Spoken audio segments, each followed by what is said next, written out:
Hello everyone. Welcome to ZaranTech Comprehensive Training on SAP Funds Management. In this course, you will gain expertise in managing financial operations and ensuring compliance within the SAP ecosystem. We'll delve into configuring SAP Funds Management to align with your organization's unique budgeting and funding processes. You'll learn how to create commitment items, assign budget periods, and distribute available funds across various fund centers and functional areas.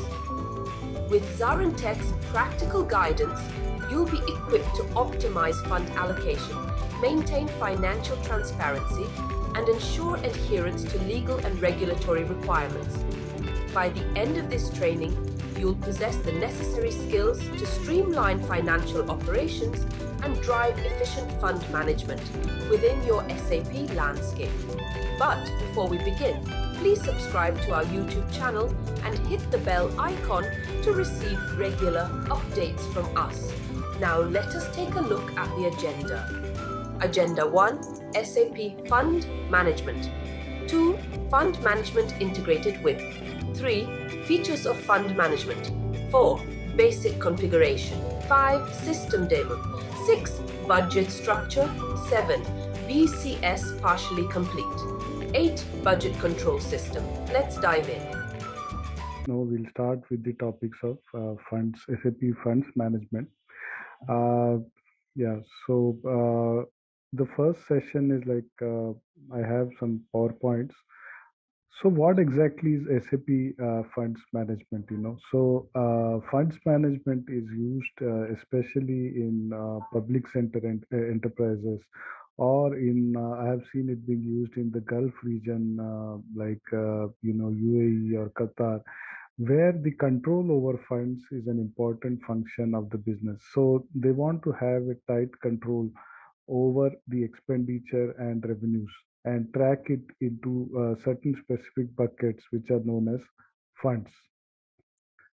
So SAP Funds Management, it can budget actually the overall revenues and the expenditure for individual areas of responsibility, which are, defined as fund centers, or further specifically into funds. We'll come to those aspects in the next session. And these controls are established so that the expenditure incurred in a particular fund does not also exceed the amount of fund allocated to it. So area is one example could be uh, SAP Funds Management used in conjunction with SAP Grants Management.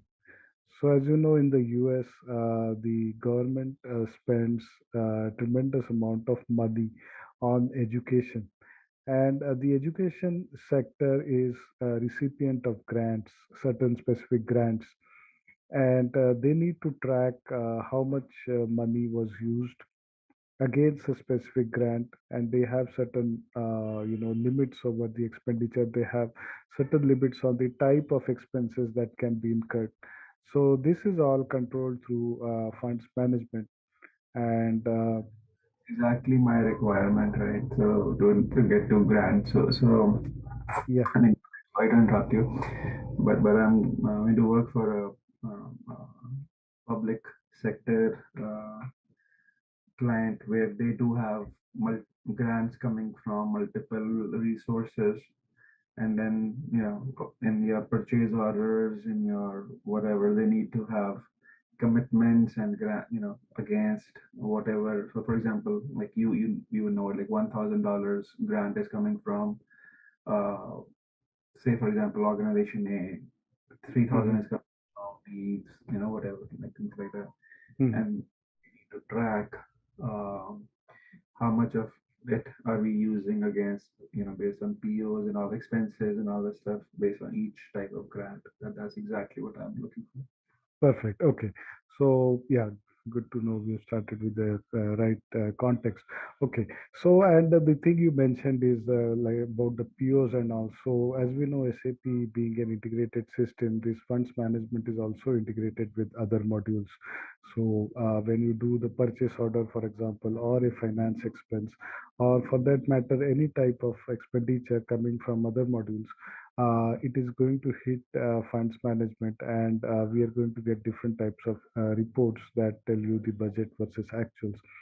So an important aspect of SAP funds management is the budgetary control system. So earlier we had, pre-HANA, we had two options, so whether to go for simple budget or the BCS. Now post-HANA, we have only the budgetary control system, which is more robust, which is more efficient, and which is stronger on the reporting side. So we'll come to those details, in the next sessions. So budgets can be adapted to changes in conditions. So it's not that the budgets are carved in stone. Budgets could have different versions. So, for example, at the beginning of year one, I start with a particular budget, and then depending upon the progress in quarter one, I have a chance to revise the budget. So, since you worked on, SAP, you know that. In cost centers budgeting also, there is a function to release budget, to capture additional budget, or to transfer budget from one cost center to another cost center. So similar functions are available in funds management as well. Right. It can be whatever. It can be more flexible than that. So we could have, for example, you have like 10 cost centers within admin. But when it comes to funds management, you really don't care whether it is, HR or finance that is incurring the expense, as long as it is of a particular nature. So we could have multiple cost centers pointing to one fund center. Got So as I said, versions of the budgets are possible, different versions, different data entry mechanisms are possible, like an Excel upload is possible because, especially for the end user, the data entry with the SAP can be very cumbersome. So instead you give him a template and you just ask him to fill in up the template and send it back to you, and you can upload that into the system at a as an IT function. So you are sparing him the bother of being confused with a lot of different screens and a lot of different terminologies that he probably won't understand. Got How do I see the slideshow? Okay. Okay, now here in this presentation, they have also considered one specific aspect of funds management where it's an application that allows brand owners to manage the administration distribution of. So it's not only brand owners, it's a wide range of entities. To track the state of money in funds from time it is budgeted to the time it is paid out to customers and partners. Depending on their authorizations, partners may also be able to view and manage their funds, and that is the whole purpose. That each individual owner of a fund center is responsible for managing his or her funds, and yeah, we'll see how that we can do that. So here again, we are trying to summarize what we discuss. SAP Funds Management is primarily related to creation and management of budgets. And the goal is to budget all the revenues and expenditure of cost and revenue elements, and limit transactions for elements within the allocated budget. So let's say for a particular GL account or a commitment item as it is called in funds management, if the budget is set at a particular level and that budget has already been reached, or that there's already the limit has been reached, then SAP should not allow the person to incur further expenditure on the same fund center or fund center commitment item combination. So the budgetary allocation actually stops the further booking of expenses on the same, I would say the same entity. The same rule applies for commitment items as well. So a commitment item could be at the same level of granularity as the GL item, GL code, or they could be at the summarized level. So, for example, my GL accounts all pertaining to material consumption could be different, but in funds management, they could be pointing to some different commitment item. So I have seen cases like that also. So I will show you in the GL master. If you see, there is a field called commitment item, and therefore we could define either the same thing, the same number, or we could define it at a higher level and combine several GL accounts into one commitment item. Correct. So, for example, if you have like office expenses, admin expenses, these expenses, traveling. So, within traveling at the GL level, there are generally different types of accounts. So, traveling basic, traveling daily allowance, traveling so and so, traveling taxi, traveling airfare. So, this kind of granularity may not be required in the funds management. So, what I can do is I can club them at a higher level of traveling and assign the same commitment item to all the GL accounts. So in that case, what will happen is they will of course flow at the summarized level of the traveling expenses.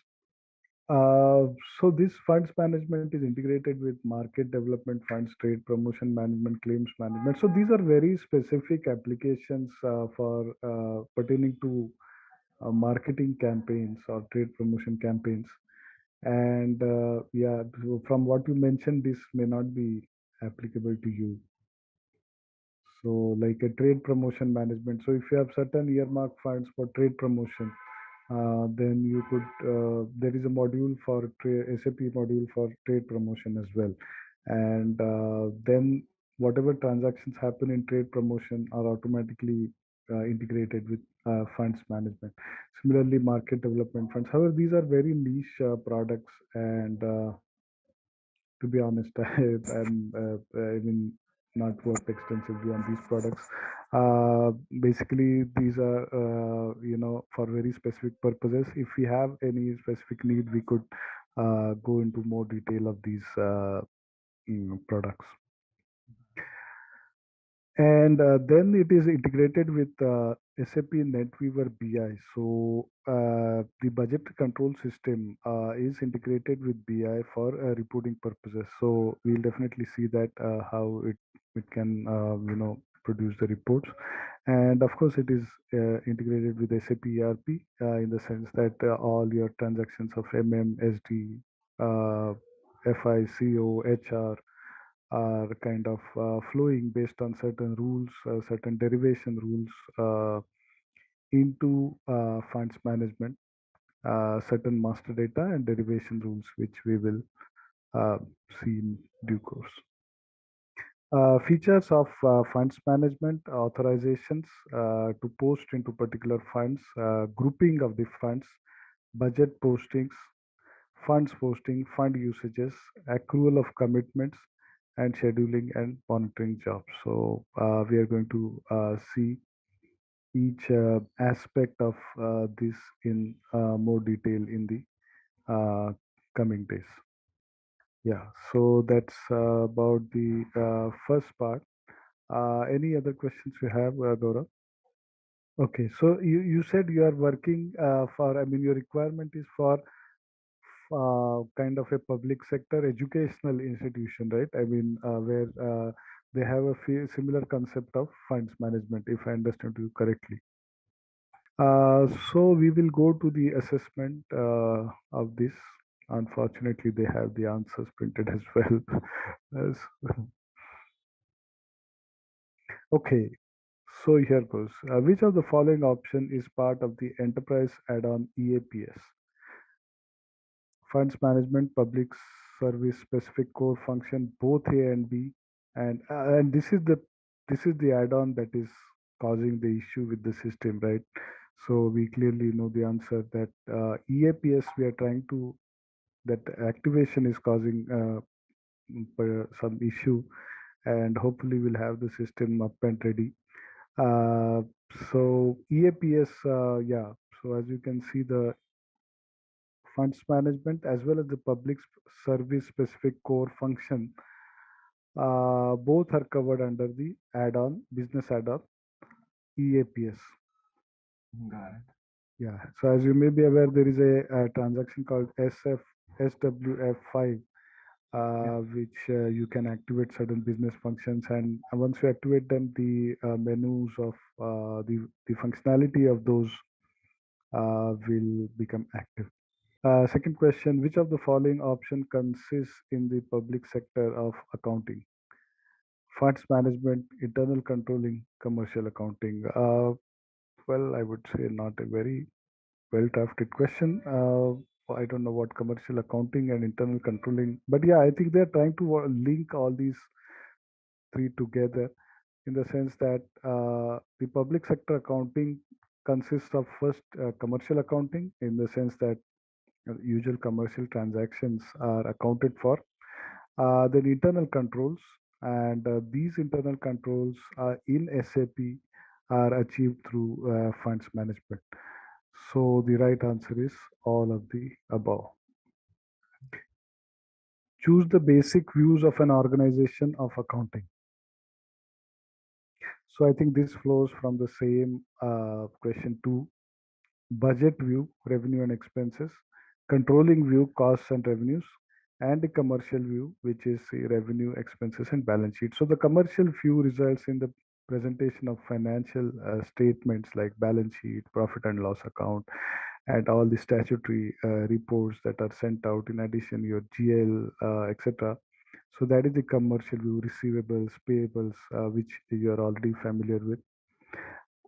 Then the controlling view is at a slightly higher level at the area of the level of the controlling area, and that is where the costs and revenues would flow into the controlling area, and they would present a picture in terms of the cost structure, like your cost centers, profit centers, and the cost elements. Yep. Uh, yeah, and the third one is the budget view, which we are going to talk about in funds management, which is the revenue and expenditures pertaining to specific funds. Right. So select the option from the following that belongs to the commercial view: revenues, expenses, and balance sheet. So which is the one? Can you tell me? And which of the following option is mapped in funds management? The budget, the fund center, the assignments, or the elements. And yeah, I think so too. Both are mapped in funds management. So fund center and budget, assignments and elements. So yeah, I think I'll make a note of this and send it back to them to make this small correction. So this is the short module one. We'll also cover the module two. We'll start it. And then at the end of module two, we would get some idea, and we then require the system. So let me start with module two.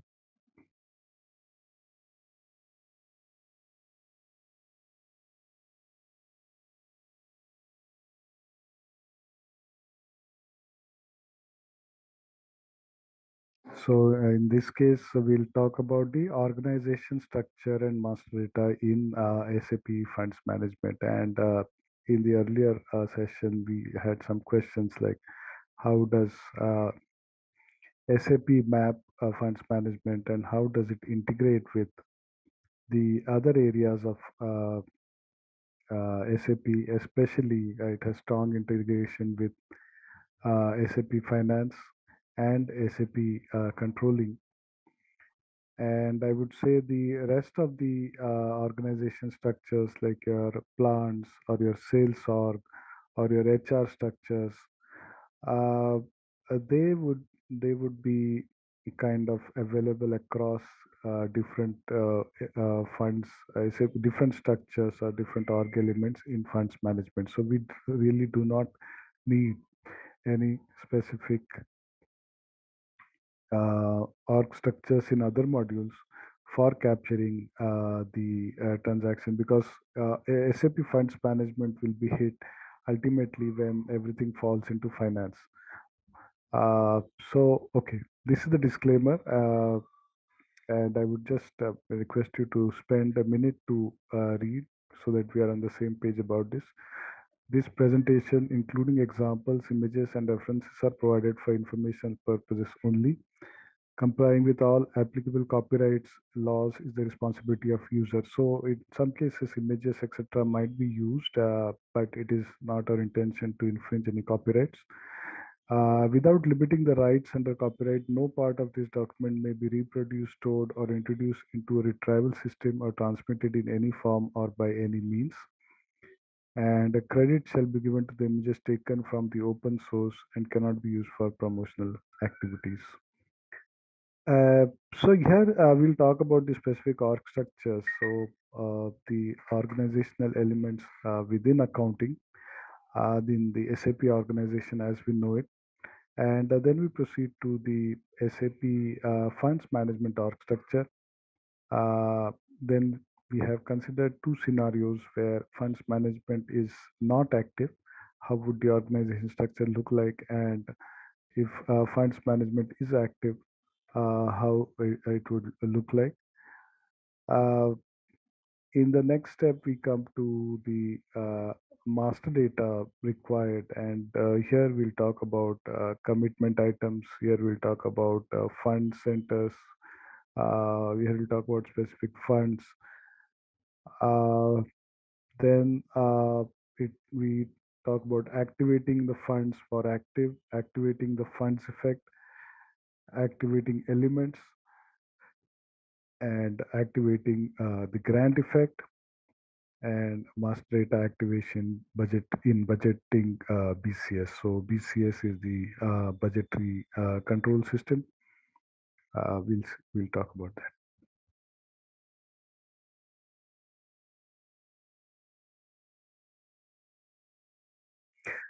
So this is the thing you are probably familiar with, and in FI and CO, how the finance structures are represented in the forms of company code and controlling area. So, my first question to you is, do you think that one company code, multiple company codes can be assigned to one controlling area? And if yes, are there any uh, preconditions for doing so? Fiscal year variance also, chart of accounts, and they should have a common currency as well. We generally use the group currency as the control. If you use the group currency as the controlling area currency, that automatically falls in place. Uh, yeah. Uh, okay. So here we introduce an additional concept called funds management area, or FM area in short. And this FM area also maps to FI and CO structures. And let's see how that happens. Okay, sorry, my mistake. This is called the financial management area, or the FM area. So the organizational unit for funds management is the financial management area, or the FM area. As we already know, the organizational unit for controlling is the controlling area. The organizational unit for financial accounting is the company code, and the FM area and the controlling area take precedence over the company code. So what I probably mean is that the FM area is at a higher level, just like the controlling area. It is also at a higher level than the company code. So that we considered two different scenarios. Of course, we are concerned with the funds management active scenario, but for the sake of argument, we have also considered one scenario where the funds management is not active, and we'll kind of try to compare the differences between the two. So here they have considered a scenario where there is a client and there are two controlling areas, and in controlling area one, we have one company code. and that maps to FM area, one FM area. In controlling area 2, we have two company codes, and those again I will just double check this, but I think the suggestion here is that it again maps to the same FM area, irrespective of the company code. But let me make a note of this. Uh, yeah, suppose I come across something that I'm not sure, I will make a note, and I'll get back to you in the next session, or we could discuss it in more detail in the next session. So on the right hand side, you can see the other MMSD org structures like your plant and purchasing org and sales org, personnel area from HR. And as we can see that these structures are agnostic of the FM area. So, different kinds of plans to post to FM area based on their assignment of the company code and controlling area. Similarly for sales org or personnel area. Uh, so not active. So what it means is that suppose here you have like three company codes, out of which two are subject to budgetary control via the funds management, whereas this could be a company that is not really subject to this kind of controls. So that can be left out. It's not necessary that every company in the organization should be mapped to funds management area. And I can relate to this because we had a client in Qatar, which was a conglomerate consisting of multiple businesses. So one business was the contracting business, and in the contracting business, most of their customers were the government, like building of bridges, roads, airports, etc.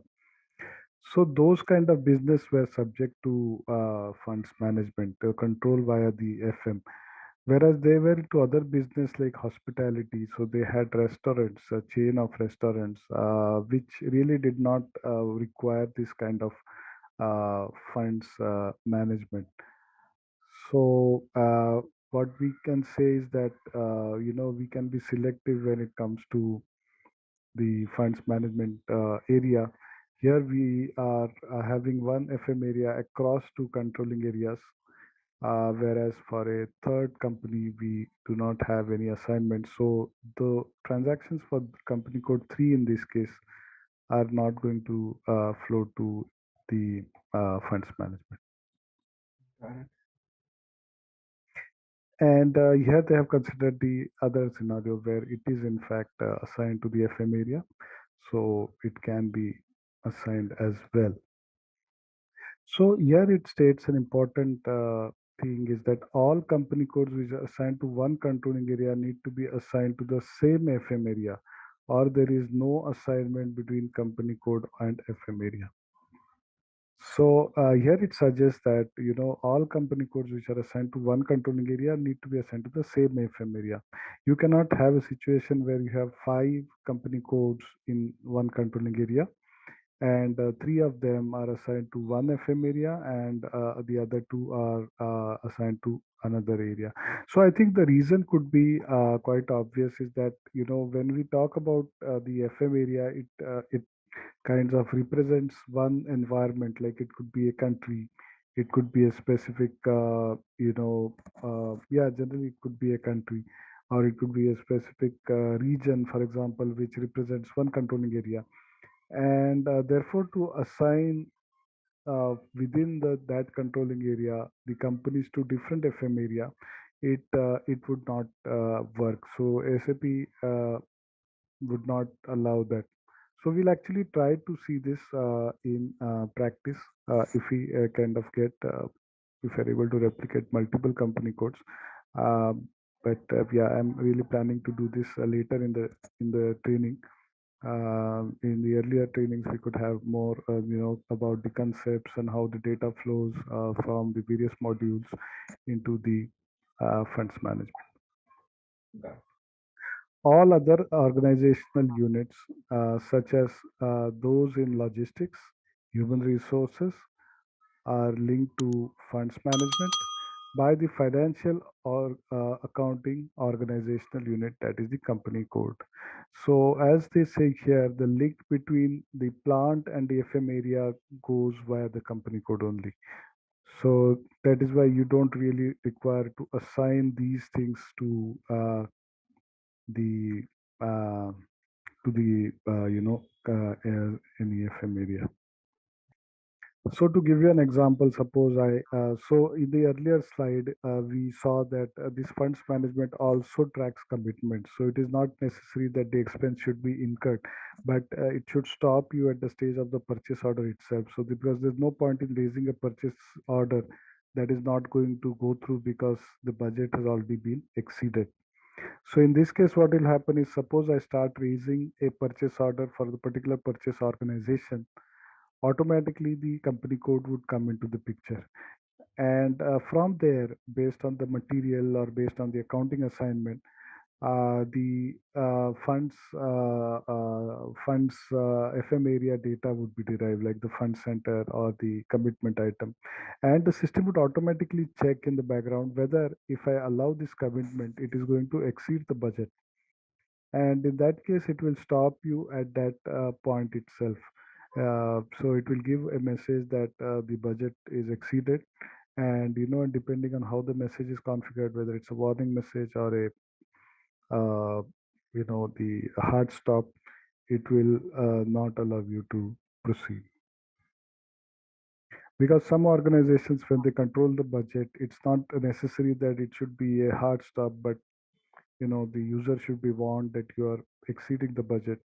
So in that case, he can either go and hunt for additional budget for his expenses, or he can do some transfer or whatever according to his organization structure. So it could either be a hard stop or it could be a warning.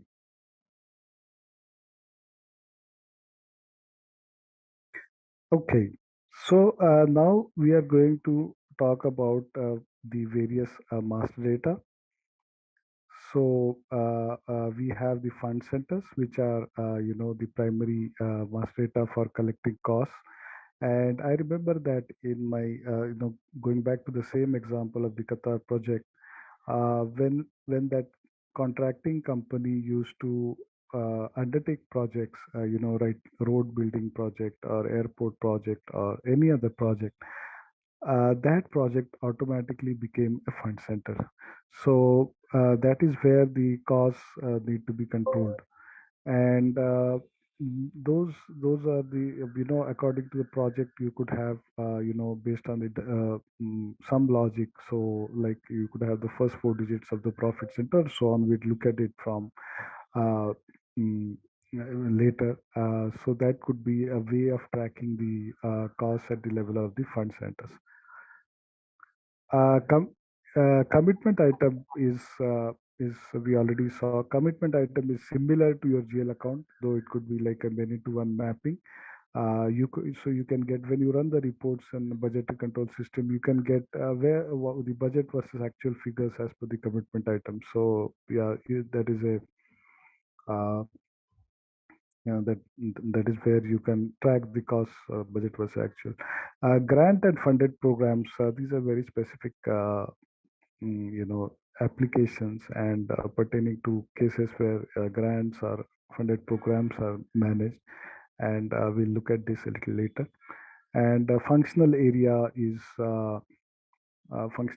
is generally derived based on the GL account. So uh, uh, this also we'll see is part of the master data for the GL account.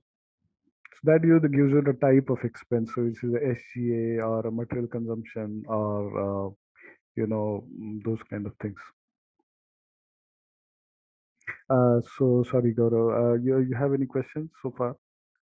Any master data can be used for the budget or posting address. So if you look at the graphic on the left, what combination of master data drives a posting? Is a fund, budget, period, functional area. Because as you know, budgets are also broken down by period.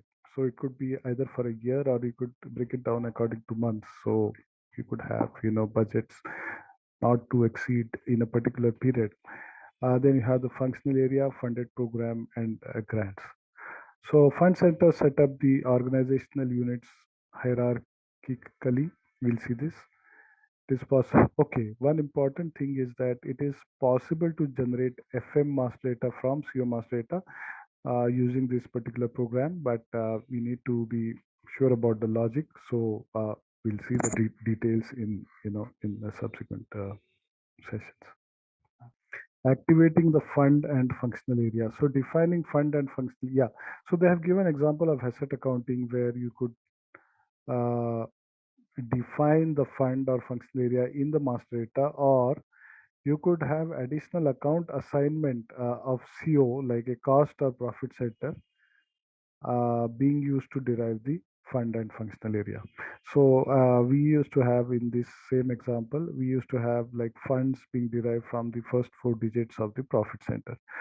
So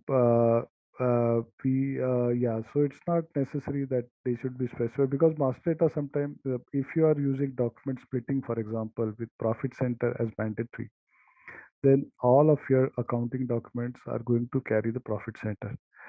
And then it is much easier, because if your profit centers are defined according to the fund, the way you want to manage your funds as well. So for example, in this case, our projects were profit centers, and in fact they were also the fund centers. So it is easy to derive the one-to-one kind of assignment. So we selected the first four digits and we derived the uh, fund centers, but they have given both the options. So again, depends on the requirement, and we'll see it in the examples, in the coming examples, how we can derive this by different ways.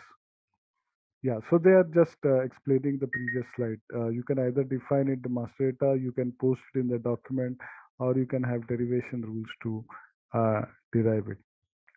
So it again works both ways. So you could post, so by design, if you want to enter the fund center manually, you could make it mandatory and post directly to the fund center. But if you want to derive it from the cost center or some other way, then that also is possible. So there is a transaction called FM derive.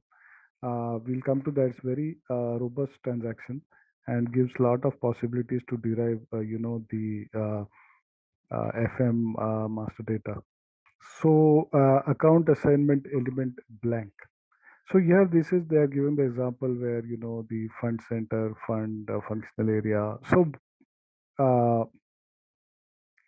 I'm not sure what exactly it's suggesting, but the what is, sorry, what is there on the left hand side is probably the basic minimum that is required. So fund center and commitment item, that is sufficient to post to the uh, FM. But if you have additional things like funded programs, grants, and functional areas or funds required, then you can also post to this. And this kind of screen would be available in all your financial transactions, depending on your field status. But as I said, that they can be derived as well. So, for example, functional area can in most cases be derived from either the GL or the cost center. So yeah, grant probably has to be put in manually. Funded program has to be put in manually. Okay. Activating the grant effect. Yeah, the former budgeting is no longer applicable. SAP has brought in a more robust tool called BCS, or budgetary control system. So that has to be used, or that is used by default. For activating the grant effect, you use all these modules to control the uh, grants.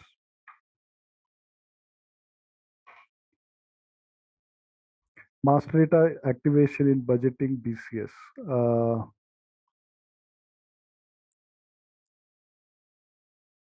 Yeah, so here you can see that in budget activation you can actually customize what is to be entered and what is mandatory and what is not mandatory. So we will definitely see this in the coming days. So let's go to our quiz today. Okay, so although the answers are marked, we know that, but I would like you to, give some thought to this and explain why these particular answers are correct. So, which of the following area take precedence over the company code? Yeah, both FM area, controlling area. Correct. So this is because they are at a level higher than the higher than the company code, and yeah, so they don't. I would not say they take precedence, but they are at a higher level than the company code. The organization. So the organization unit for controlling is the organization unit for controlling is the controlling area. Similarly, the organization unit for funds management is the FM area. Select the scenarios from the following that are available for public sector. A is fund functional area funded programs grant management is not active. B is funds functional area funded programs grant management are active or budget planning and execution are used. Both A and B, and D is D is D. State whether the given statement is true or false. You can assign one or more financial organizational units company codes to an FM area, and this is true. This is very important because we could have a because company code is a very it's not it's from a legal point of view. So from a legal point of view, just to give an example, I may have ABC primary school and I may have ABC high school or secondary school. But from a funds management perspective, what the government gives me is for the grades 1 to 10. So a common grant. So how I divide it into this is my company code level, but how I control it is at the FM area level. So from the government's perspective, it doesn't matter whether I have given it to a primary school or this thing or any other school or any other organizational unit. It is to the organization as a whole, and therefore FM area operates at a higher level, and you can assign one or more financial organizational units to an FM area. Okay, so that by here we come to the end of module 2, and we'll take a stop here. If you have any questions, Gaurav. Hi there. Are you ready to take your organization's financial management to new heights with SAP Funds Management? Our self paced online course is here to empower you with the skills you need. In this comprehensive training, you'll dive deep into the intricacies of SAP Funds Management. Discover how to streamline budgeting processes, allocate funds efficiently, and ensure seamless compliance with regulatory requirements. Our course curriculum is meticulously designed by industry experts, covering everything from creating commitment items and assigning budget periods to generating insightful reports for data-driven decision-making. Meet your instructors, seasoned professionals with years of hands-on experience in SAP Funds Management. They'll guide you every step of the way, sharing real-world insights and best practices to help you master this powerful tool. Don't just take our word for it. Hear from our satisfied students who have transformed their financial operations using the knowledge gained from our course.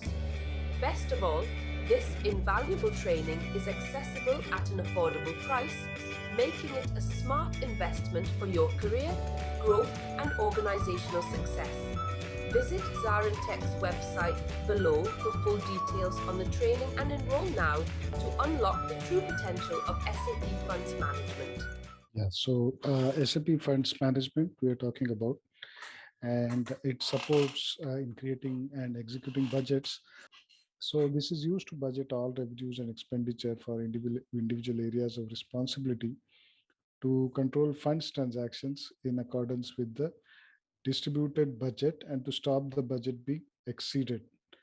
Budgets can be adapted to changes in conditions by entering releases, supplements, returns, and transfers.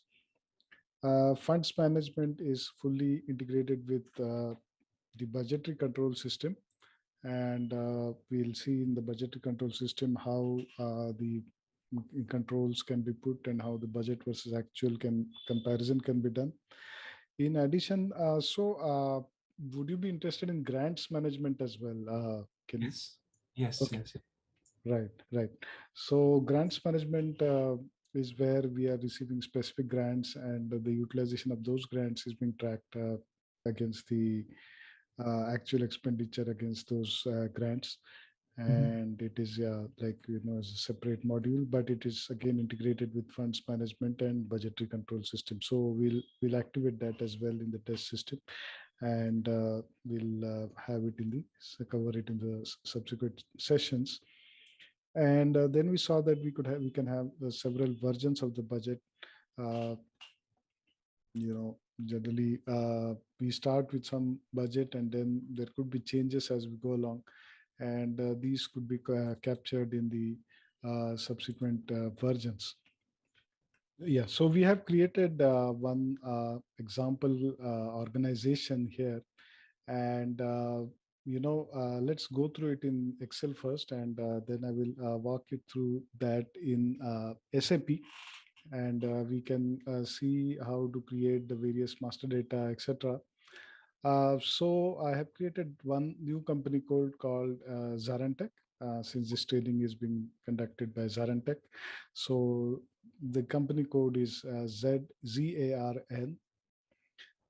Here I have assumed the location as India, and the currency of the company as INR. And this can help us to, in future, if we create another company code in USD, for example, we can just check how the different fund reporting is happening, and whether, the case whether you should have the controlling area currency uh, as the fund management currency or the company code currency. So both are possible. So we'll see how exactly. So this is, as you know, this is just an example, Yeah. and it could depend on your situation. Both kinds of options are possible, and SAP in this area gives some degree of flexibility as far as the FM area, financial management area currency is concerned. So it could be either your group currency, or it could be your local currency. Well, I've created one controlling area as well, same as ZARN, ZaranTech, and the funds management area also ZaranTech, and all of them use the fiscal year variant K4. I think there is some prerequisite that they need to use the same fiscal year variant, just as in case of controlling area and company code, there are some restrictions. However, new GL permits some variations or deviations as well in parallel ledgers. Let us not currently let us not go to that. We'll focus on the simple scenario where all of them are using the same fiscal year variant. Then we have something known as the hierarchy variant, and this I think is similar to the controlling area standard hierarchy. So you have a hierarchy at the top called ZARN or ZAR1, for example. Okay, below that we have when we book anything to the funds management, there are two things that are absolutely essential, and one is the fund center, and the other one is the commitment items. So let us try to see this in the system. Would you like to go through this configuration, or you just want to directly go to the how we create the master data and all, or how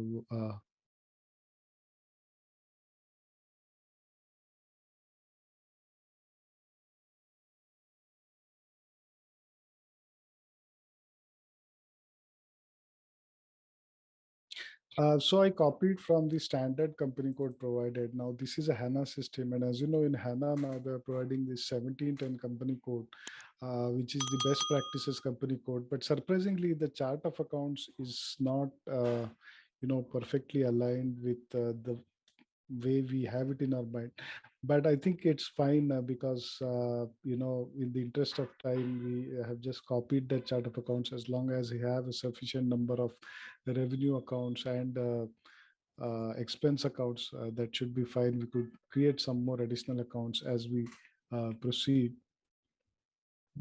So this is the company code created as ZaranTech, and the region is in the country is India, and the currency is Indian rupees.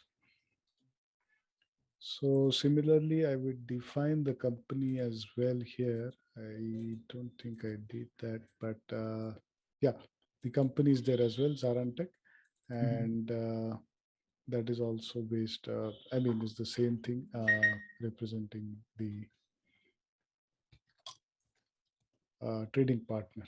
And here, yeah, you can, when you create the FM area, here it allows you to, give anything here. You could even give USD, which is your controlling. Suppose you have like multiple FM areas and you want to have all of them in USD because the fund monitoring happens centrally for some reason. We could do that. Right now, I have kept it as INR, and no, that apparently is not necessary because if you see the controlling area now, controlling area, I selected the group currency as the controlling area currency. So here you see 30 group currency, which is USD in this case, Okay. is being used as the group currency. Okay. So these kind of deviations SAP is allowing. So let's quickly go to the ledger settings as well. Uh, no, that's not required. But just to show you that we have a leading ledger 0L and company code settings for that.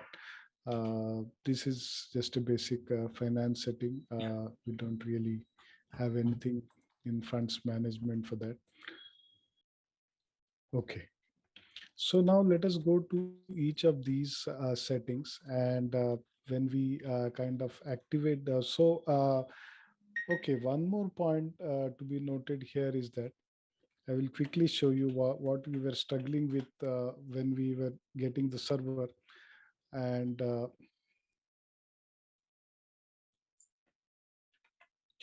so, as you know, there are certain business functions which, when activated, will activate certain modules. So, for example, for treasury, there is a business function, and similarly for funds management to be used, there is a business function called EAPS that needs to be activated. And I can probably share you the note also on that if you are interested. Okay, anyway, I will share it. Uh, okay, I cannot share an attachment here, is it? But I can show you I can share you the note number if you have.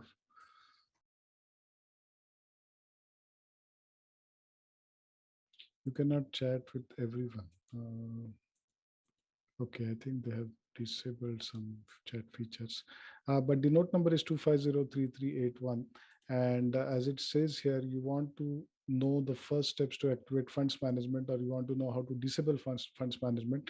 And here it says that EAPS is the software components for funds management, not SAP APPL anymore. So this has been moved to a separate functionality, and this is a latest note released on 2019. So obviously it includes the HANA version as well.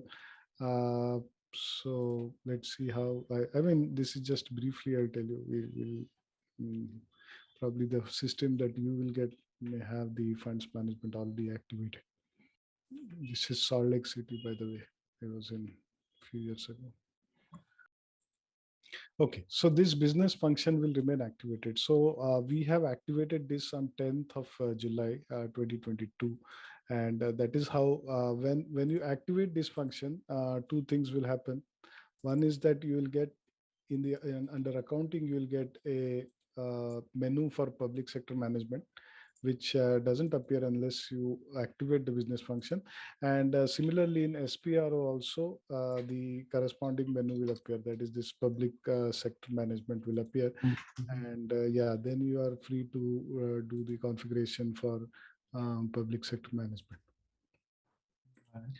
So let us go according to this. There are a lot of small settings, but Yeah. So you can you check federal financials. So maybe in US it's called federal financials. I need to check that. Let us look for some node there. Usually they do provide a path in the form of a node. So you once you activate it, you will have to run some programs so that the data from your SAP FI travels to funds management. And generally there are some mappings available. Like I will show you, there is a cost center to funds management mapping available. So mhm. then there are mass programs to create, fund centers from the cost centers. So you will have to use those kind of workarounds. Uh, but let us see if the SAP has given some consolidated note that gives you the series of steps that need to perform in order to activate funds management at a later stage and still get the legacy data in that in those funds management tables.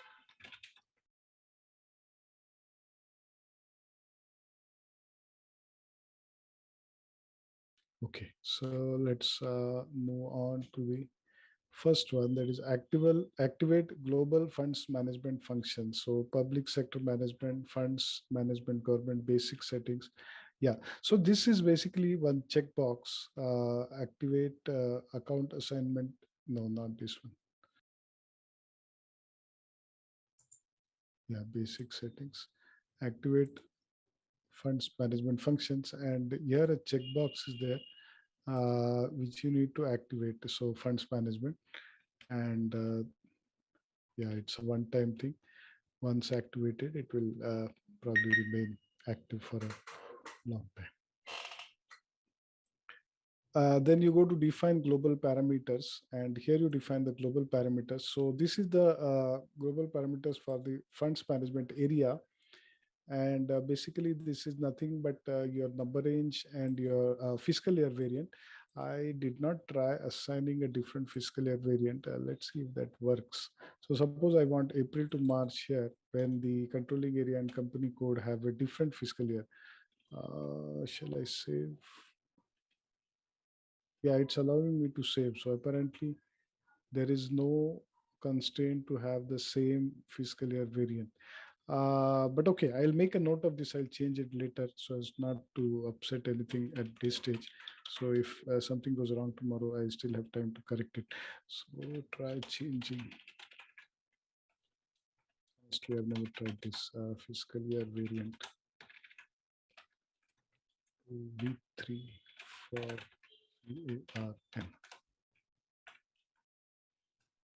And the status profile. So we'll come to the status profile later. Uh, and then the fiscal year variant. So fiscal year variant here, they have just copied the same thing like whatever fiscal year variants that you define in the top. It's the same thing. And then you can assign the fiscal year variant to uh, the funds management area. No, it's not. It's a financial management area. So here they have kind of assigned it.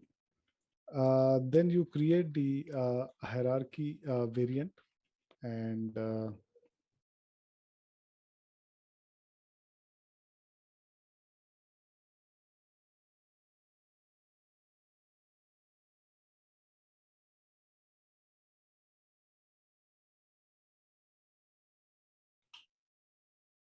so it is called ZAR1, and name is ZaranTech. And you assign the hierarchy variant. So the good thing about this is that, okay, you can assign it by fiscal year. So next year your hierarchy changes, you can assign it by fiscal year. So here the fiscal year is blank, so it's a kind of a blanket assignment. But okay, let's try to do that. We'll assign it only for 2022. cannot be changed. Oh, after saving. Yeah, so this is something you have to be careful about. But it's still copied. Huh? Yeah, it's saved. Deleting is not allowed. Okay. So I think you have to be careful in the beginning not to create a blanket assignment like this. Change. Okay, this is fine. Then yeah, assign we already did, and then create fund types. Fund types, I don't think it's strictly necessary, so we'll ignore that for the time being. And then activate account assignment elements. So here it tells you, what account assignment elements like fund center, funds, grants, functional area you want to activate. So basically, commitment management and fund center are activated by default because we are using funds management.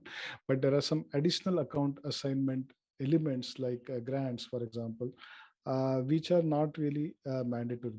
So we can either have those, or we can decide not to have those, or have them as optional. So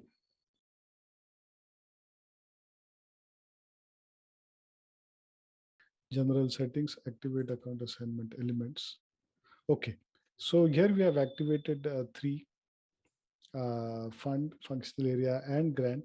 And in subsequent settings, we'll also see that, even for budgetary control, you can control what kind of account assignment is necessary. So here you can see that, for ZARN, grant is optional, fund is optional, and fund center and commitment item are mandatory. Funded program is not used, and functional area is not really used. But if I try to activate this as optional, when funded program is not activated at the area of the controlling area, sorry, the FM area, then it gives me a message that my funded program is not active. So here you cannot switch it on here. Uh, so funded program is, something like a program where you want it's a program which is specifically funded, and you want to capture that information of that program also addition to your fund setter. Yeah, something similar to internal order. But what I'll do is I'll make a note of this, and we'll have one session on funded program as well with the configuration.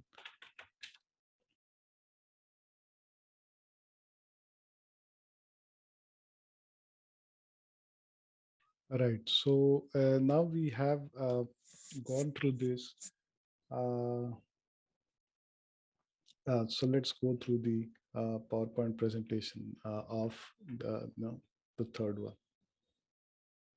Yeah. So the module 3 consists of fund center and then commitment item. And we will also try to create these in the system, so that we're familiar with what exactly it refers to.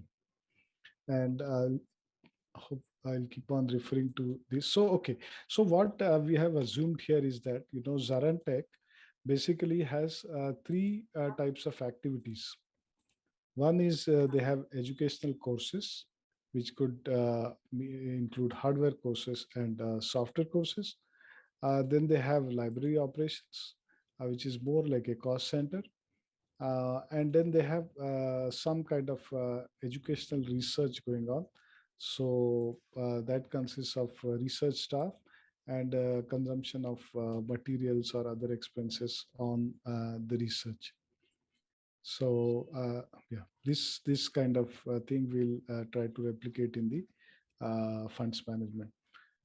The expenses could be salaries and wages, consultants' expenses, which they pay out, and office and miscellaneous expenses. In fact, there'll be a host of expenses, but we could, try to map it in a way that summarizes the expenses in a particular manner, and gives a report according to what we want, and not in at a level which is at the statutory level. So statutory level could be much more in detail, and this could be at a much more summarized level, because the government or whoever is monitoring this may not really, as we discussed, want to know the depth of each expense, like the very basic details of each expenses. So for the example we gave is that traveling usually in the statutory ledger, we could have like the different types of allowances that are involved in traveling, like your cab, your flight expenses, or your airfare, your lodging, your daily allowances.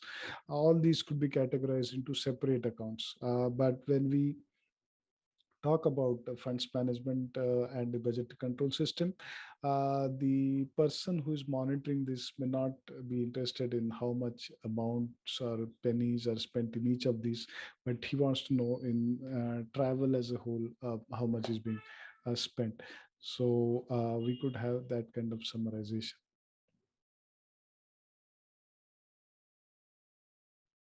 Yeah, so the disclaimer notice, I will not read it again, but we're all familiar with it. So now let's go to the organizational elements of fund centers. Then time-dependent fund center assignment, what I showed you, and organizational changes between individual fiscal years, period of validity, etc. So here is an example of fund centers. The Ministry of Finance could have two fund centers, one as a finance department and one as the human resources department. Uh, yeah, so any organizational logically can be divided into different fund centers. And I think fund centers we can relate to something where funds are allocated for. So generally in government organization, it goes by allocating funds to different departments. So finance department could have a budget of few $100,000. Similarly, human resources could have budget of certain amount, and these are further divided under various heads, which could be your commitment items. Like the finance department is supposed to spend X amount of printing of the annual budget, for example, or the annual finance bill. It is supposed to spend X amount on its staff salaries. It's supposed to spend so much on traveling of its staff. It is supposed to spend so much on organizing events, or government events, or activities like the finance bill, for example. So these could be various ways in which these budgets are broken down, and the especially the government organizations or public sector undertakings, they work differently, and the budget versus actual monitoring becomes very important in government organizations.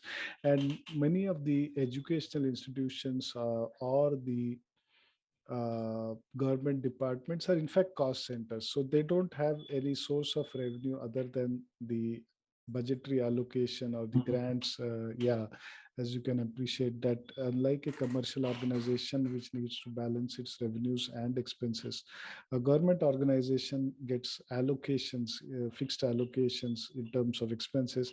And the challenge is therefore to track the budget versus actual, and then this would form the basis for the next year's fund allocation.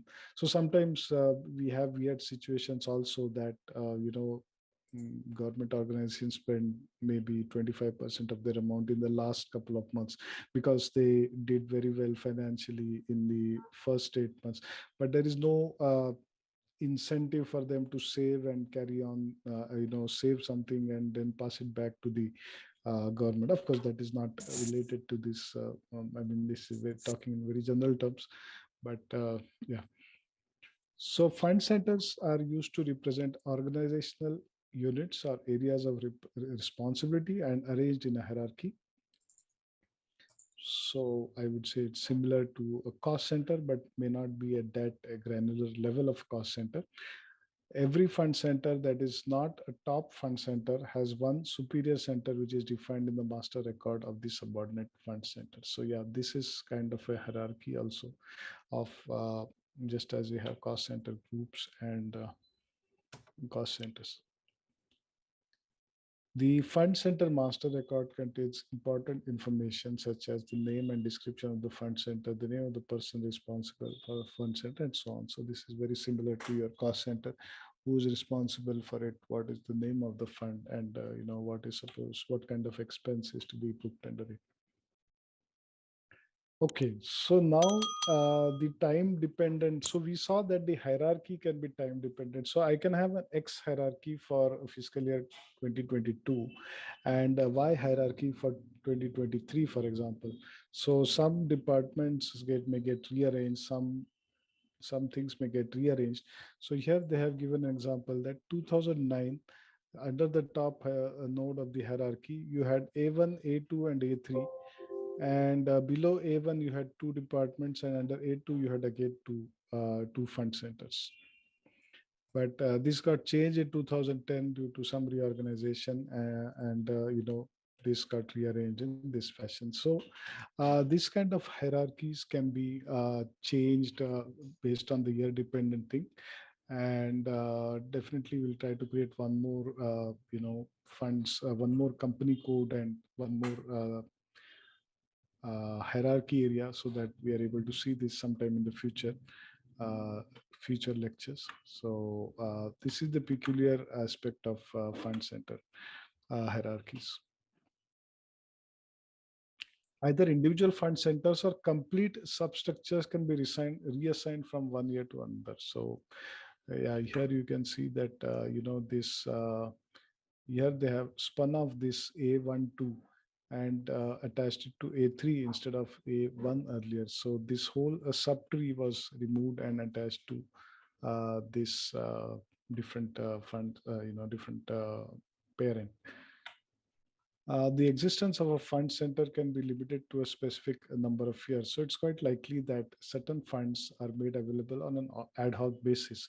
So some national emergency or calamity, for example, comes up, and they arrange certain funds for it.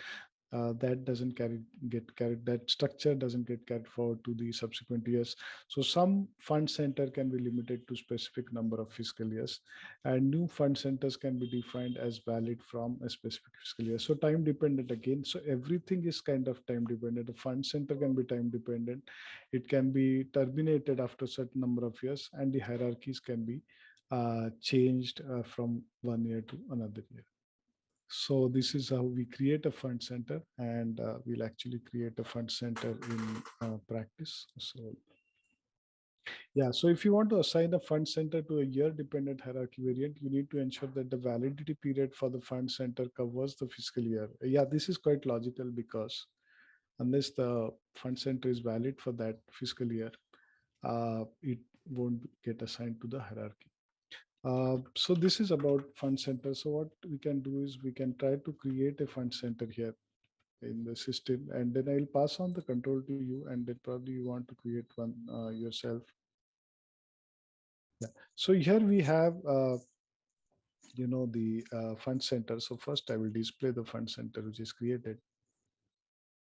Okay, so within educational courses, I created one fund center, and let's try to change this. Actually, I don't think we can. Yeah, the time frame cannot be changed once you create it. So suppose you want to create anything that is time dependent, then we'll have to create it also in a time dependent fashion. And then this is a fund center for hardware courses, and this is assigned to the hierarchy variant ZR1. And here you can see the fiscal year assignment, but unfortunately this got assigned to the blanket all the fiscal years. So I don't think we can change it now, but definitely in the next example I'll show you how to make the time dependent adjustments. So basically there is not much information here. As you can see, we'll enter the company code also. But the name of the fund center, and then the description and the validity, and you can assign it to the company code. Business area, we stopped using a lot. SAP generally that doesn't support now. So we no longer use business areas that widely. We now use profit centers. And then you have person responsible, which is the username. So this is a username out here, not the the first name or last name. Uh, let's try to put something which has a first and last name. But no, it doesn't. But you could put some name. So let's say Amit Fico.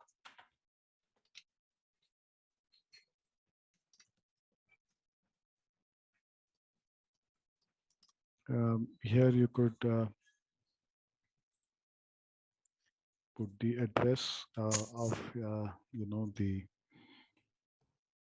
uh, fund center. So this is hardware courses from New Delhi Center.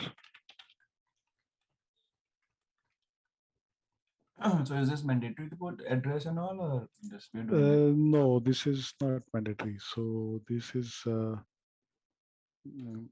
this may be useful somewhere if you're later printing something based on this, but it's not really mandatory. Some reports or custom reports where you are getting this address. Uh, yeah, and here you can see the hierarchy.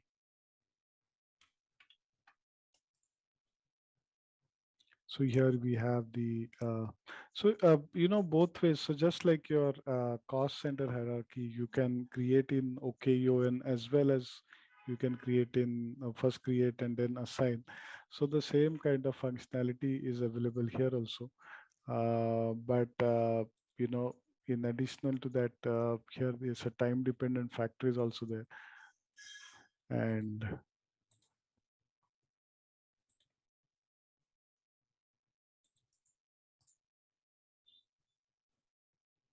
so let's go to the second topic, and then probably you can practice after that. So this is the commitment items, and the analogy we can draw regarding the commitment item is the GL account. So GL account is similar to commitment item. Uh, so here, when you talk about commitment items, it's not necessarily expenses, but even the revenues, if any, can be classified as commitment items. So here they have given the example of the finance department and finance ministry, and it gets revenue in the form of taxes, and that tax revenue is also shown here in the form of commitment items, and the different heads of expenditure like HR expenditure, IT expenditure, expenditure for gasoline.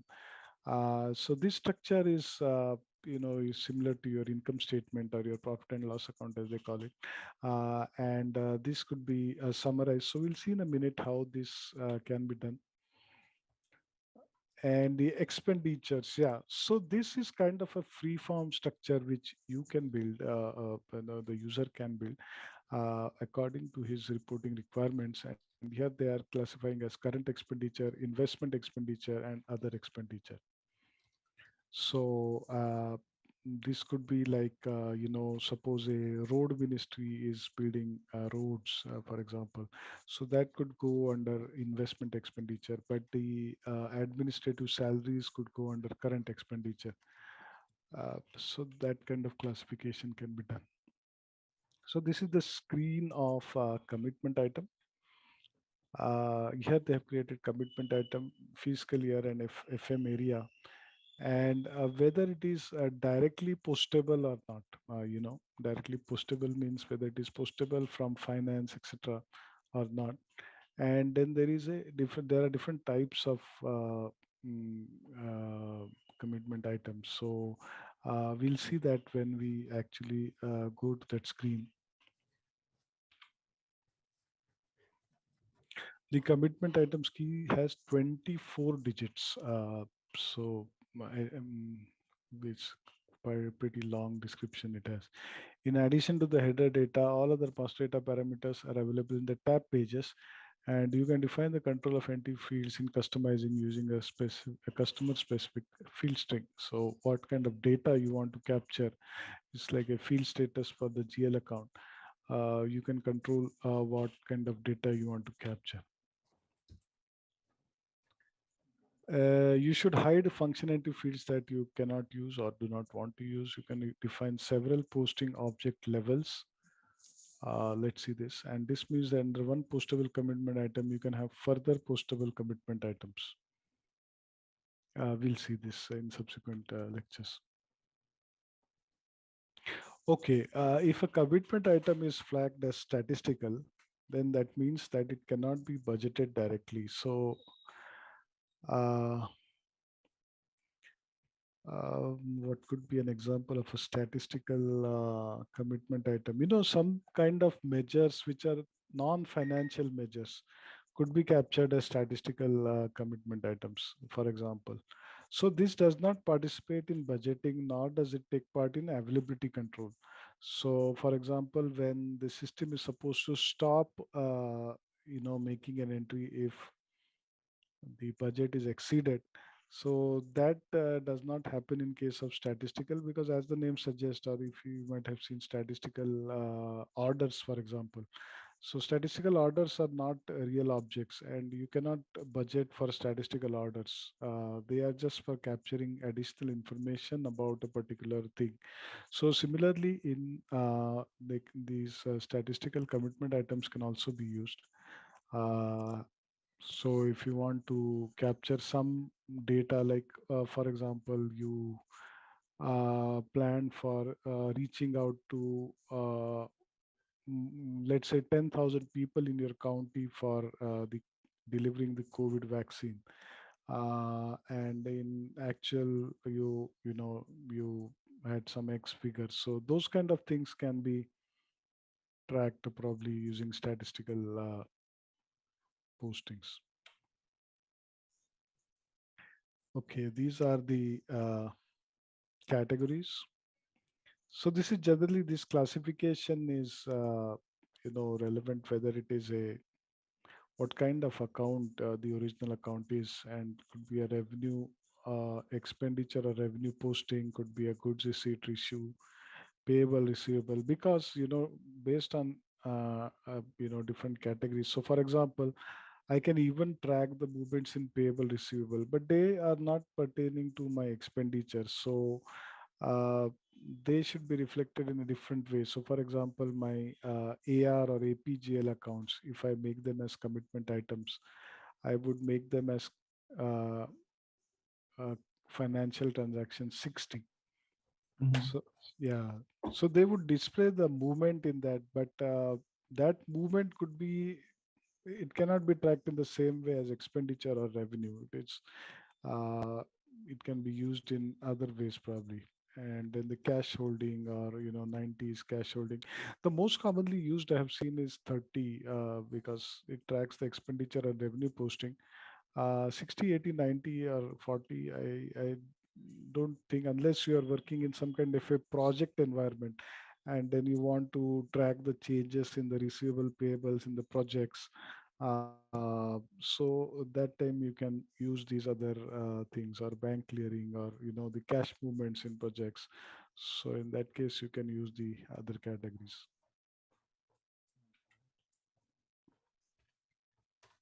Again, the commitment item can also have a hierarchy similar to your this thing. So the higher level would be more like a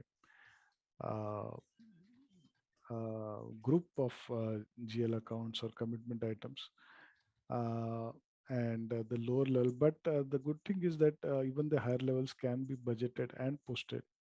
So if I have like coming back to the example of traveling, for example, if I'm traveling and then I have 5 accounts below that, I can still post to either the ones below or the ones above. And here only these are the only the revenues or expenditure can be budgeted or posted, whereas the others are more for reporting purposes only.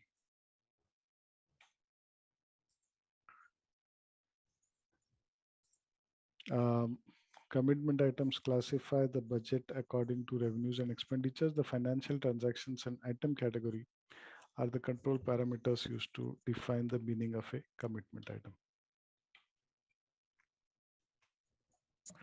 The financial transaction represents the business transaction from upstream application component. So upstream application component will be generally your finance, SD, PP.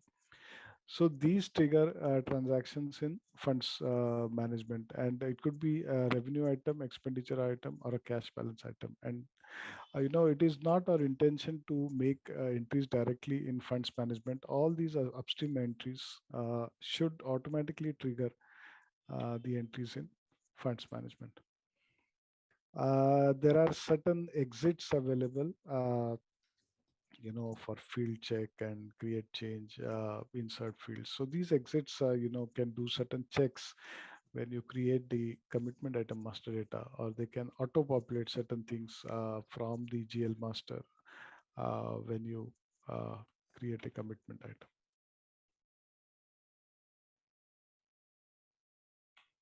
Got it. Creating and changing customer enhancement. So we'll come to customer enhancements later.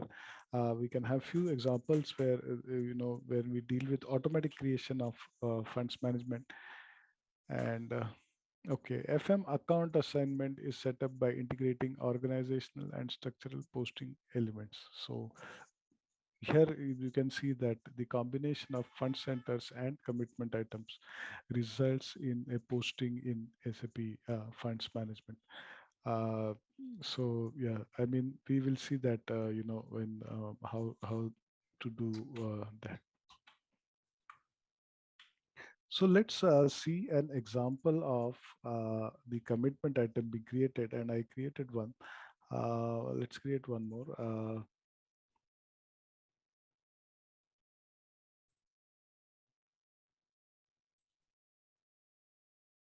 So you go to individual processing, or rather, let's first display the one which I created.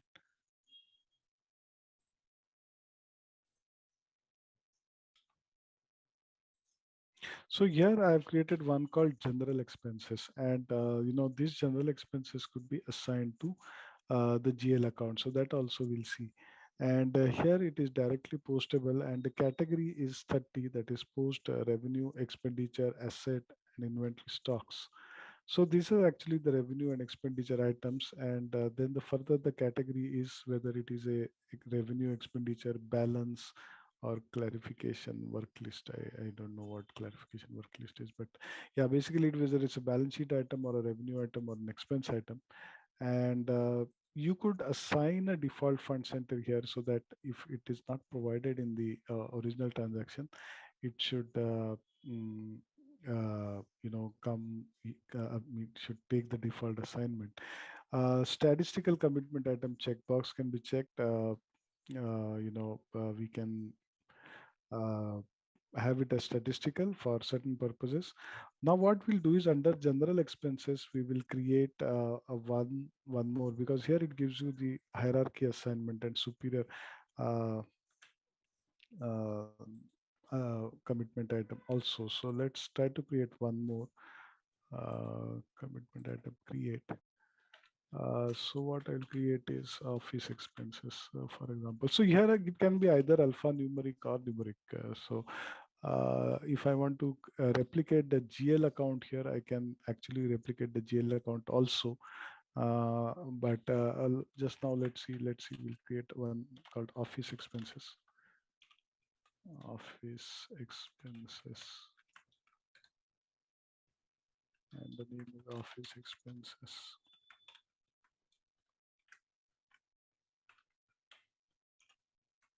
So the financial transaction is 30.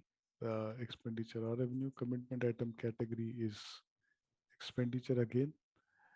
And here I can, give it as classify it as under the general thing. So in certain reports, it will appear under the general this thing. Okay, so I have saved office expense. Now let us see how to assign these to your GL account. So let's see, I have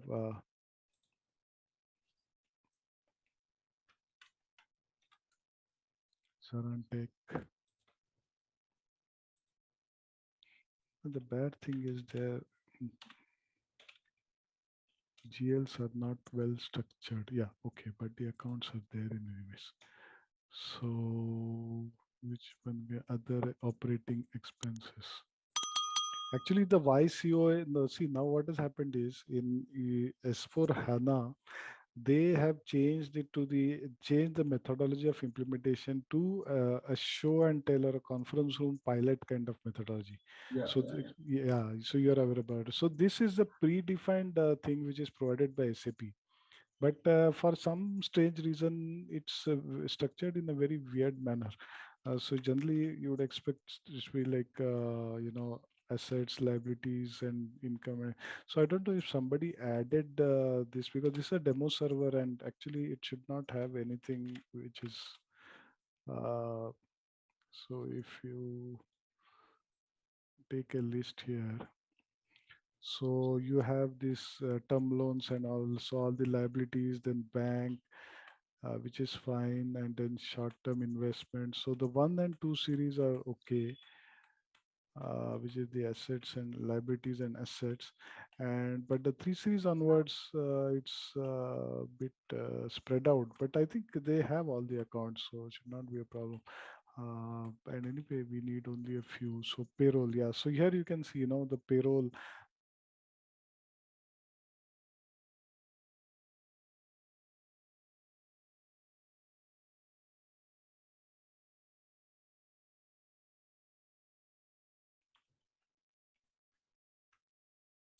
Okay, so let's go back here and take one expense account.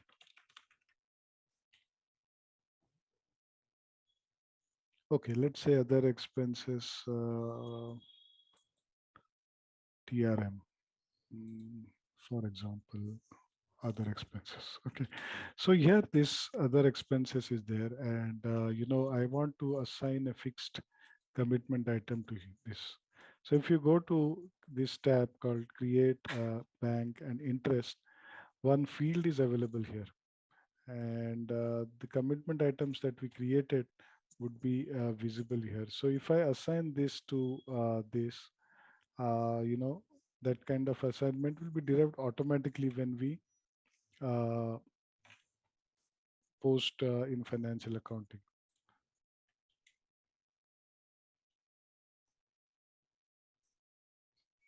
got it. So you can also make the same. So let's try to do that also. I mean, we are just trying out. So we can. I have seen one. In one of my previous projects, they had most of their uh, commitment items with the same numbers as the original GL account. So that is also possible. So we can create one, for example, here, and commitment item does not exist. So create. You can create with template, and template I can use the general or office expenses.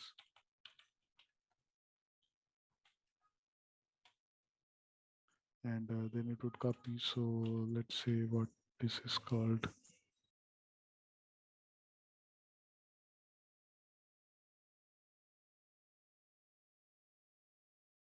And then I can come back and assign the same thing over here.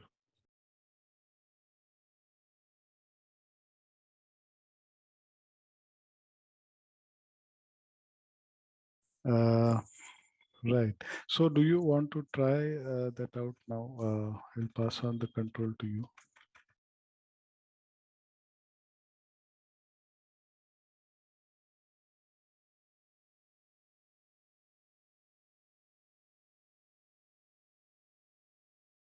Yeah, I can create one fund center.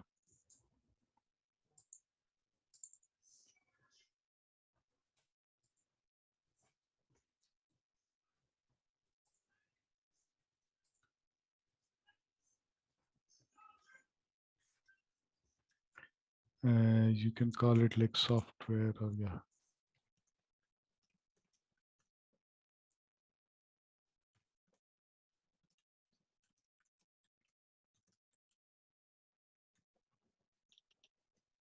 Company code 1710 The company code ZARN. or ZR.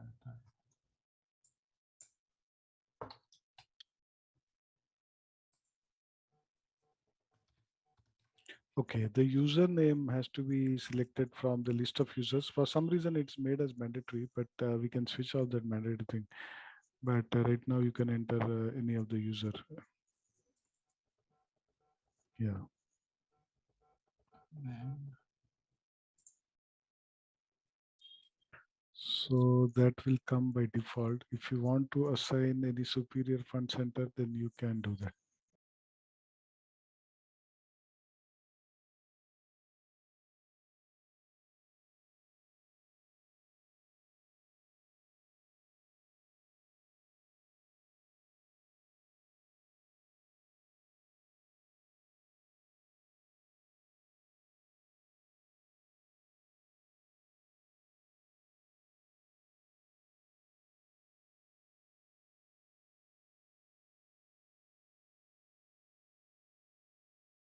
Alright, let's test your knowledge. Here's a question for you. Which of the following is the primary goal of funds management in SAP? Option A, manage bank accounts. Option B, track budgets and commitments. Option C, process vendor payments.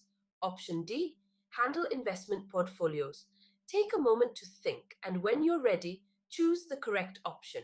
Remember, each choice holds a key to unlocking the answer. Good luck. Type the correct answer in the comments section. Hi there. Are you ready to take your organization's financial management to new heights with SAP Funds Management? Our self-paced online course is here to empower you with the skills you need. In this comprehensive training, you'll dive deep into the intricacies of SAP Funds Management. Discover how to streamline budgeting processes, allocate funds efficiently, and ensure seamless compliance with regulatory requirements. Our course curriculum is meticulously designed by industry experts, covering everything from creating commitment items and assigning budget periods to generating insightful reports for data-driven decision-making.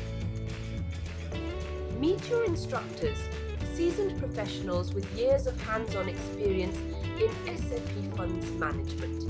They'll guide you every step of the way, sharing real-world insights and best practices to help you master this powerful tool. Don't just take our word for it. Hear from our satisfied students who have transformed their financial operations using the knowledge gained from our course. Best of all, this invaluable training is accessible at an affordable price, making it a smart investment for your career, growth, and organizational success.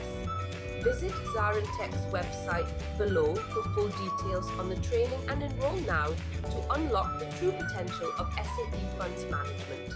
You had one question like, can you activate funds management and at a later stage and get legacy data in those tables? So the answer is yes, you can. If we go to this menu, like I've noted it here, public sector management, funds management, government, actual and commitment update, and internal data transfer. So here, it allows for subsequent posting, and you can actually post all the uh, types of documents to funds management in case you activate it later. So yesterday I posted a few funds management document, and we can see some one report just to get a feel of how the document is appearing.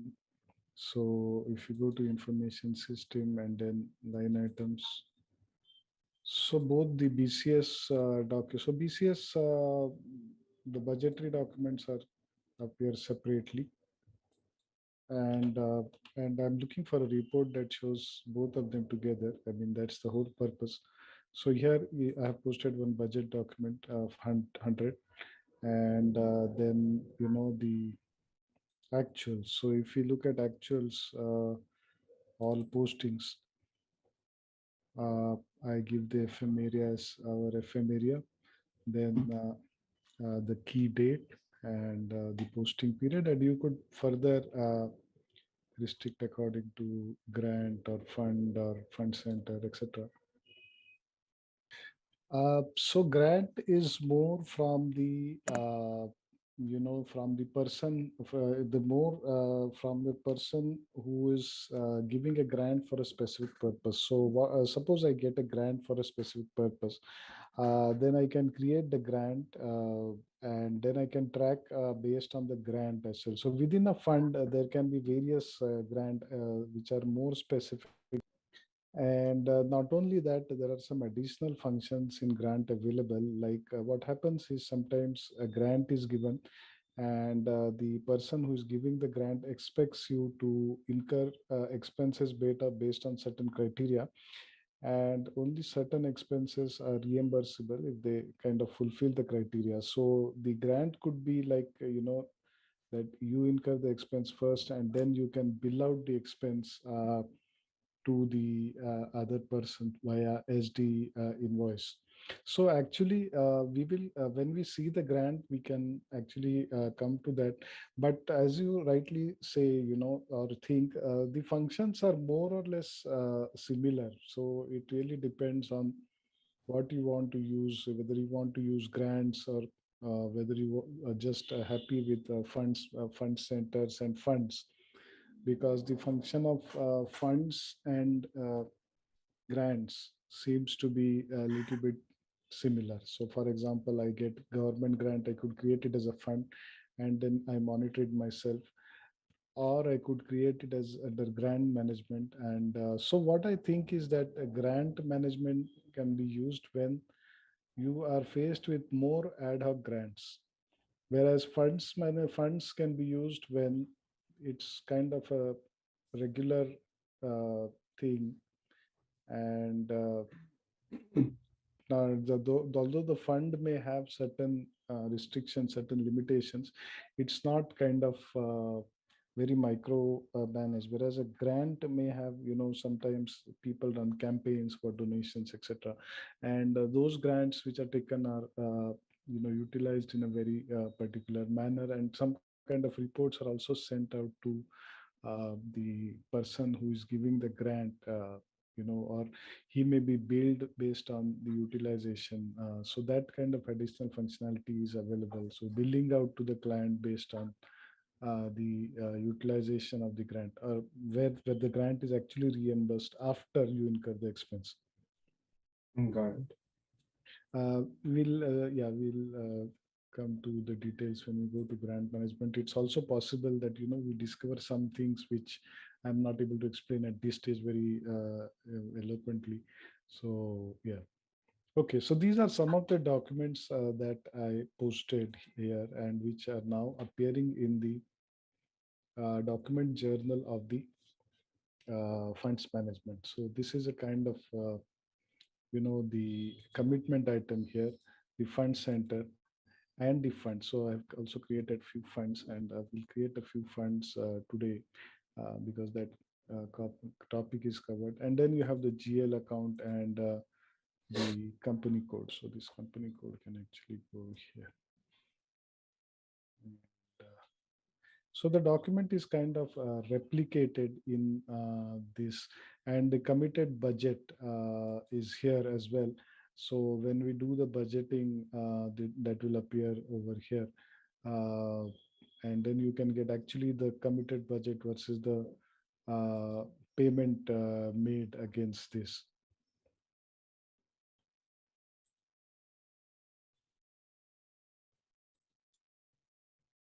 So now, by the way, are you familiar with Fury apps? Have you used Fury apps? Oh, yes, yes, yes. Yeah, because this system also has Fury apps. Okay, so here there is a, I practically have all the access. There is a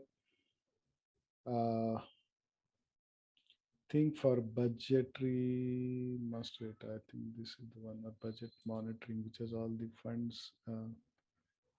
Yeah, I think this is for the budget alerts. but let me search on fund.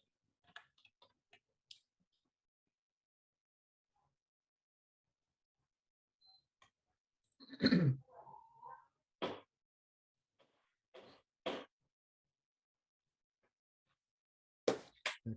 So here you can say you have all the apps here. So let us see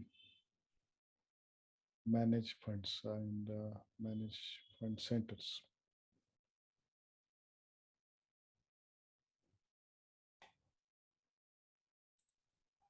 I created one more area called ZARU, which is for ZaranTech US, where we want to create time-dependent hierarchies. But what I thought is let's go through some more sessions and then we can, build this in a clean manner and have our thoughts put there as exactly as we want it to be. Yeah. So, yeah. So that is going to be for a new company code, right?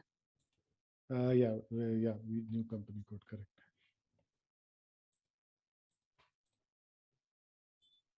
Yeah, once I have the system access, even I'll start creating all this. Correct. So these are some of the fund centers created. So managed fund centers. So I created three. Now this one I will show you today that how you can derive the fund center from the cost center. So this is exactly same as the cost. So you can go here. It's kind of the same thing, but it's in the Fury app. So most of the Fury apps, as you know, they are kind of the same transaction put in a different way.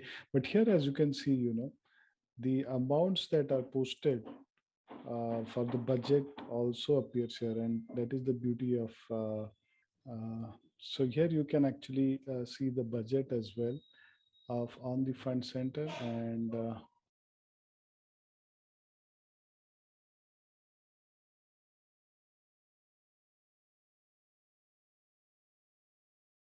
the accounting documents that are posted uh, against the fund center. So again, we can go to one GL document.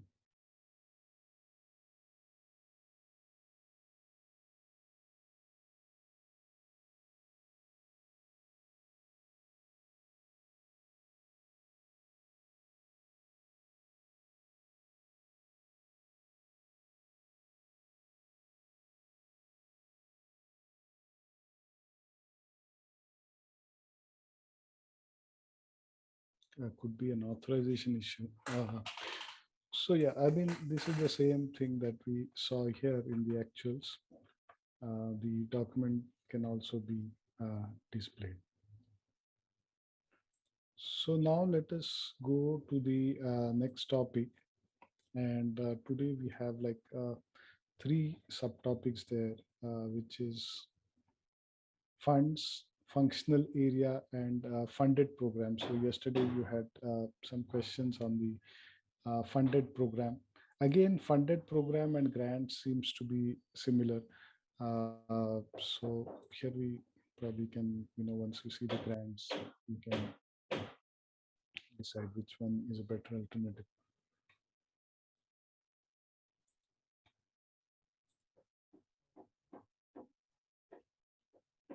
So here we come to funds and the disclaimer, we have gone through this.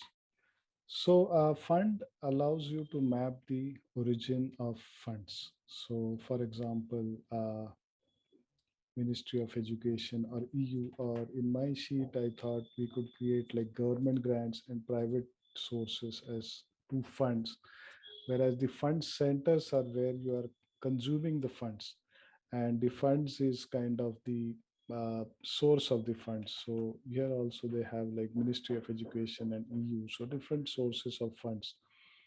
Um, So again, you can have a fund budget, and here in this representation, if we see, these are the fund centers like Ministry of Finance, Finance Department, and Human Resources. So within Ministry of Finance, you have Finance Department and Human Resources, which actually consume the funds, and those are the fund centers which where we are booking the cost. Now that cost is booked in the form of commitment items. So commitment items roughly is a GL account or a cost element or an aggregation of those. Whereas fund is something like, as they said, is the origin or source of funds, and where the fund is coming from. So if you are consuming expenses on a fund center, but in addition you want to track that from which fund I want using, because some government organization use this kind of accounting that they have very specific, or even not for profit or charitable organization, they have separate funds for specific purposes, and if you want to consume from that fund only, in fact there would be, I think, a multiple many to many mapping. So if I get a fund which is like a source of fund is a government fund, so it could can be used for finance as well as human resources, whereas grants from let's say the state government or any other external body can also be used for both the purposes, but Oh, within the, yeah, got it. So it's both ways. It is interesting. yeah, it's Okay, both ways actually. got it. Yeah. So here, if you see, the general fund also has all the three fund centers, whereas the budget fund also has all the three fund centers. Okay. So yeah, I think it's a bit complex, and actually whether you the actual scenario will actually determine how you want to map it. But broadly, there could be situations where we could have kind of segregation where the consumption and a fund is also related. So, for example, a charitable organization which provides meals to children, and which looks after, which has a foster care or something that looks after orphan children. So in that case, the origin of funds, the source of funds could also be separate, and the consumption of the fund centers could also be separate. But even within that, if they are sharing the kitchen, so in that case, again there is a kind of sharing, and it could be from the fund, but the consumption would happen by way of issue of meals to the other fund centers. So it could be a complex scenario. I think it's quite okay if you don't have all the answers right now, but if we could get a more practical scenario, then we could definitely attempt to map these kind of things. And once we see the journal entries and the reports that we get, then we'll be able to you know uh, get a better idea about what exactly we are doing. So this is a fund master record, and this is overall fund where the validity period. And let's go to the SAP only, because the screen is a bit outdated. Uh,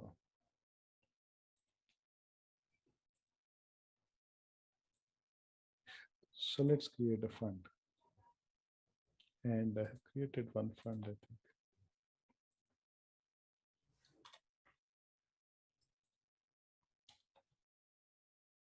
Yeah, so this is grants from Ministry of IT, and this is actually one fund.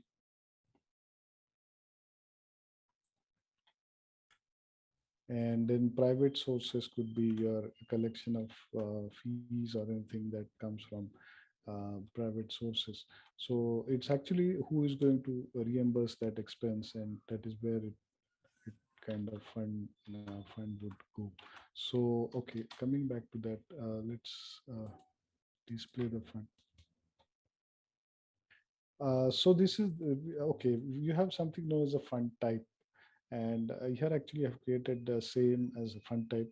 But within the private sources, you could have one, two, three, four, like four different private sources, and those could be created as funds within the fund type of private centers. Whereas government grants could be one, and then yeah, grants from Ministry of IT. So suppose I'm getting some grant from some other ministry, I could have another fund Oh, within the fund type of government grants.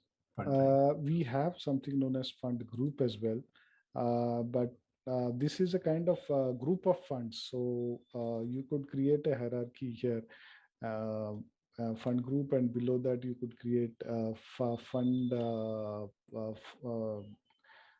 You could create fund this thing. Sorry, the fund type is a kind of a configuration. So that is a one-time setting. Below that you can create funds, but you could group the funds within a Funds. fund group.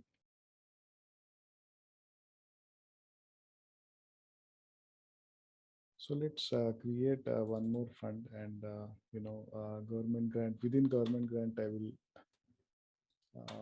government grant one, not very.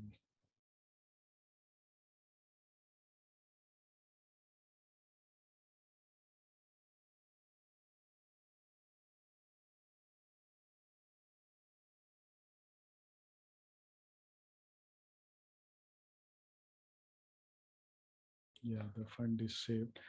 So what we can do, let's try to post one accounting entry, and there we'll get an idea how it is asking for the different things. And before that, let me tell you that I have done some configuration also to derive a commitment item and fund center automatically. So I don't really need to give the fund center. So for example, under other expenses, I have entered uh, some amount 125, let's say. Now it says that requires an account assignment category relevant to cost accounting. So let's say I give this as this thing. So here you will see that the functional area commitment item is derived automatically, and the fund center will also be derived automatically. Ideally it should be shown here. Let me check why it is not shown. So fund center will also be shown here.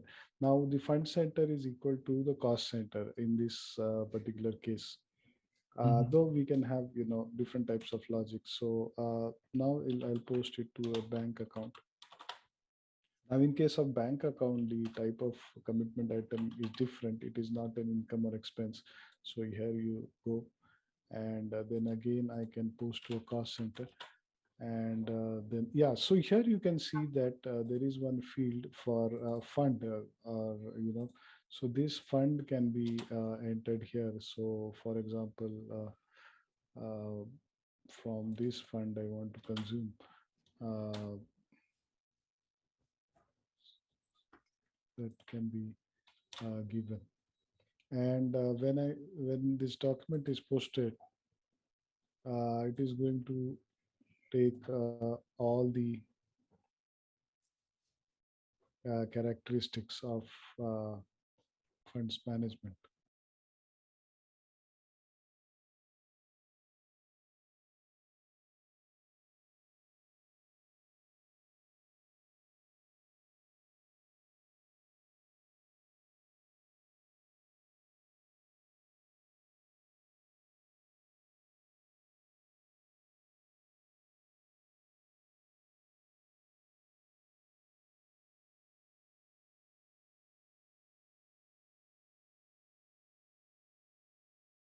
So here you go, that which functional area.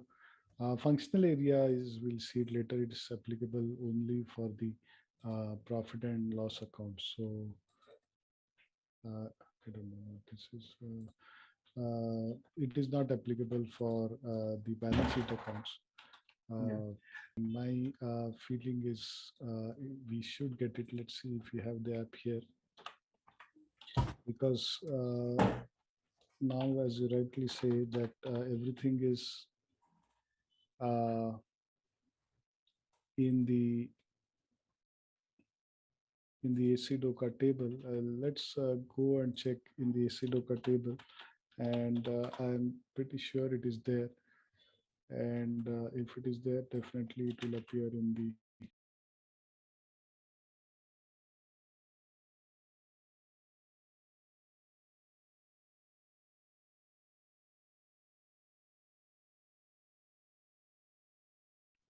Actually, that analytical balance sheet is not there, multi-dimensional.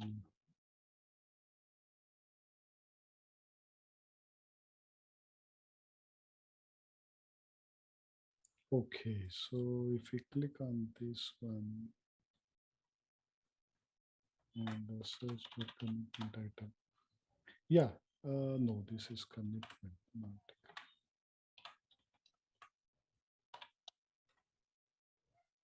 No, I think the funds management is not integrated with AC Doka. Fund center is there, fund is there. What about the commitment item? There it is at the bottom. Oh, yeah, yeah, yeah. Commitment item is there. Perfect. So that means we do It have, is. It is there. it is there, exactly.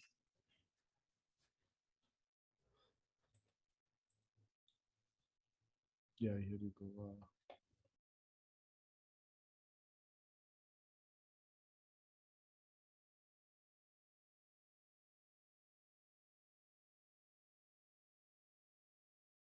Okay, let's try to get it here. Oh my gosh. Where is it?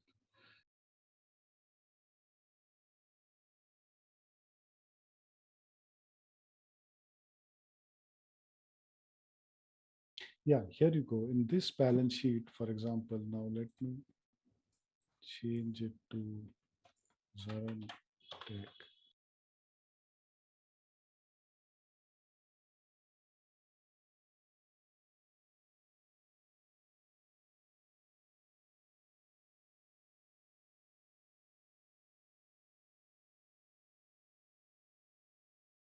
We need to create, I need to create these hierarchies and also this requires a hierarchy to be created. That is why it's not showing the data.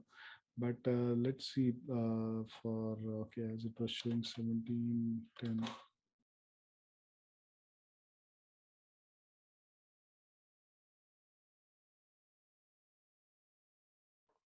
Okay. And if you go to the navigation panel,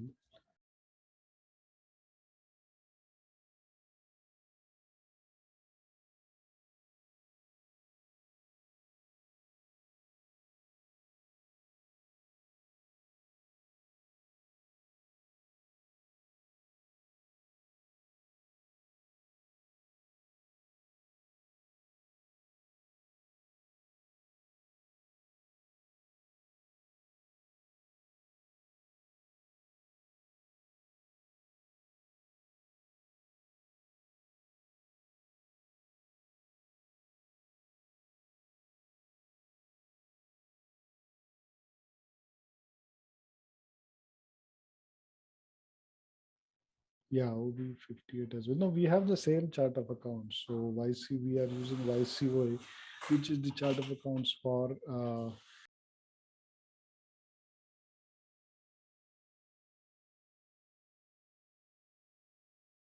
yeah, this is assigned to the same this thing. So I think it should work. Let's try this. Yeah, here you can see just few figures. Here I don't see the fund yet. Maybe in the trial balance shows. Yeah, profit center segment, zero balance account, functional area, and the additional fields for the vertical side. Because it's quite likely that because generally you cannot prepare a balance sheet based on funds or anything. That might be the reason that it's not showing here. But if we have a multi-dimensional balance, trial balance, I don't think that app is there. Okay, let me check this. Yeah, you can assign assets to a fund. Yes. I have not generally seen a balance sheet by funds because these are some of the reports you get by funds. So it's more like budget versus actual kind of thing.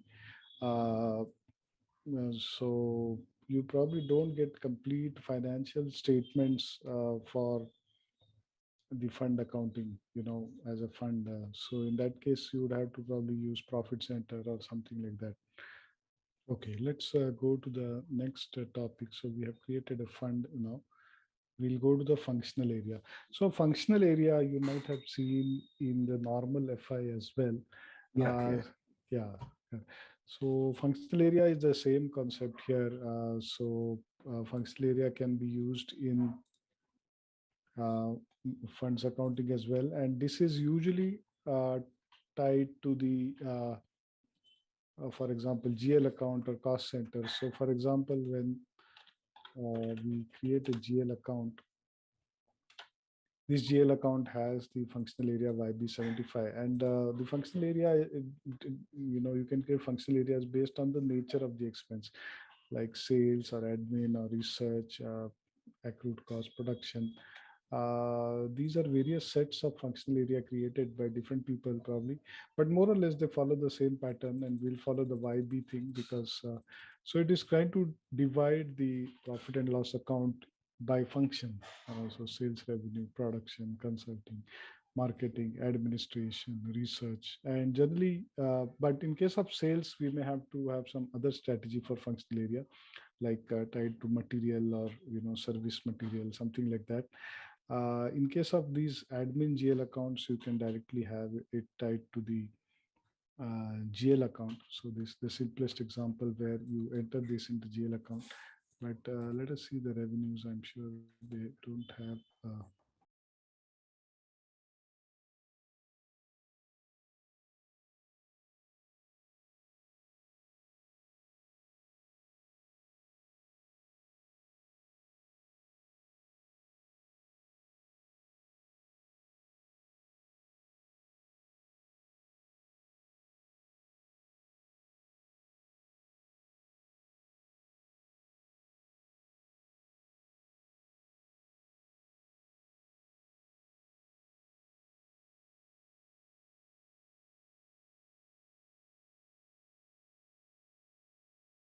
So here, if you go to the this thing, it doesn't really go anywhere.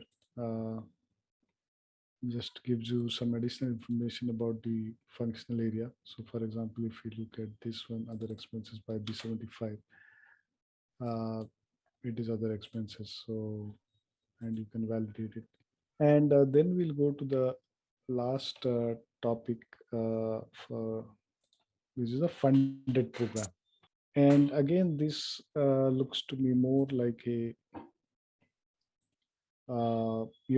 program which is specifically funded, or a program which is run like a project.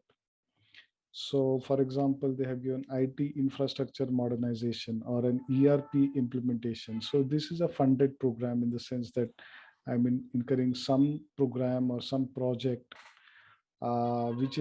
which has certain funds. So this could be within a particular fund center.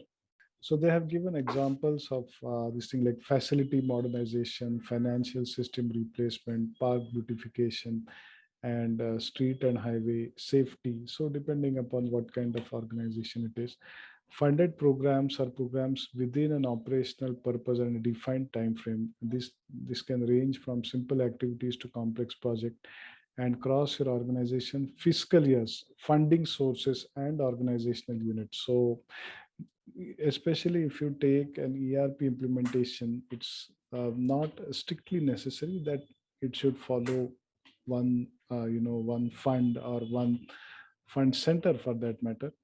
It could be across this thing, but it's also likely that uh, it will follow a particular fund center. It's again flexible. So the funded program purpose is different. So if we come back to this thing again, revisiting this. So fund center is where you are incurring the expense or consuming a resource. Funds is actually a source of funds, and then the functional area, of course, is completely different. And a funded program is a project, but generally, it could be distinct from the fund center, because fund center is actually which is consuming the this thing, but it could be across fund center. So, or you could create a separate fund center also for this funded program. So let's try to post one document with a funded program.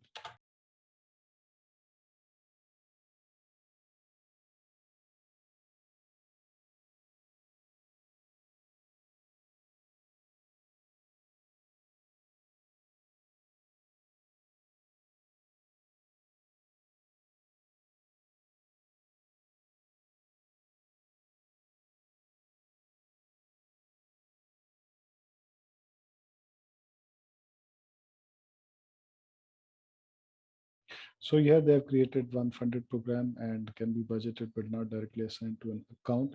During toasting can derive from accounts such as CO. So probably the funded program can be used as an alternative to the fund center. So if I directly post to a funded program, uh, I may not require a fund center to post to. Yeah, and that is what we'll kind of confirm when we post. So let's create a funded program. So let's say, yeah, this funded program I have already created like IT infrastructure upgradation. And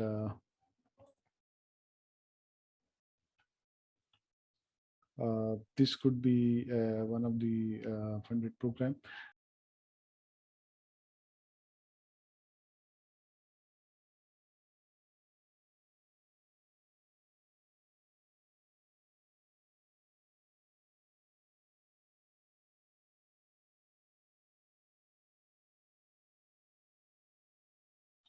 We have funds, we have fund center, completely earmarked funds.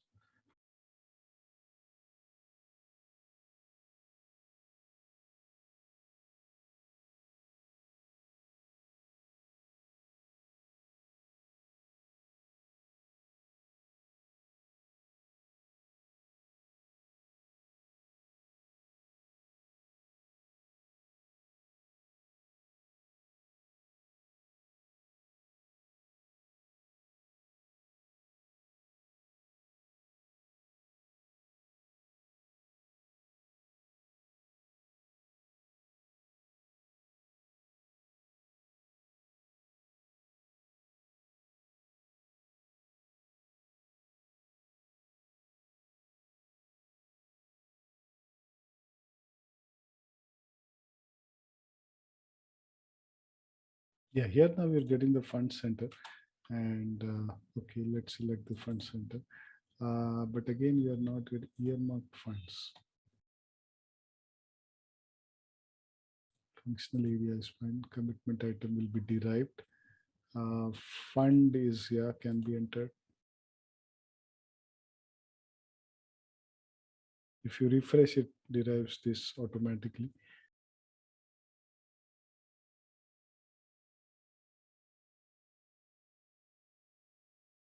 Let's quickly check whether the funded program account assignment object is activated, because I remember I have not activated all of them.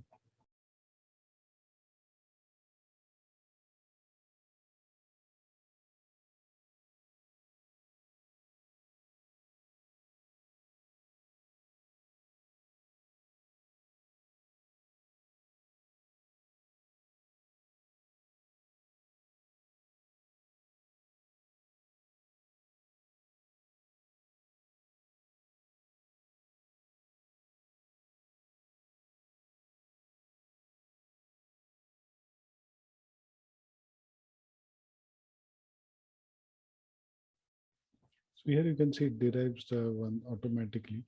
Uh, well, we cannot see the funded program yet. Okay, let me check this. Maybe some additional activation is necessary, because sometimes it has some additional. Sorry about that, because I was not sure whether we use this.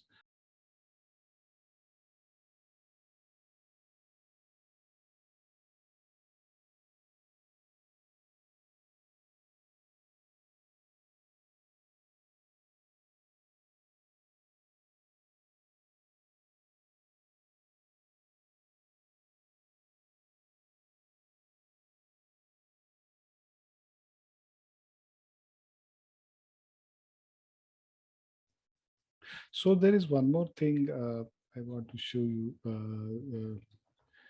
that we discuss this now: fund commitment item, fund center, fund functional area, and funded program.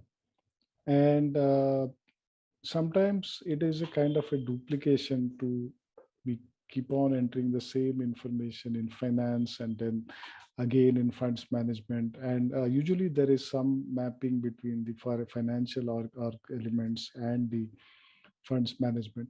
So SAP has given very useful tool called FM Derive. And here, what we can do is we can pass on certain characteristics from FI into funds management and derive the funds management org structure. So this is a very I mean, lot of functionality is available here. I have put a very simple logic, but see now what I have created logic is the cost center field is uh, transferred to the fund center. So where we have kind of a one-to-one mapping. But this is probably the simplest scenario. But if I try to create a new one, new derivation, it gives me so many options. So function module, enhancement, initialization, assignment, table lookup, and derivation rules. So we'll try to see more complex things. So from the material group or something, you want to derive the commitment item, for example. So we had done in the previous project that, based on my materials consumed, suppose it is of a particular type, then I should derive the particular commitment item. So there the commitment item did not follow the GL account principle. It was more specific in terms of what exactly is consumed. So especially in case of different types of services where it could go to a common GL account, but it could go to a different commitment item. Or you could, have other kinds of derivations, and you can put conditions here which kind of link various tables, and then you can build rules based on that. So this is a very flexible and very kind of a useful function. You can even use a function module. So I want to use some standard function module to derive yeah, so these are the standard function modules provided to read data from certain things and then pass it on to, so for example, I use this read account master data. So, based on the company code and GL, then I can, determine certain fields here, like your planning level, or, any field can be derived. But of course, the logic, if you know the logic, then if these two conditions are satisfied, uh, and here you can have the very specific condition that, these are the input fields, this is the condition, and then this is what is passed in the target fields. So yeah, so here they're passing the commitment item in the commitment item field. Based on this logic, I'm able to derive the commitment item. So we'll try to take a few more examples of complex derivation using function modules, etc. in the subsequent this thing. And this FM derived tool. So suppose I created one this thing, and I want to pass the GL account to commitment item. I can test the rule here. So this is a tool which SAP provides, and this is very useful. So you switch the trace on, and whatever your FI objects you pass here. So for example, here I'm trying to see whether the GL account is passed to the commitment item, and I want to use the same GL account, which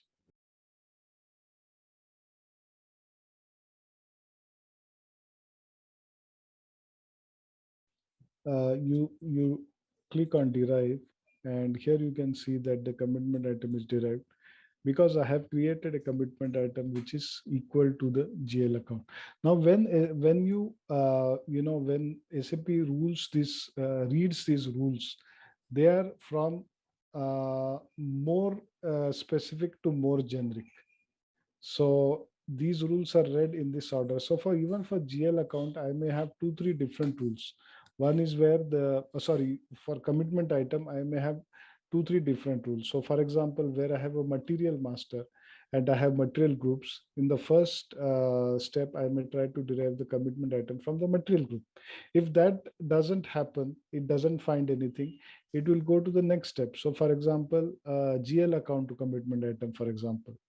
So this way we can have, for the same thing, we can have different rules, and it will, proceed in this order, trying to derive the rules.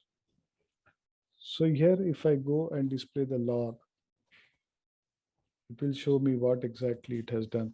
So what input it has passed. So it has passed the GL account number to this, and then the FM derive has derived the commitment item based on the GL account. A very simple rule.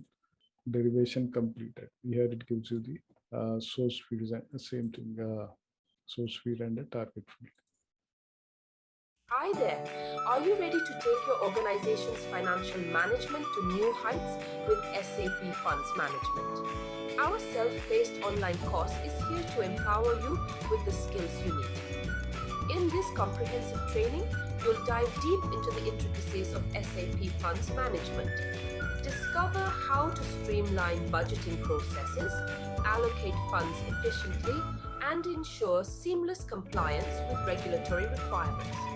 Our course curriculum is meticulously designed by industry experts, covering everything from creating commitment items and assigning budget periods to generating insightful reports for data-driven decision-making. Meet your instructors, seasoned professionals with years of hands-on experience in SAP Funds Management. They'll guide you every step of the way, sharing real-world insights and best practices to help you master this powerful tool. Don't just take our word for it. Hear from our satisfied students who have transformed their financial operations using the knowledge gained from our course. Best of all, this invaluable training is accessible at an affordable price, making it a smart investment for your career, growth, and organizational success. Visit ZaranTech's website below for full details on the training and enroll now to unlock the true potential of SAP Funds Management.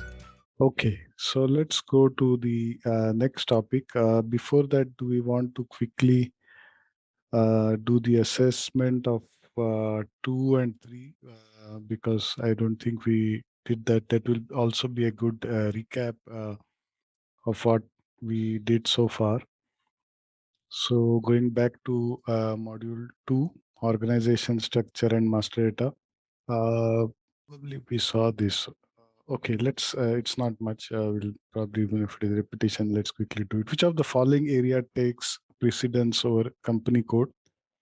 And the answer is FM area and controlling area. So I would say they sit on top in the sense that you can have multiple company codes assigned to one FM area and multiple company codes assigned to one controlling area.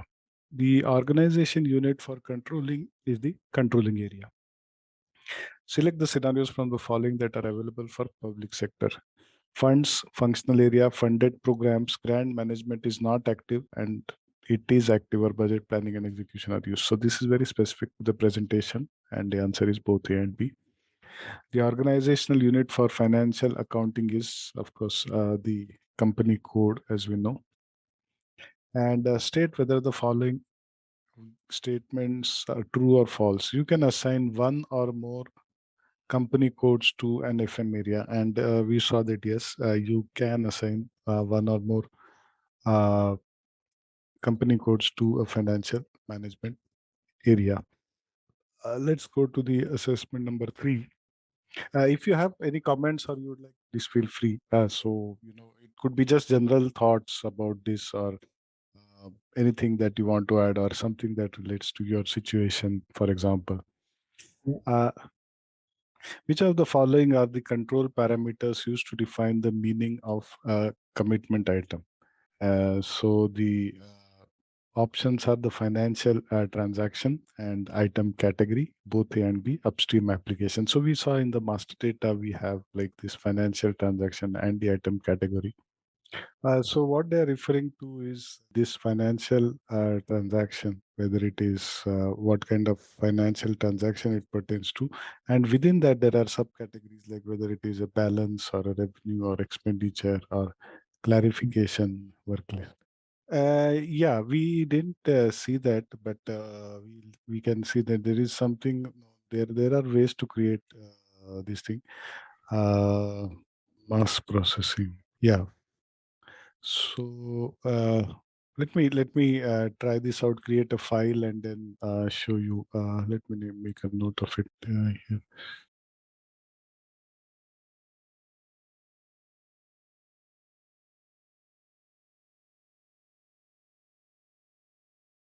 Okay, which of the item category stipulates whether you are working with a revenue item, an expenditure item, a cash balance item, or all of the above. And we saw here the item category. It's kind of all of the above.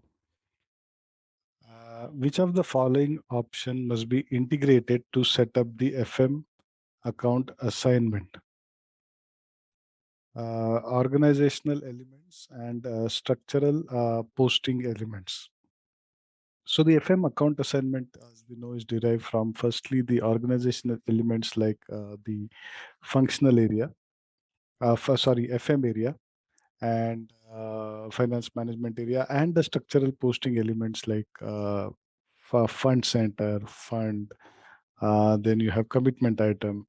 Which of the following must be integrated? Yeah, we saw which of the following information must be contained in the fund center master record. The name and description and person responsible. So going back to the concept of the fund center, yeah, it is more like where the expenditure is incurred. And then we had funds, which is like the source of funds, like private sources, government funds, etc. And choose the total number of digits of commitment items. Yeah, this is really large because the jail account is 10 digit, but you can go up to 24 digits with this. Yeah, it's the same. So, okay, let us continue with the next topic. That is, oh, yeah, this one we have on module 4. Maintenance of functional area in the master data menu. Long maintenance of functional area, long text change documents, create with the template function module, substring function, all of the above. I don't get this. I'll come back to you on this. Which of the following activities will be enabled by the funded programs? Funded programs, as we saw, if we go back to our funded program, it could be a project and record budget, control postings, and monitor the performance of internal projects. And this is all of the above. Funded program is not available for direct input. So usually it is derived from cost center or internal order or WBS element. So you could create a WBS element for the project and then have the funded program derived from there. It is not available on the input screen. Which of the following option is managed as funds from secondary sources? Budgets, funds, and both A and B. Yeah, apparently that is the answer. During posting, the account assignment is always derived from another account assignment object, such as, yeah, and this is a particular reference to the funded program, which could be like a CO order, WBS element. So you could create an internal order and record all the expenses pertaining to the project there, or you could create a project in project systems and create WBS elements for that. And then we will derive that from. So what I would suggest, when you start this thing, if possible, please try to first create your structure on Excel, so we could discuss it once tomorrow. And then, I mean, the basic things definitely you can go ahead. But if you want to have some kind of brainstorming on how the structure could be, then we could probably discuss that. And examples of funded programs are, yeah, facility modernization, financial system replacement, park beautification, street and highway safety. So different kinds of projects could be there. Now let us go to the budget structure. And again, there are some functionalities here which we are going to see, which are not mandatory to use. So you could use them, you may not use them also. So let us see what those are. So this is the budget structure disclaimer we have all read. This is the agenda for today. Budget structure. Project structure enables maintain budget. So we are going to see the two concept of budget address and posting address. Budget structure menu, derivation rules, derivation types, and generate budget addresses from budget data. So the concept is that So the use of a budget structure is optional. If you do not use a budget structure, the budget addresses do not have to be checked. Budget and posting addresses have a one-to-one relationship. So the same thing is in budget, and the same thing is in the actual commitment postings. So when we talk about postings in the budget BCS or in funds management, there are two types of postings. One is the payment postings, which result from, let's say, payment of an invoice or even the booking of an invoice. And one is the commitment posting. So the commitment posting actually starts when you create a purchase order, or even before that, when you create a purchase requisition. So something that creates a commitment for the future, so which is going to result in a definite liability or payment in the future. So those kind of postings are made both to for the budget and to the actuals.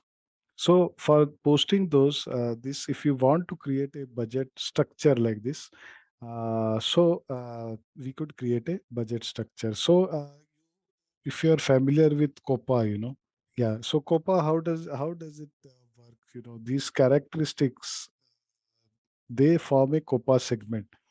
But that COPA segment is always dynamic. So every time you add a new product, a new profit center, a new customer, for example, it will create a new segment. So that combination itself is called a segment. So similarly, I could relate this also. So budget address or a posting address is nothing but a combination of FM account assignments. And what are the FM account assignments? They are like fund center, fund, commitment item. Sorry, yeah, funds, fund center, commitment items, functional area. These four combinations can result in different types of posting addresses and different types of budget addresses. So, for example, this is some kind of a structure. Uh, I think they have, yeah.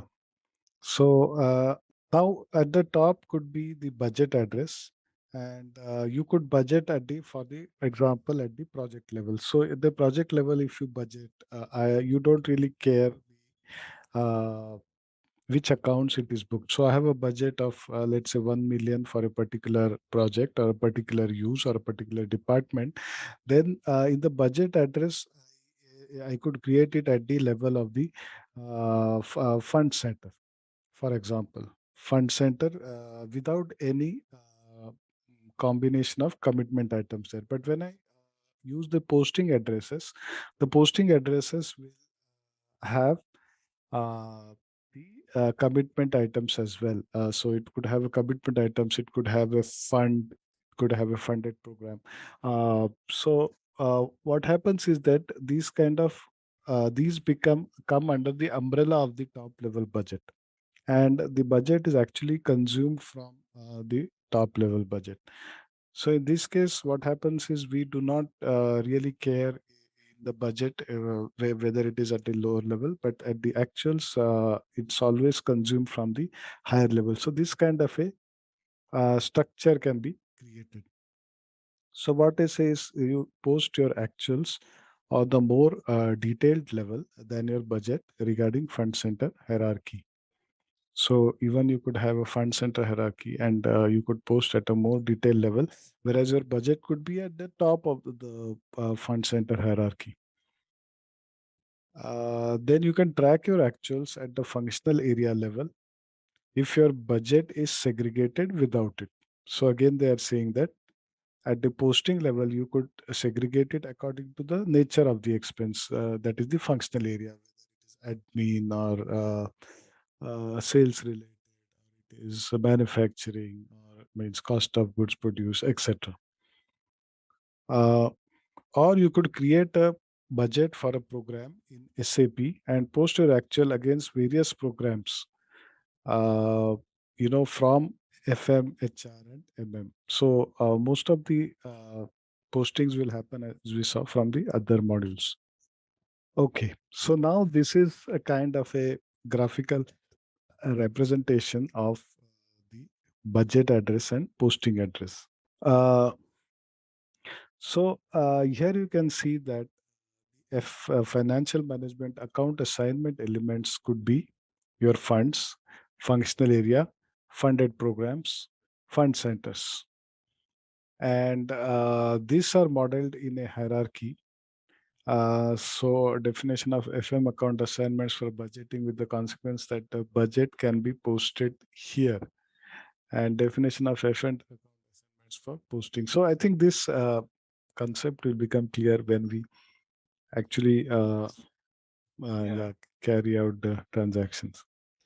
Maintain budget or posting addresses. In this case, addresses must be completely entered into table.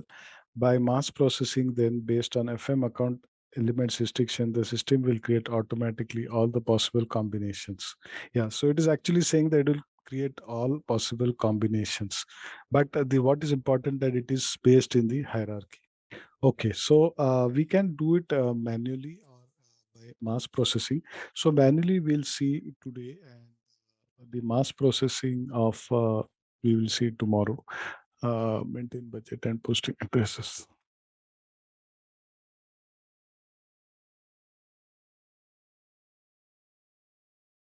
Yeah, so I will show you how to create the posting address.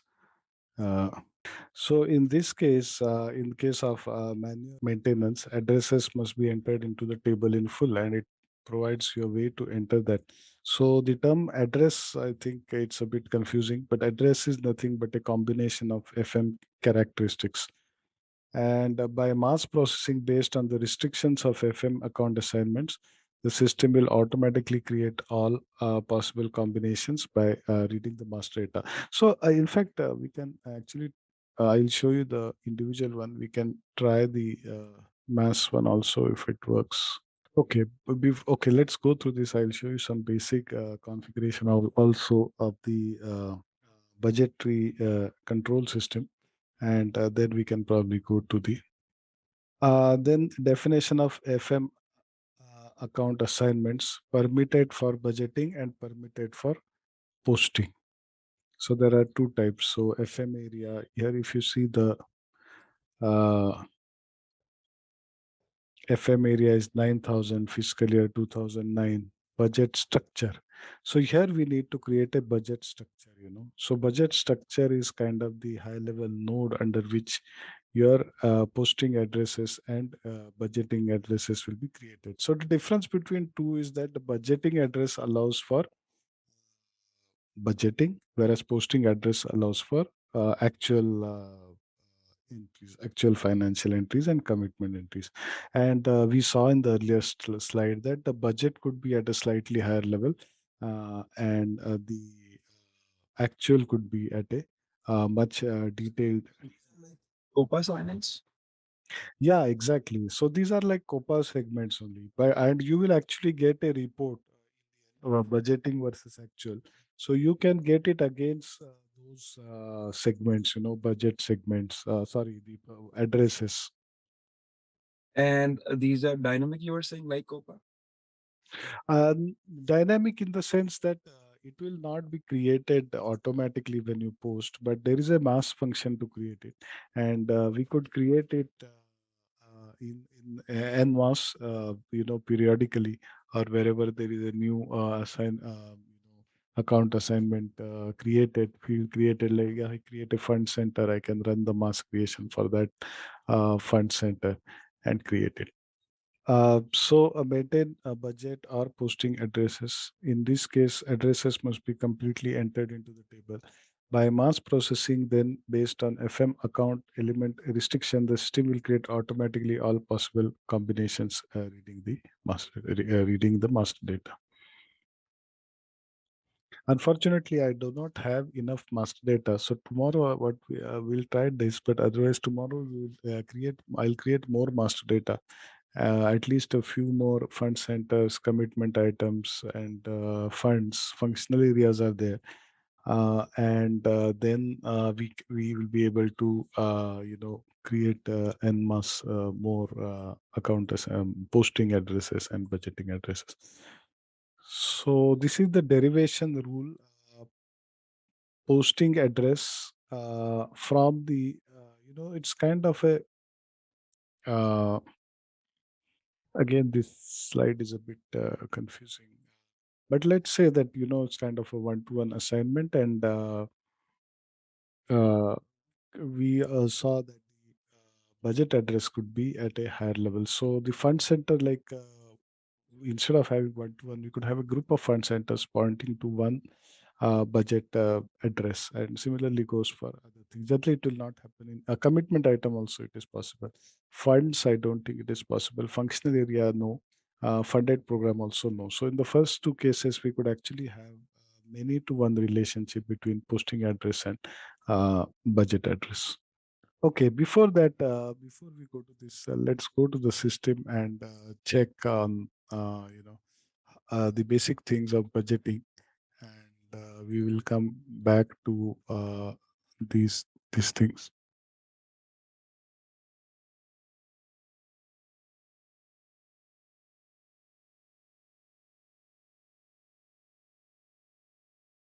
So just as we did for the actual thing, the basic settings of the funds management, we need to activate account assignment elements in budgeting, like which account assignment elements you want to use in budgeting, and which are mandatory and which are optional. So as you can see here, that the fund centered commitment items are mandatory, whereas functional area, funded program, and fund and grant are optional. But let me change this one also, functional area, to mandatory, because we do have the function. Oh, so at the higher level, it is optional. So I cannot make this change only for BCS. If I have to do this change, then I will have to change at that level also. So let's keep it like that. So these are the account assignment elements. Then, yeah, you have the budget types here. So, when we do the entry of the budget, uh, yeah. So this is actually predefined by SAP, but we can, create your own categories. So, see, the budgeting process is that you can have an initially entered budget, you can have a supplement, you can have a transfer from one fund center to another fund center, you can have transfer back to the authority who is providing the budget. So these different kinds of transactions need to be reported out in the report correctly, and that is why we have these budget types. So if you forget this enter, because I had created it initially just to get started, but now because there is data, it is not allowing me to delete it. So so basically we use the BT01. They have provided SU01, SU02, TR01, TR02. BT01 is the normal budget entry. So if you go beneath this and see the assigned processes, that three processes, either the budget entry, carry forward for sender, and carry forward for receiver. So these are kind of year-end processes. So you can carry forward, and you can carry forward from one to another. So this is basically the primary source of entry for the budget. Then we come to the supplement. So if you have any supplementary budget, then it comes under this. So these are the standard. If you want to use any other, like receive or return instead of entry, then we could use that also, and then supplement, and then transfer.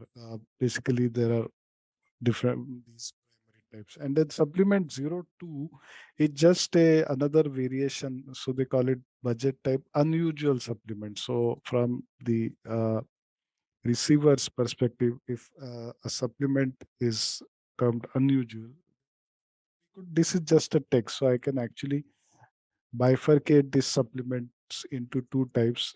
If I don't require, I can just keep one supplement also.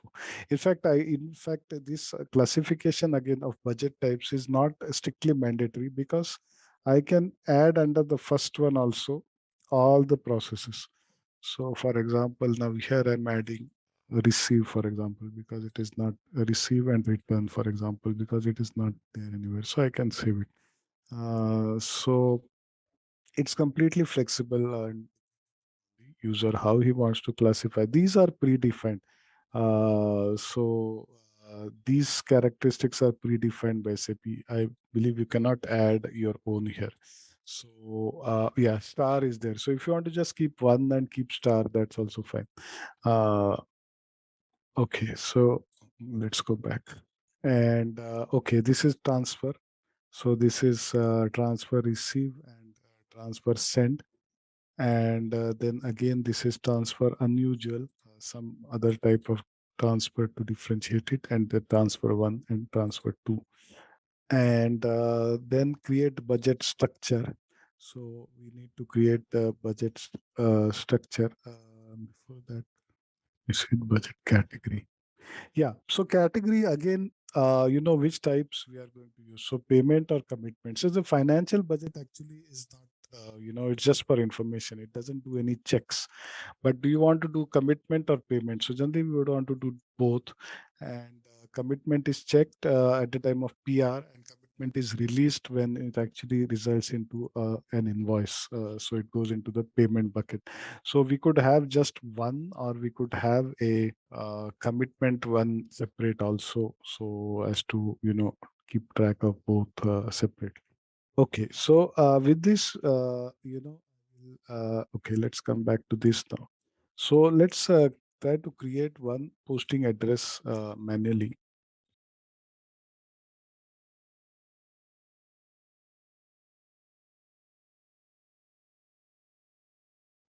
Yeah, so here you can create a multi-level budget structure, and we have created one hierarchy, so you can display the hierarchy.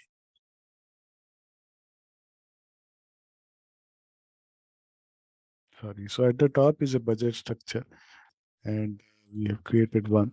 So now under this, so it's actually, it doesn't. Okay, so there's a top level hierarchy which has the same name as a Zaran top, and then you have these kind of, combinations of the uh, fund center and the your commitment item as the address, budget address. Yeah, actually the constant element here. Can you change the layout?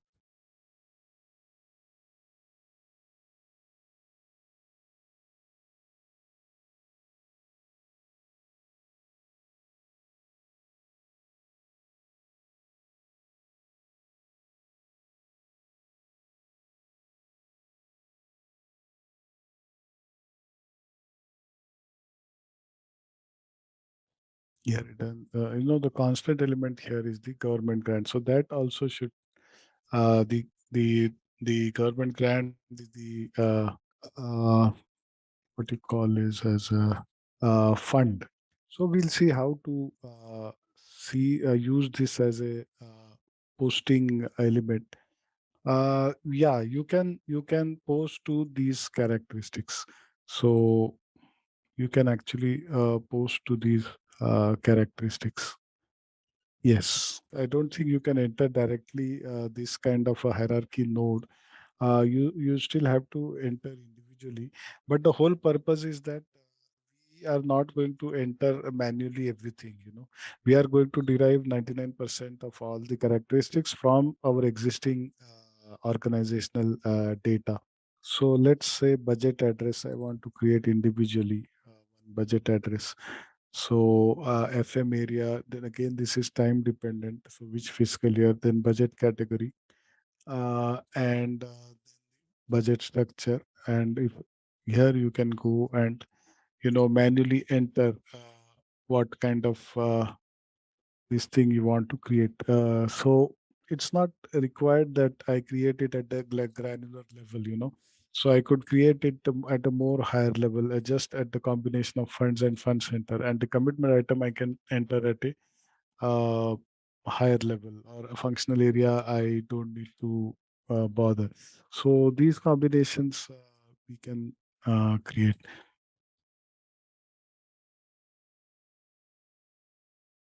And similarly, very similar actual also. Here it asks you for the posting ledger. So it's the same. The posting ledger the same as the budgeting ledger. And here we've created a similar structure. But let me work on this a little bit, and we'll, when we do the actual postings, we can have a different thing at the budget and a different thing at the uh, actual level.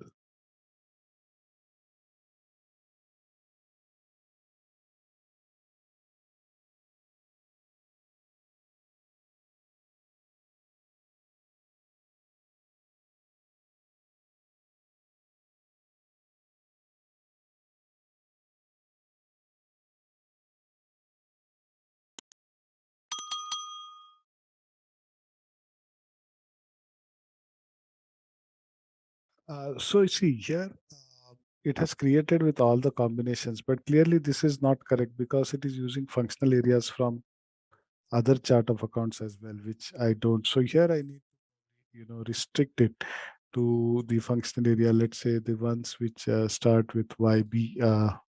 Yeah, correct. So we don't want. So somebody else has defined the other functional areas for his chart of account. Yeah, it's client specific. And then this kind of IT infra, then we don't want everywhere the IT infra funded program, because this IT infra funded program may be very specific for a particular use. So I think then we may have to, create it twice or thrice, one based on certain criteria, then another thing based on certain criteria, then another thing based on certain criteria. So to do this kind of working in Excel, so fortunately it has a test run. So I'm not creating it right now. See, we saw this posting ledger 9A is the payment budget, and 9B is the commitment budget. There are certain transactions which update the payment budget. So, for example, you book a invoice, so it actually creates a liability to the vendor. So that is an actual financial transaction that happens. So that would update the expense account in the payment budget. But suppose you create a purchase order, for some stationery. So stationery is a GL account, yeah. But purchase order is not yet, it's not yet materialized into a liability. It's a kind of something that is a commitment that is going to happen. So that will get posted in the funds management commitment budget. Yeah. So here they're saying that you can generate budget addresses, which we saw that en masse we can do. Similarly, we can do for posting data also. So a budget address and posting address. So both is more or less the logic is same, but if our hierarchies itself are different, then we may not want to create it at all the budget addresses at the granular level. Suppose I have a fund center hierarchy, then here I will give only those nodes which are the top nodes. So let's take an example tomorrow, and I will show you how we can probably do at the higher level. Yeah, here it shows multi-level budget structure. Uh, FD1, Fund 1, Fund 2, FC, that is a fund center, 1, commitment item 1, fund center 2 and 3 are below the fund center 1, and then fund center 2, commitment item. The multi-level budget structure supports a bottom-up budget distribution. The budget is entered on the lower level and rolled up to the top of the hierarchy to simulate a top-down distribution. So, the account assignment elements are always at the lower level, lowest level. So, whatever you enter at the lowest level will cascade to the top, or rather will roll up to the top level. Okay, so another thing is that this can be extracted in BI also for reporting. Unfortunately, we won't be able to do that. Let me check. But most probably it won't happen. But we'll be able to extract these structures into BI, and then BI is more flexible from a reporting perspective, as you know. So the summarized data is pulled into BI, and then BI can do a lot of good reports with there are a lot of tools available that sit on top of BI, and you can build really informative reports which are more like dashboards, which more give you a summary of what is happening.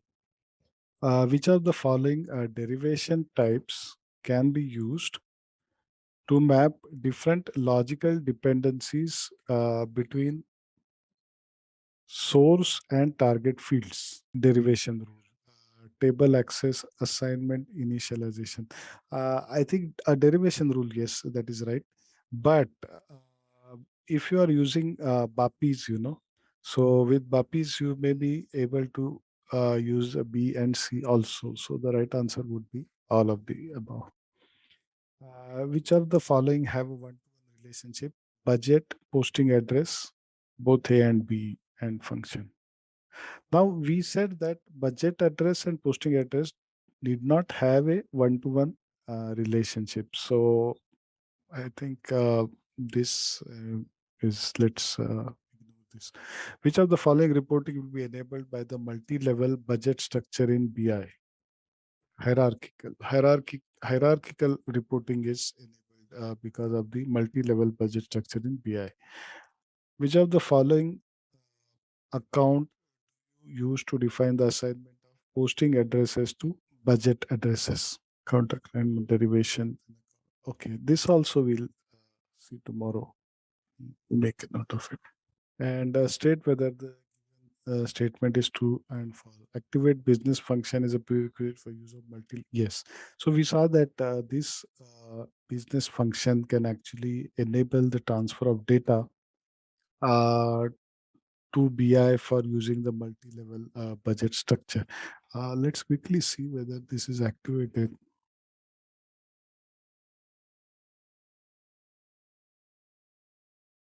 Yeah, maybe in the HANA this. See, HANA actually has redefined the way BI works, right? So maybe this is no longer required because HANA, BI and HANA will work. Okay, I think this is probably a bit redundant now.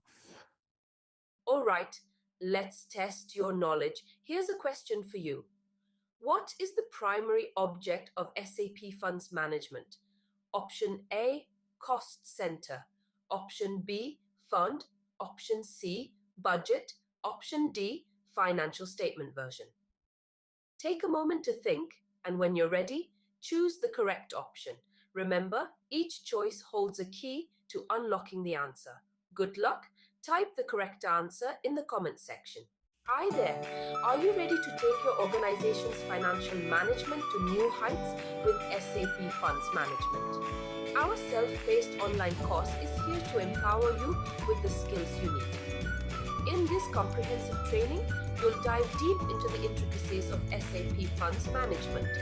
Discover how to streamline budgeting processes, allocate funds efficiently, and ensure seamless compliance with regulatory requirements.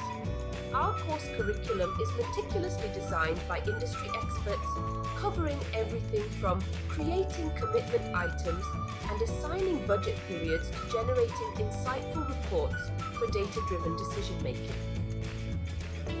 Meet your instructors, seasoned professionals with years of hands-on experience in SAP Funds Management.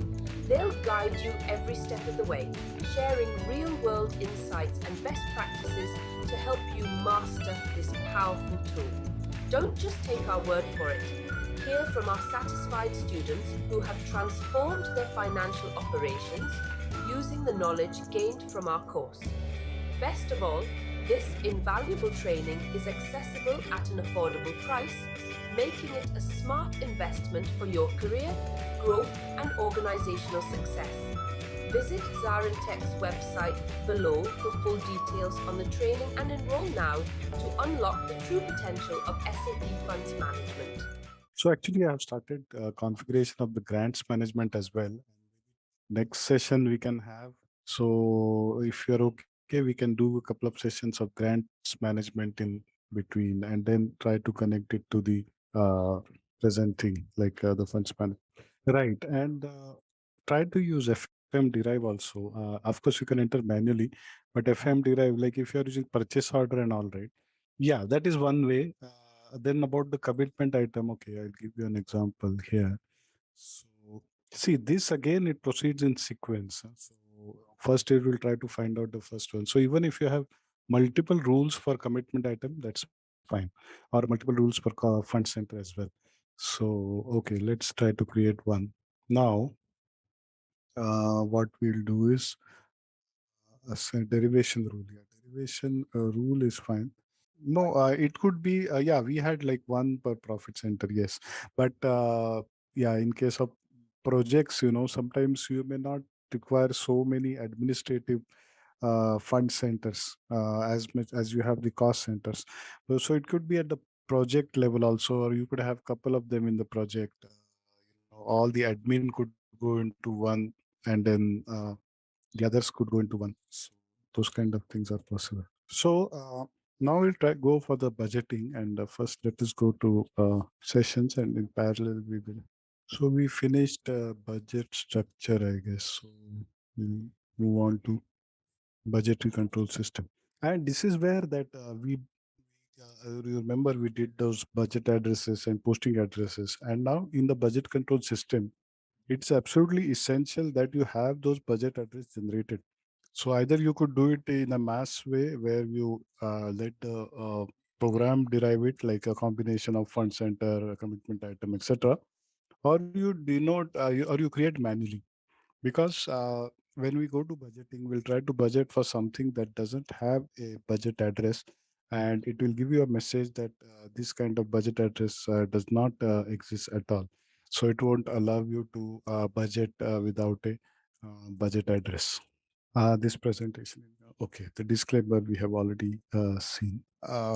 Yeah, so budgetary control system, the functions in the funds management component support budget planning, budget execution, and allow you to monitor the availability of funds. So this is about the budget thing does. So here, the planning and budgeting functions are more or less integrated. So it is not like cost center where you can do planning separately and budgeting separately. So planning allows you to have some planning components, and the same thing would be used in the budget also. So it is mainly the budget that we would be using, and the availability controls, because that is how we want to use the system and stop the transactions when the budget is going to be exceeded. So the budget control system in FM is an alternative to former budgeting. So I think, a few years ago, roughly 5, 6 years ago, they introduced a budget control system in place of former budgeting tools, which are old transactions are now redundant. And in S4 HANA, the BCS is mandatory. So they no longer support the old budgetary control system. So it's really not necessary for us to talk about former budgeting. BCS is designed to allow flexible customer specific adjustment to all important functions. So this is a more robust tool, and it allows more functionality. SAP does not intend BCS and formal budgeting to be used at the same time. That is, if you are using ECC systems, you have the option, but you cannot use at the same time. And therefore, the menu transactions and functions of customizing are separate. The necessary migration tools are available if you are using formal budgeting. Yeah. So one of the, if you see the simplification list, so when you go for migration scenarios, and you migrate from ECC to S4 HANA, one of the items in the simplification list is BCS. So we had one of our pharma clients doing that, and they advised that, of course, he was on BCS, so it was not a big deal from him. But if you look at the relevant notes and all, it doesn't support. All FM master data support in BCS, as well as grant and funded program master data. So grant and funded programs are kind of integrated with BCS also. So we'll see tomorrow. Next session on Monday, we'll see the grants session. BCS includes an integrated planning tool with basic functions for budget planning. If you want to use comprehensive budget planning, you can exchange data with SAP's strategic enterprise management. So this is another external tool, but don't think it is in use anymore. You can use BCS with position budgeting and control. So these are all things within SAP. You can see that. Business information warehouse is available as a comprehensive reporting tool for the budgetary control system. So you can export data from BCS to BW or BI, and then you can report based on data.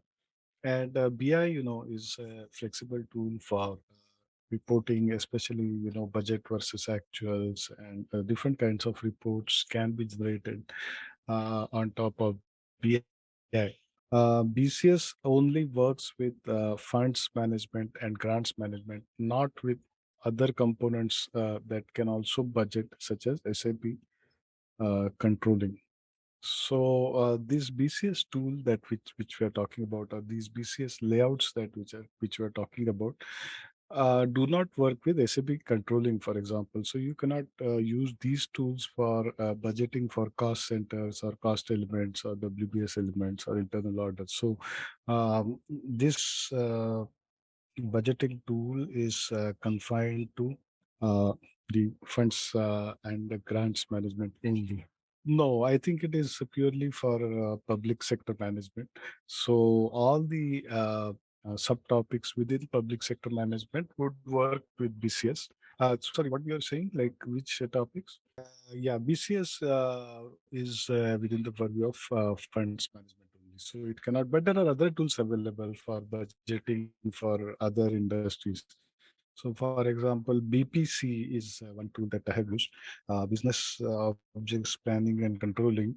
So that is a tool that also sits on top of BI and is extensively used for budgeting and consolidation.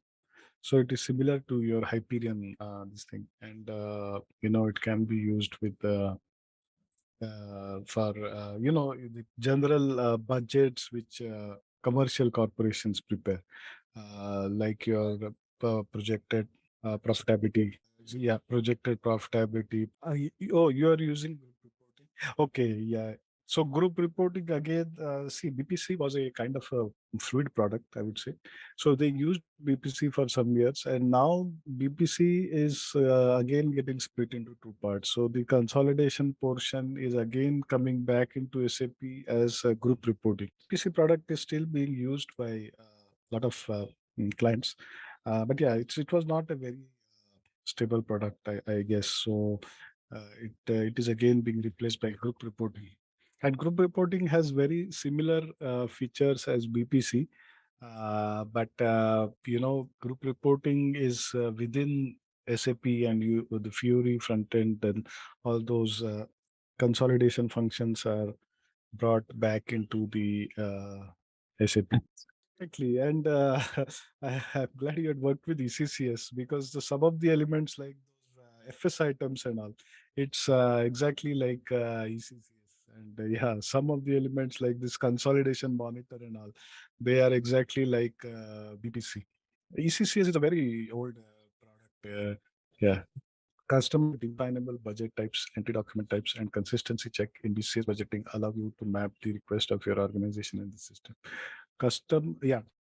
So budget types and entry document types and consistency. So these budget types, through budget types, you can assign specific meanings to the budgets, and you can give budgets to it.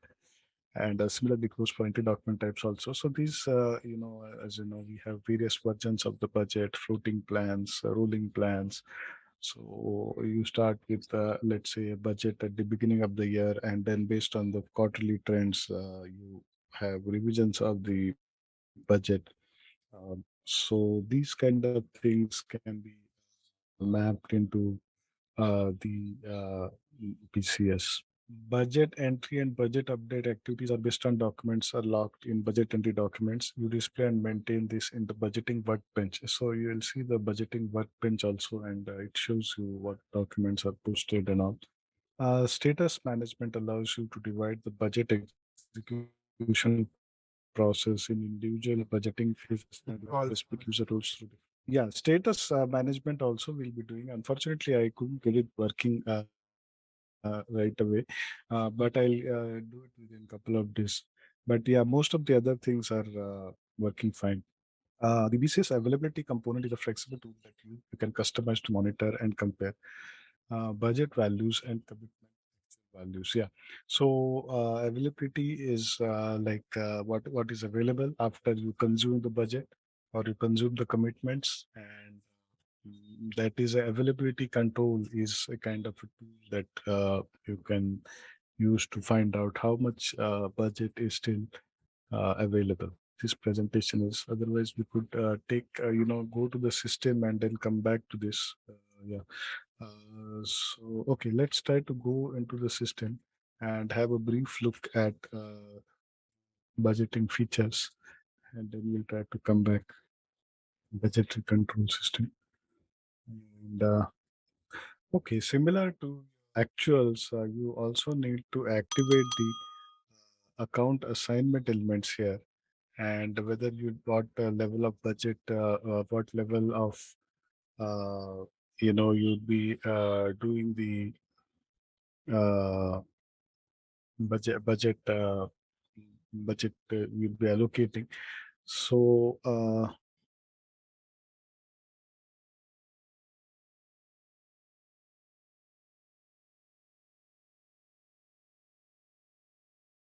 yeah, activate account assignment elements in budgeting. And again, this we have already seen these ones. So what is optional, what is mandatory, and what is not used. So I have kept comparative and fund center as mandatory. Funded program is optional. Functional area, we could make it as mandatory. Let's try to make it as mandatory. But I don't know if because already there is data, delete the data and then grant is optional and fund is optional. So these all things are optional. The next thing is budget types and then budget category also. So we have payment budget, commitment budget, and financial budget. So we could actually use either of these, or we could use both. This financial budget actually has no such, no such. It's just for information. It doesn't stop you in either case. But this payment will stop you in case of payments and the commitment budget. So actually, unlike your controlling, here they have split it into two parts. So it is either you have this. This is standard, so you cannot have any other classification other than this. So you need to have either payment budget or commitment budget. And then you go to define budget types. This one, see, this one, how it works is the certain transactions of SAB by their nature are classified as either commitment or as a payment. So, for example, when you create a PO or a PR, that transaction itself is classified as a commitment. Whereas when you book an invoice, pay a customer or a vendor, that transaction is classified as a payment.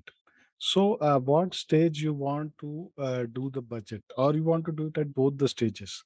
So that is what you can do it at this thing. So suppose I have a particular budget for commitment and then the particular budget for actuals, then it would keep a check on both the things. Otherwise, what after a while we can do in the normal cycle is we can transfer the budgets from one place to another place.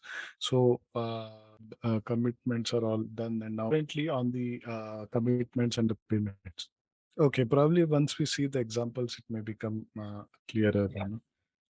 Then these are the budget types, and I think we saw this last time that this is the BT01 is the now you can assign process to the budget type. So the process are basically enter per budget, supplement budget, and so on. So here enter, receive, and return and carry forward for sender processes are budget entry. So budget entry. So this will give you breakup of the budget by the budget type, like how much was the original budgeted, and then how much was the supplement, and then how much was the transfer from another budget, another cost or fund center, for example. So these budget types are more or less standard. I mean, you can customize this, but the underlying transactions are all standard. This is a comprehensive all the transactions what they had given for another FM area 001, and this is what you get. So these are the different types. So we will see these different types during the our course of demonstration. Okay, and one more thing that we have is create the budget structure. So that is actually not in the configuration.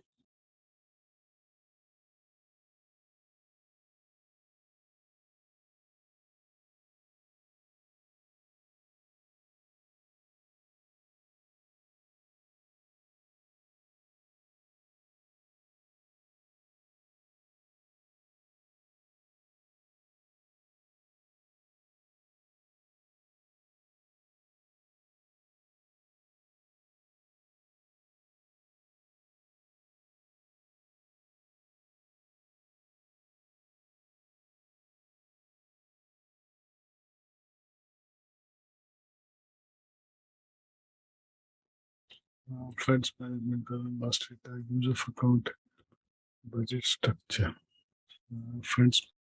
Oh, sorry to see.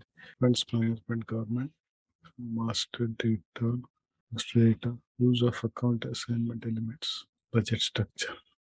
Okay. Yeah, so this is actually a high level budget structure. Within this multiple level budget structure, you would have the budget addresses. So these budget addresses right now we'll create manually, but we can also have a strategy to create. Yeah, you want to create from the cost centers, or you want to create from profit centers, or you want to create from any other element. So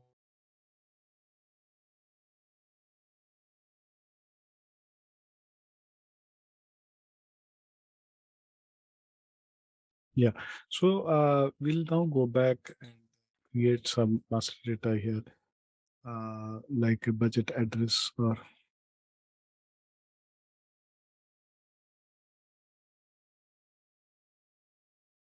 so here I can create individually the budget address, and budget address is nothing but, as we said, as we talked about, the combination of the various things here, like a fund center. Also, I'm creating under payment budget, and so here, see, the system already has created so many addresses, and these are the combinations where you are going to budget, for example. So I think last time we ran the automation program, the automatic program, and it created all the budget addresses. But still, we can, try to post at something now. For example, let's see which.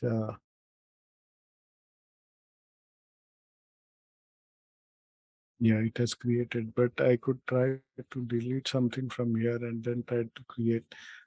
We'll try to create and the fund as non-government grant. If you try to budget, let's see what is here. Yeah, only the government grant is here. So the other one is not here. So just to make a note of it. Okay, so these are the budget addresses. So as I told you, budget address is nothing but a combination of all the account assignment elements, and we can create it automatically. And then posting address also same. Posting address, you know, uh, this is also since we create it automatically, it will give you the same thing.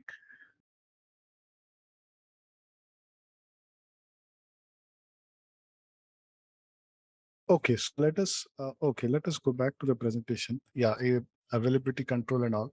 But before that, let's try to create one budget record, and this will come to the transaction FNB CCC. So as you can see, the planner functions doesn't have any, it has one change plan data, but this function we are not going to use to that extent, because plan data is not what will used in the availability control and all. So we'll directly go to the budgeting. So this is the planning which we probably saw in cost center thing. So this isn't really useful or relevant at this stage. So we'll go to the budgeting thing. Okay, so let us create one entry document of the budget. So we have actually entered this in the configuration, what type of budget I want to enter and the process. So these are the entering processes, enter return,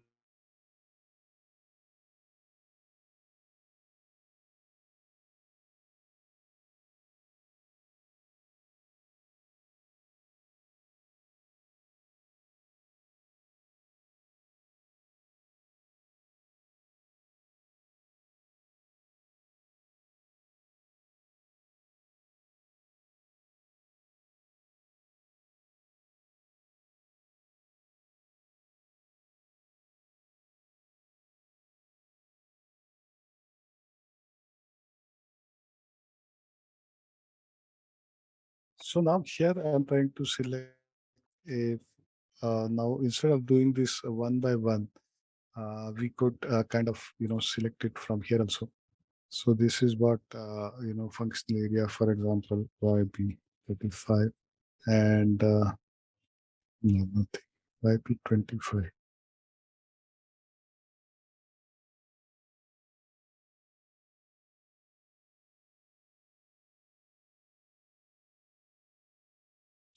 So selection of let's say the fund or rather the fund center.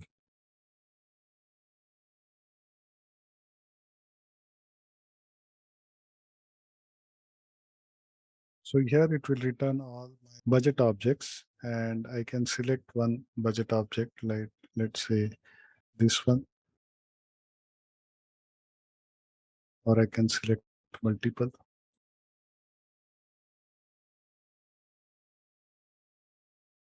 And this gets copied over here and therefore you can enter the whatever budget you want to enter.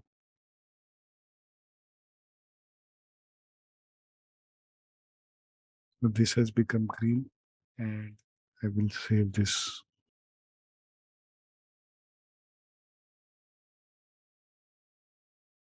Specify budget. Yeah, I need to specify. Now we have entered this ENTR. So with that, it will default to the BT01. This ENTR, I had entered it earlier, but now it is, the text is like ignored. So let's stick to BT01. So now this document is posted. Now document 6 has been created. Yeah, so this is actually a budget document. And against these count assignment elements, we have created certain budgets.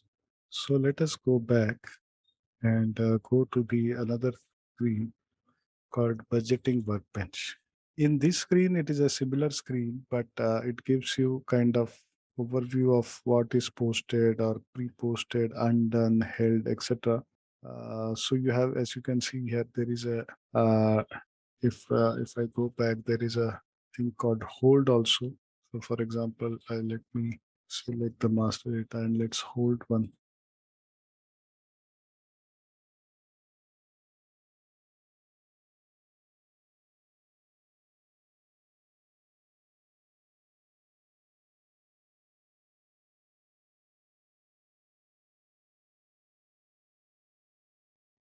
This is similar to the financial hold where you can give a temporary test number and you can call this and then you can post this document. So once you post it,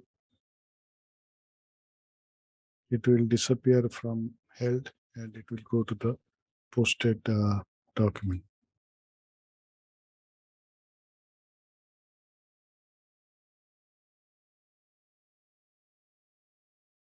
This is the seventh document just posted. Some of the documents, I think I deleted recently because I wanted to recreate the data.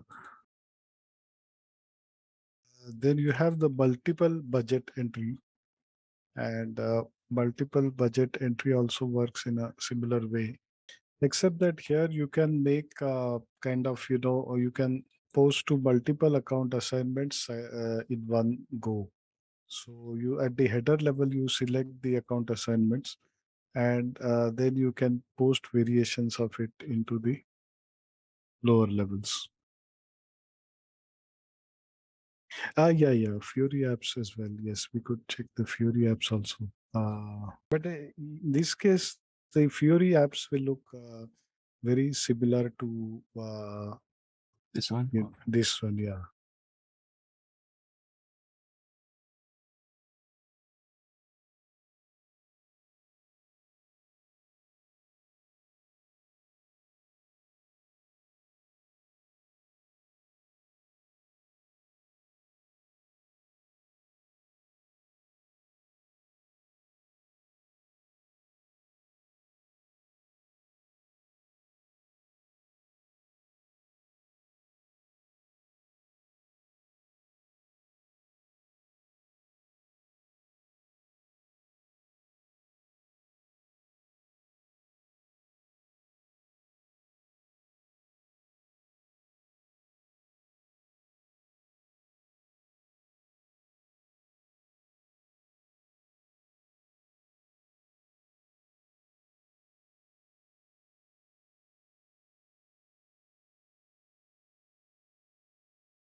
Okay, then there is one more concept that for a budget made available. So it's not like you post the budget and then that budget would be automatically available for the consumption. So there is a concept of release. Let's see if they have considered that here.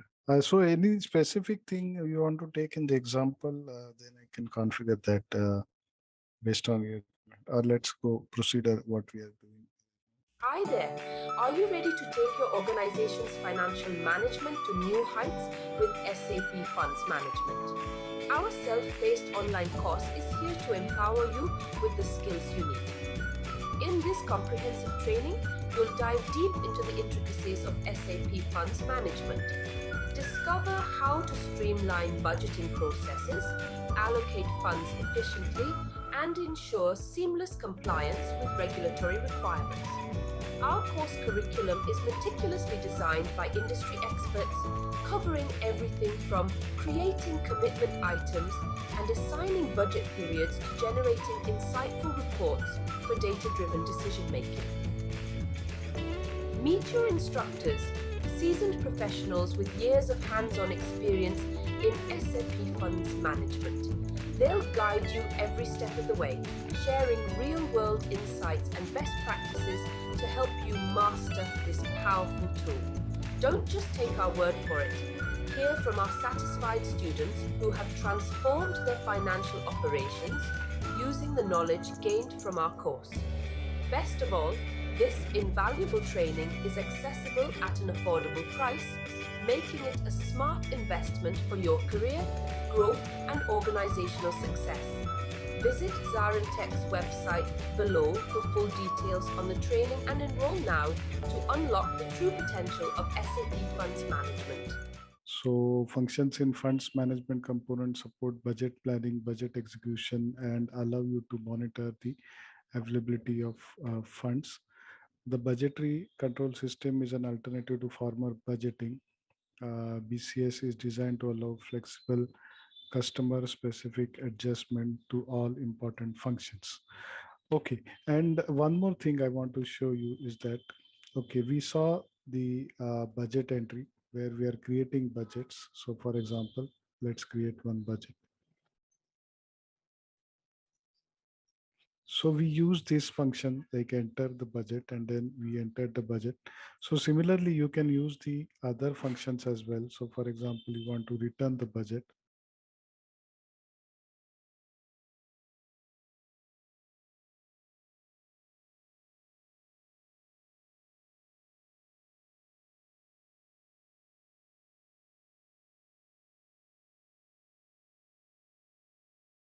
And let's say we have done some planning here.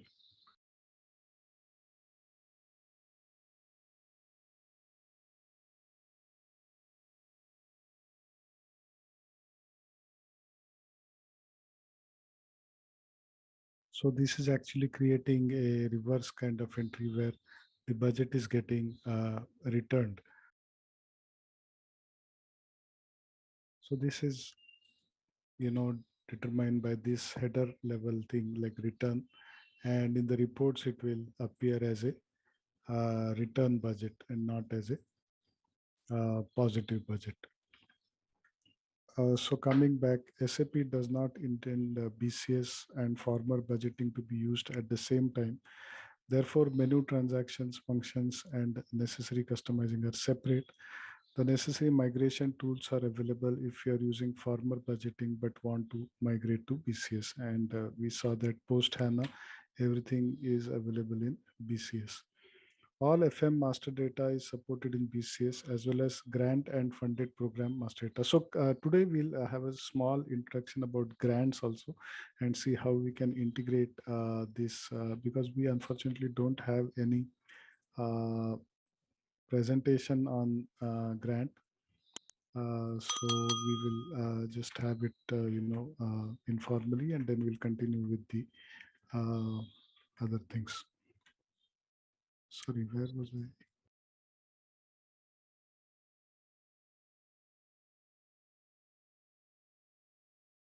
If you want to use comprehensive budget planning, you can exchange data with, okay, this budget planning and all, it is mainly to do with the BI part of it. So I don't think we can have that kind of demo. Let me check if they have any BI system connected, but I'm doubtful. So this will probably have to see, just as a theory. So you can use BCS together with position budgeting and control, and business information warehouse is available as a comprehensive reporting tool. So in fact, you can exchange data, plan data, budget data between the two. BCS only works with funds management and grants management, not with other components that can also budget, such as SAP controlling. Customer definable budget types, entry document types, and consistency checks in BCS budgeting allow you to map the requests of your organization. So here we saw that not only if I try to create a budget, we have like this budget types, and then the process, whether it is a carry forward, return, supplement. So I can even use the other processes here.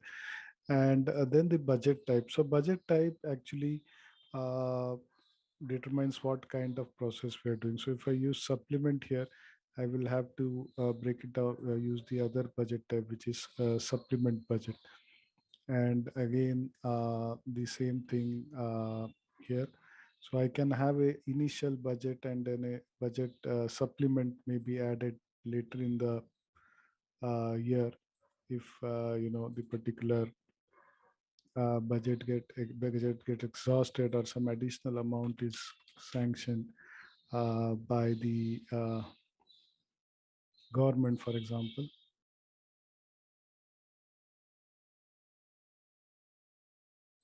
Okay, so again, we have the various status types, and here I can give the various statuses. So you can define which phases of budgeting during the course of a fiscal year, and you can define a budget status for each phase. So budget planning, budget entry, budget consumption, um, and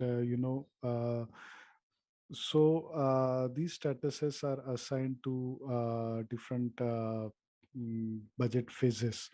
And here we will see now, here we have defined the various statuses. Status one is actually all. So if here the permitted things is enter and return, supplement is not available here. Then if we want to include, ideally all combinations may have, all the things. And then the status two is kind of, okay, this.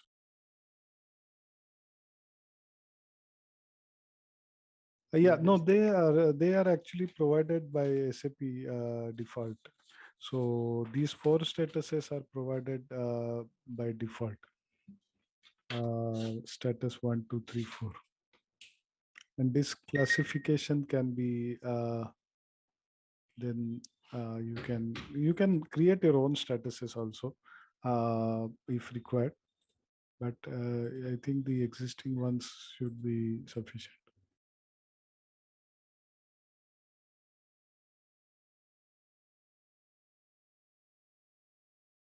So this is actually in status 3, and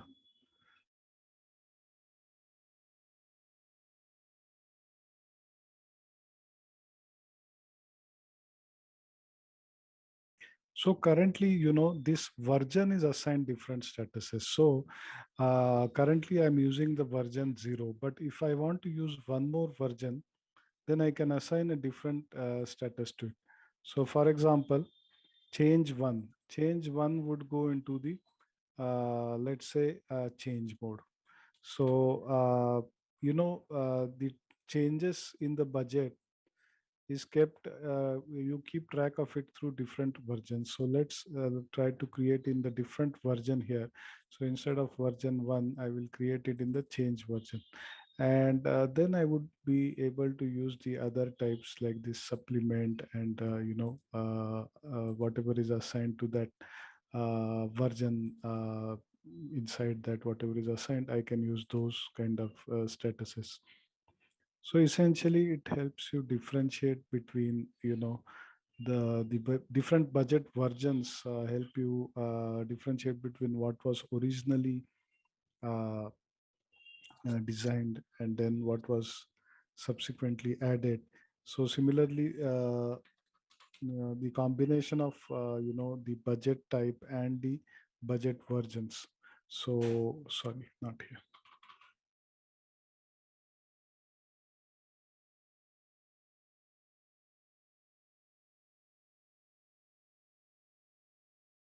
Yeah, so there you can see. But if I try to give it in zero, I will just make a note of it in our spreadsheet.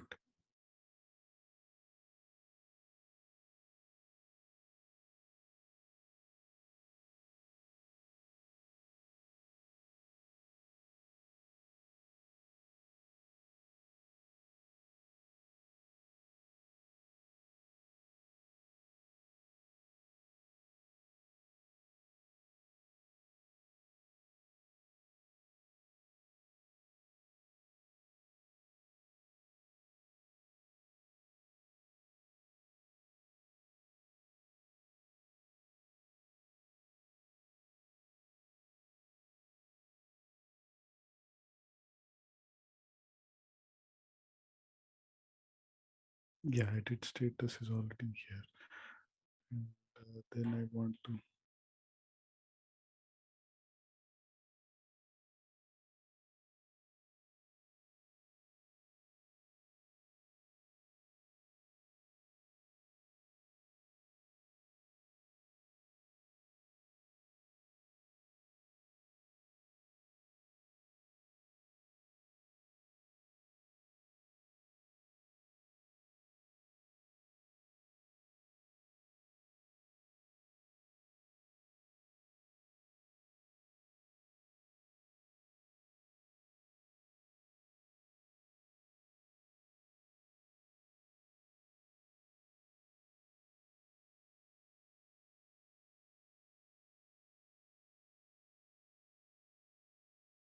Okay, going ahead.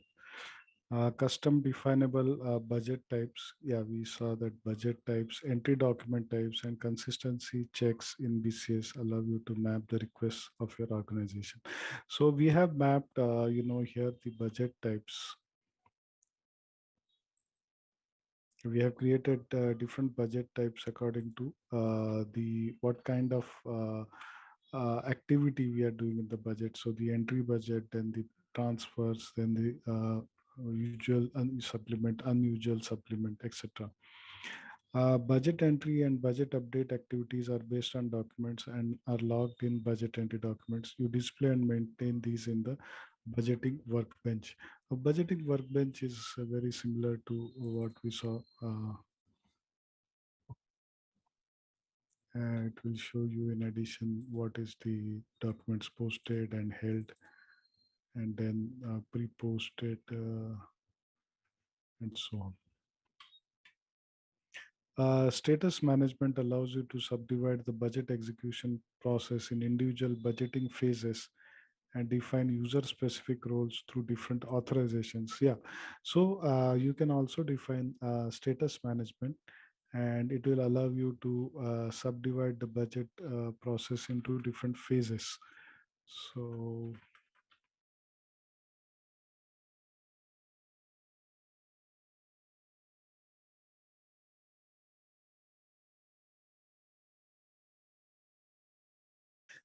this is something I need to configure actually. Let me do that.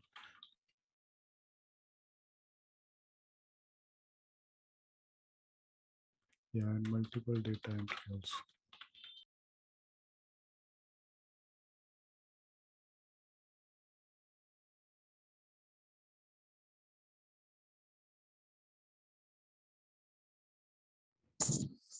Yeah, availability component. So this availability component again is a flexible tool. We'll see that. that you can customize to monitor and compare budget values and commitment actual values. So it's kind of shows you how much budget is available for use and how much is already consumed by the expenditure. You can use independent availability control checks. You can distribute budget data between different systems using application link enabling. In this way, you can send budget information from sender to receiver system, which will then post this budget data. But yeah, this is from sender and receiver systems. But at a lower level, you can also send and copy budget data as you can do in controlling between different fiscal years or between different fiscal periods or from one version to another version. So you want to actually start with the base version and then you want to add something to it. So those kind of things are possible. In the budgetary control system, you can execute and manage your organization's budget planning activities. Yeah, planning again, yeah. So these kind of functions are available, but generally the planning function, we set the planner profile, but these are more used in conjunction with BI tools. Okay, so this is how the BCS planning version. So you have plan data 2005. Okay, this planner tasks we can divide and we can, the FMBDT is the plan and budget data table, and these are the budget entry documents that we are generating, the actual version and the plan version, and these yeah, these would ultimately go and sit in the backend in FMBD table, and the actual budget data. So the plan would kind of get rolled into the actual budget versions. So planning, as you can see, is not a mandatory activity, but you can use planning as a basis for budgeting, and then have the plan versions generate the budget document. So some kind of rough cut planning can be done, and it can be fine tuned, and then it can be copied over to the actual budget versions. And that budget version will actually serve as your base for the budgeting and availability control. So whenever you incur expenses based on that, it needs to stop you, or needs to give you plan versus actual reports. So those kind of reports will happen based on the actual budget data. And we saw that even within the budget, we can have different types of versions, like 0, 1, 2, and different types of supplements, returns, etc. on those versions. Yeah, this is what they have done, how to do define planning. So define one or more number of planning layouts and planner profiles, and each user who carries out planning must be assigned to a planner profile, and that user can carry out planning, and then that planning can be copied over. Planning layout. So formula that defines which characteristics and key figures from a total table are used to carry out planning, and how the entry screen is structured during planning. So this also we'll see tomorrow, the planning layouts.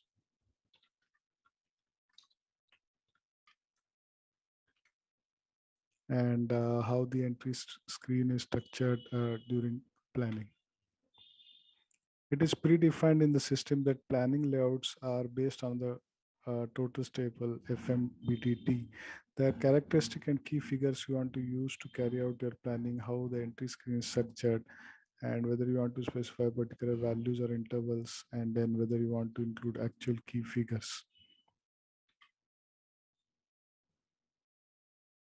And you have the header area.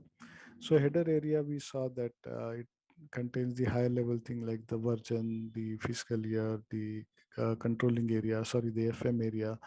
And then in the individual FM, individual lines, you have the budgeting addresses or the FM account assignment elements like your fund center or your commitment items, funds, functional area primarily, these four. And if grant management is in use, then we have grants management as well.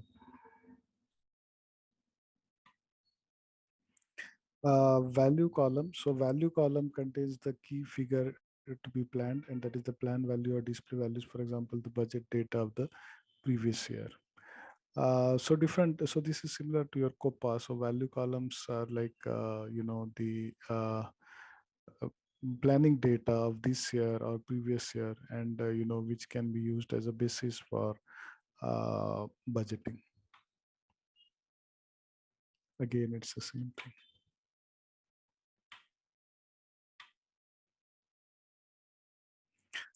So you have to assign an authorization group to a planner profile, and then you can ensure that the individual planners only plan within their area of responsibility by defining planner profile tailor for each planner and assigning authorization groups. So similar to your authorizations, we want to control how the planning is done, and we want to, because the planning will be kind of decentralized. A lot of people will be doing the planning, and then that would be combined as a budget. So we don't want anybody stepping on someone else's shoes and doing planning for something which is not responsible. You can default the parameters to your planning layout. So your planning layouts will actually contain your default parameters, and the combination of a planning layout and default parameter is described as a planning task. So the layout and the parameter, so you can say that for the end user or for the business user, the task is cut out, that this is your planning layout, and these are your default parameters. Parameters would be your the account assignment elements. So you are responsible only for planning for these particular things, and that is how those layouts would be customized, and the specific layouts through the authorization groups would be given to the end users. So we can have like a department wise or fund center wise planning layouts which can be used in that manner. Okay. So this is about this thing. So, but before we go ahead with budgeting, let us quickly go to the grants management, and let me walk you through the grants management first. Then we'll start probably using those account assignment. So we are primarily dealing here with grantee management, not with grantor management. So grantor is the person who is giving the grant, whereas we are in this case the receiver of the grant, and therefore we would be kind of mainly dealing with that aspect. So at the highest level of the company code, you want to check whether the grantee management is activated or not. And here I have activated for the first company code. So determines whether grants management grantee component is active for a company code. So here we have activated it for Zaran. We will also activate it for the other one later, but the other one I have kept clean so that we can build a really good structure and then have a few sessions of practice in that with data that is very close to the real scenarios.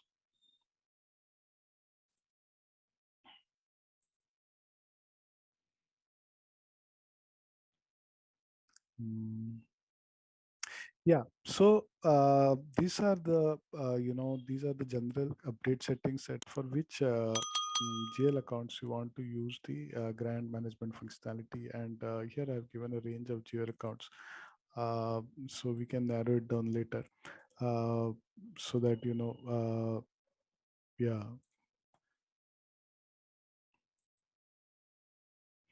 Okay, so let's first again go to the business partner function. So for this grants management, it is necessary to have a business partner, and this business partner is similar to your customer, vendor, etc. But it has a special role called a sponsor role. So if I go to BP, let's we can create one business partner. In fact, okay. Otherwise, first let us see the one that is created. So this is a grant management partner. That is the name I have given. And first you create it just like any other business partner. So basically the name and address, etc., identification, number ranges. Here in this particular case, the number ranges are not synced. So in the FI customer, the actually it has a different number, which is 40031. But I have created one account group called sponsor, and this is called sponsor from grant management. So this can be used to create further business partners. So what will be the purpose of this business partner is that that organization will provide the grant, and we will be monitoring the usage of the grant.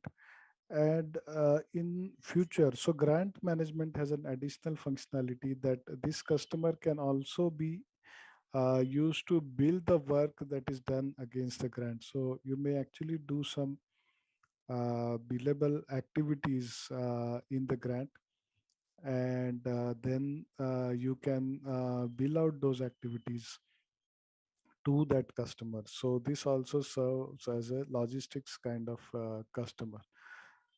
Let us go to this role. So there is actually not more much information that is required to be given in this role, but simply we need to kind of create the customer in this role to be able to use it in the grants management module. I don't remember having. Oh yeah, we have at the company code level of the sponsor. Mm.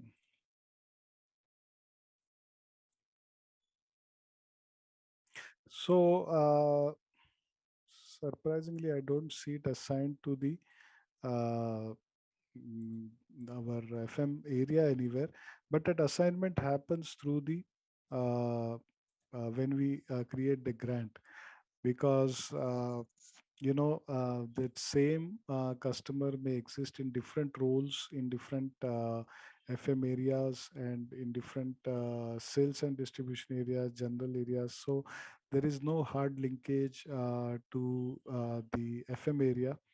The link is actually through the company code. So here we have this link created in the role of sponsor. Not much additional information that is required, I mean, anything specific to funds management or something. So we just need to create this as a customer. Okay. So we'll now try to create one grant, and before that, there is something called as a sponsored object, and we need to create that as well. Sponsored program group is not mandatory, but a sponsored class. Yeah. So this is, what, it's kind of a expense and revenue classification. So this represents the sponsor's expense and revenue classification.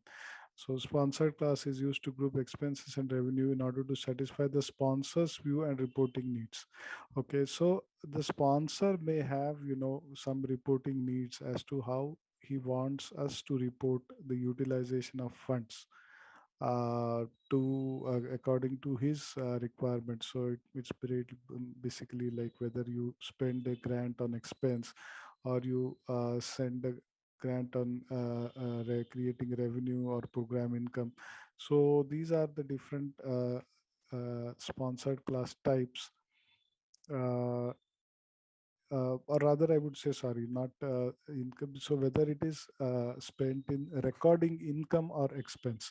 So you may have kind of different sponsored classes for recording revenue against that sponsor, and also, the expense against the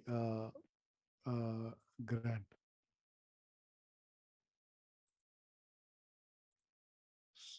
Then I created one grant.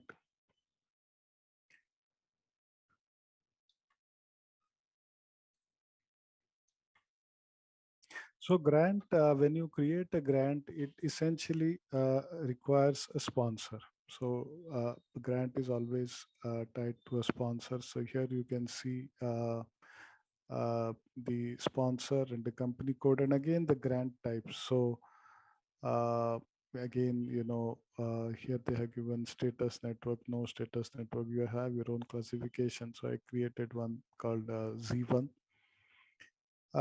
Then how much value is the grant? This is like 1.5 million INR.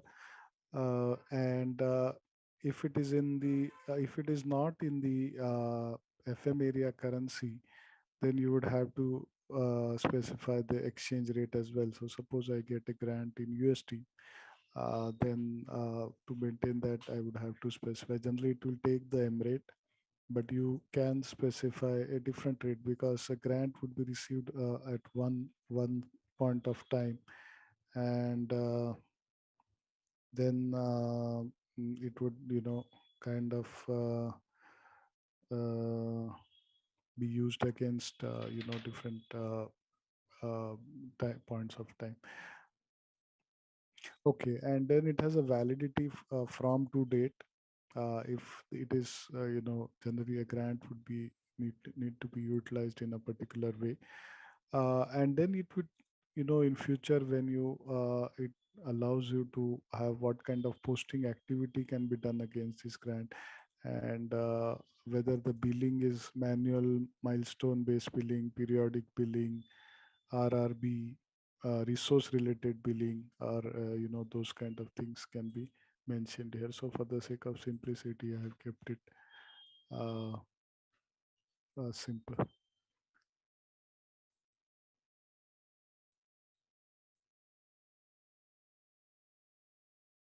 And the supported objects, you can actually put the funds and the sponsored program and the sponsored class. So here I have given just a global thing. And then you have a lot of different functionalities here, which we will explore during the course of this lecture, subsequent lectures. All right, let's test your knowledge. Here's a question for you. Which of the following is not a standard fund type in SAP Funds Management? Option A, budget fund. Option B, cost fund. Option C, revenue fund. Option D, project fund. Take a moment to think, and when you're ready, choose the correct option. Remember, each choice holds a key to unlocking the answer. Good luck. Type the correct answer in the comment section. Hi there. Are you ready to take your organization's financial management to new heights with SAP Funds Management? Our self-paced online course is here to empower you with the skills you need. In this comprehensive training, you'll dive deep into the intricacies of SAP Funds Management. Discover how to streamline budgeting processes, allocate funds efficiently, and ensure seamless compliance with regulatory requirements. Our course curriculum is meticulously designed by industry experts, covering everything from creating commitment items and assigning budget periods to generating insightful reports for data-driven decision making. Meet your instructors, seasoned professionals with years of hands-on experience in SAP Funds Management. They'll guide you every step of the way, sharing real-world insights and best practices to help you master this powerful tool. Don't just take our word for it. Hear from our satisfied students who have transformed their financial operations using the knowledge gained from our course. Best of all, this invaluable training is accessible at an affordable price, making it a smart investment for your career, growth, and organizational success. Visit ZaranTech's website below for full details on the training and enroll now to unlock the true potential of SAP Funds Management. To so far, we have seen a lot of different topics, but you might be wondering that how these tie up together, So we have seen it in kind of bits and pieces. So I have created one end-to-end cycle, and let's try that end-to-end cycle. And I think that will give us a good idea about what this is about. So right from creating the fund to let me pause my sharing for a minute.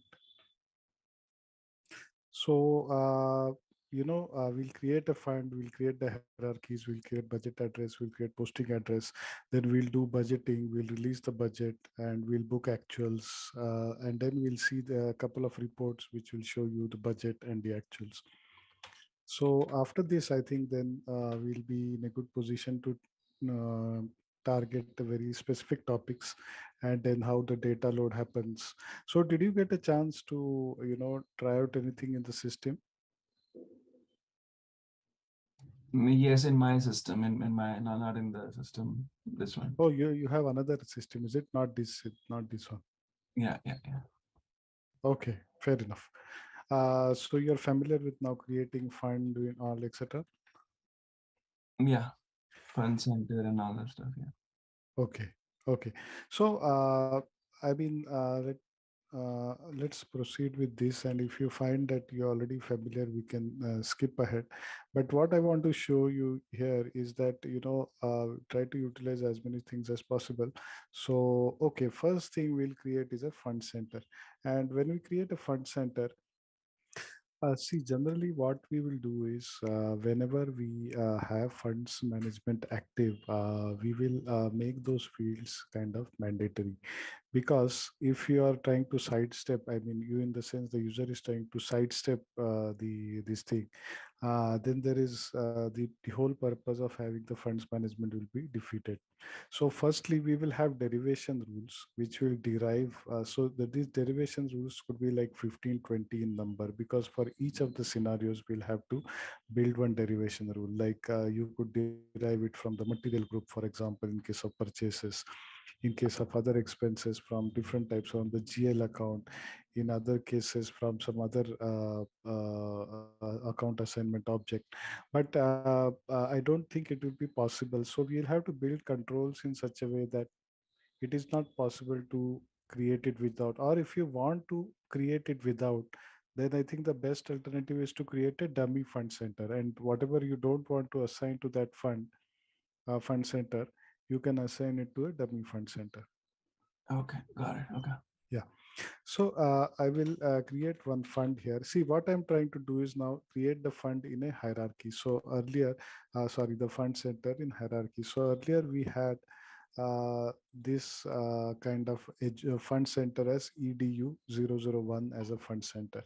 So below that we can create, in a hierarchy. Let's try creating that in a hierarchy. So I have created one or two. So let's create three now. So I will name it as something. Yeah, courses 03 username. And when I give the hierarchy, then here the superior fund center would be the 0 1. Then we will in future, maybe once we are comfortable with cycle, what we can do is we can try budgeting at a higher level, and then booking the funds at a lower level. So that is also possible, because the posting address and budgeting address can be different. But for the time being, we can stick to this thing. So this is valid from 31/12/1990. So I have created a firstly I have created a fund center. Okay, so I will make a note of this here in my Excel sheet. And since the recordings are available, you can actually go and check later if you want. Now, what we are going to do is we are going to create the budget address and the posting address, since we are using the hierarchical structure for budgets. So we need to create the posting address and budget address, so that we are able to budget for that particular fund center using other cost elements, account assignment elements, and we are also able to book the actuals. So firstly, I would create the budget address. So we can go through the menu also.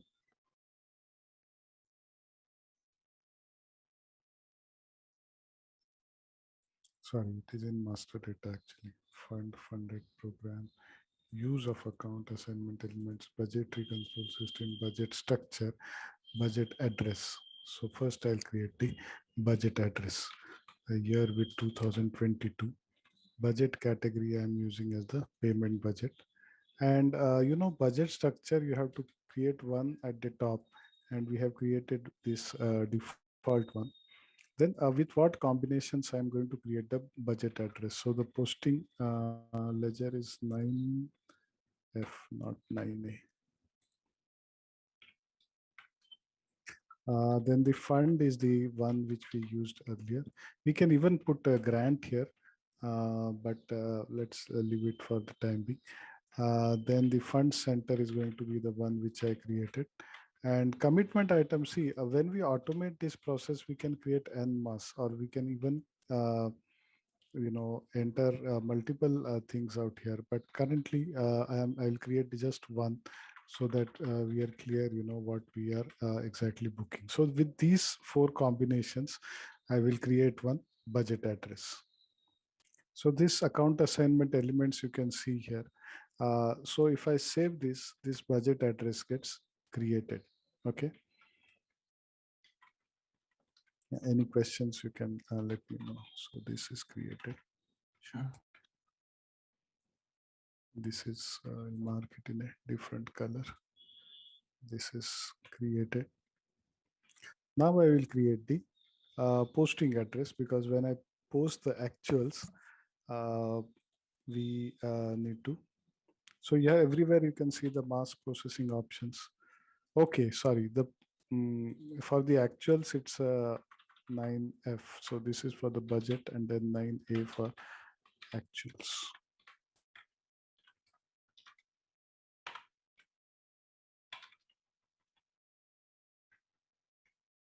So similarly, I'll create with the same combinations, fund center, commitment item, and functional area. Okay. So these four combinations, I have saved the posting address also. So now we are ready to actually budget on this and actually post item. But before that, we need to generate the hierarchy also, because we are using the multi-level budget structure, and this hierarchy has to be generated so that internally it updates what this what we created into its tables. So I will put the okay, there is a hierarchy ID here, which is kind of a top level ID. And then commitment item right now will take only one. And the fund center also I will take only one. So first this we will run in the test run. Here it says operation was successful. Error messages are 0. You can even display the hierarchy. So this hierarchy is actually pertaining only to the combination of fund center and commitment item. So for some reason, this step is required to be created before you can do the budgeting. Then you have maintain budget addresses. So we have already created this. Again, this seems to be more a technical step. Uh, so when we created the fund, now this is 03, and the functional area IB 75, commitment item general, and government grant. So for these combinations, we need to, so it will create the technical addresses. Here you see the option called create addresses. You can also delete the addresses if something is not relevant, but right now we are creating the addresses. And the processing option, if you see, firstly I will execute it in the test run, and later on I will execute it in the actual run. So this, if you see, it creates a combination with not only this, but even the grants which are there, which we can later try out with a combination with an example of a grant if we can do the same thing. But since I had created a grant also, it created, and then you have one funded program also. So various combinations you can create, and this will create the budget addresses in the multi-level budget structure. So all combinations it will create, unless you kind of exclude this grant initially, or you exclude the funded program in that case. But these are, just the addresses. So it's not necessary that everything should have some budget, or, you should make a planning against everything. So right now we are just creating the groundwork for creating the budget.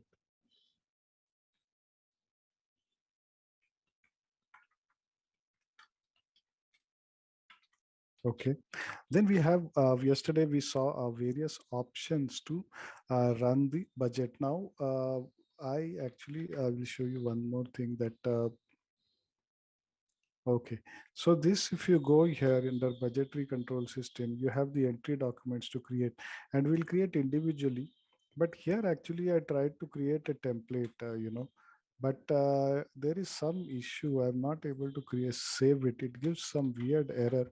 So let me try it again. Or if you, in your system, you are able to do it, just let me know. It says held document does not exist. So this message seems to be bit odd, because we are not holding any document here. We are just trying to assign a template here. If you go to the drop down also, it doesn't give you anything.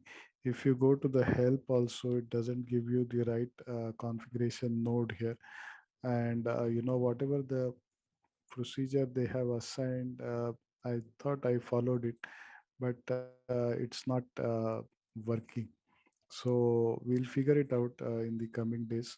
Uh, but right now we'll do manual planning. So we could either do it with this, or we could do it with budgeting workbench. So right now I'll do it with create.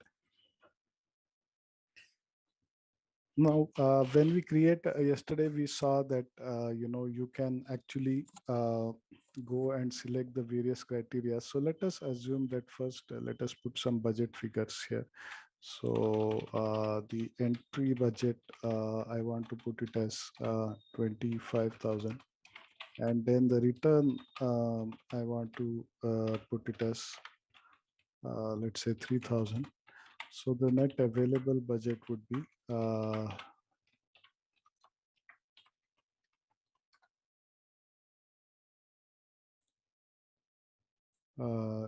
22,000. And we need to enter both the transactions separately, different points in time. This entry would be probably in the beginning, return would be at a different stage.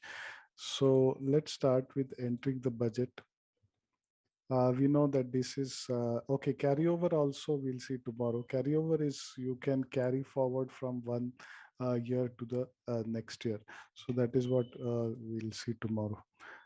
Version for entry is your 0 version.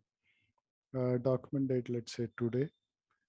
Fiscal year is 22. and budget entry. So right now I'm taking only one each, but in practice, of course, we will be required to do multiple at the multiple levels. So we could actually we need the mass entry tool there. So if you remember, these are the four dimensions that we use: government grant. Oh, sorry, fund center is not correct. This fund center is this one. So the lower level one. And funded program, I'll keep blank. And at the entry, let me enter 25,000 as the budget. So you can also enter some text like initial budget loaded.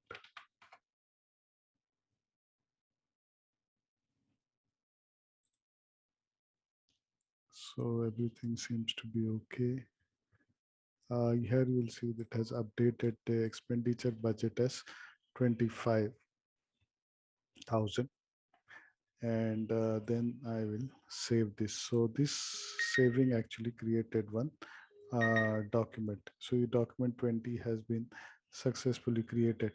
Uh, so let's say document 20 posted.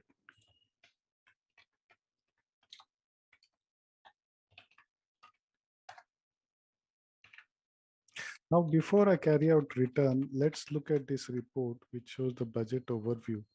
And since we have only one entry in this for the time being, uh, we are going to see only one value there.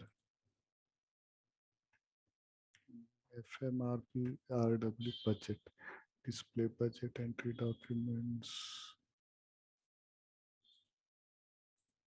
Yeah, this one, budget overview. So there are a lot of different reports, and I think the strength of this module is more in reporting, gives various type of report.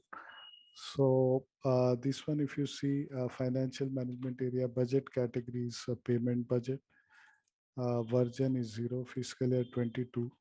And let me give only the fund center here, sorry, because there is only one entry. So anything you give unique is fine.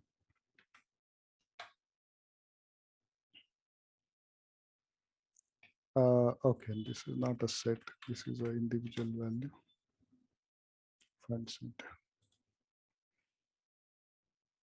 So here you can see that, based on this, you got a report that current budget and the original budget and return supplement, etc. are blank because we have only one entry. And probably you can call up the uh, individual line item report from here.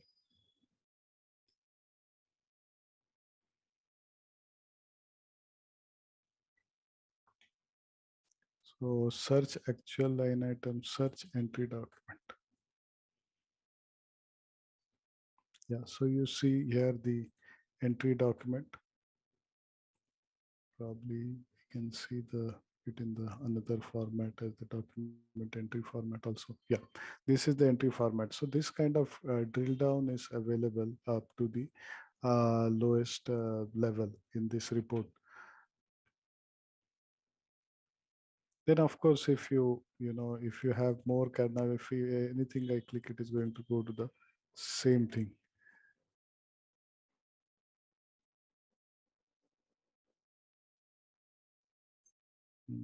Any other report we can try?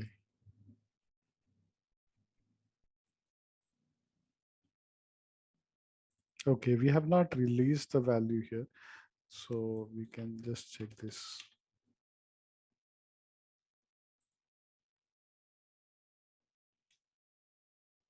Oh, this layout is funny.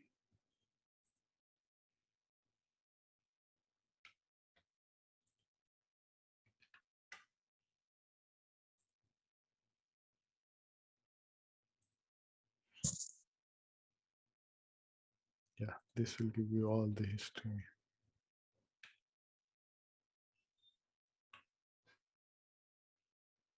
of the budget.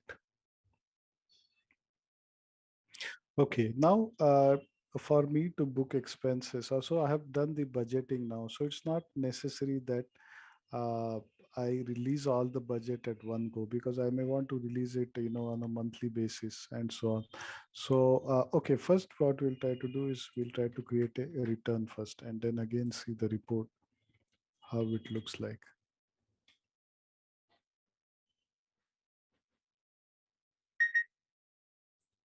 Now I'm going to do the return.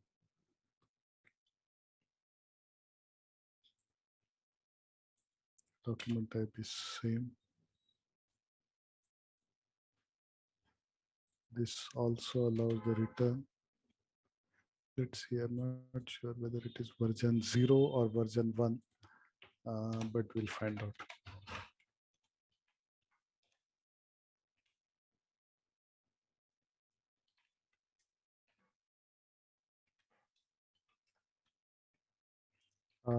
How much we have decided to return is 3,000.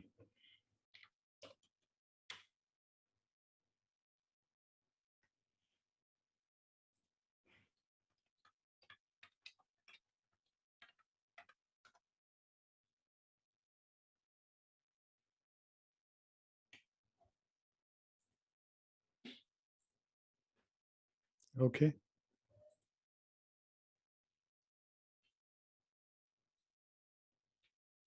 No errors detected, and save.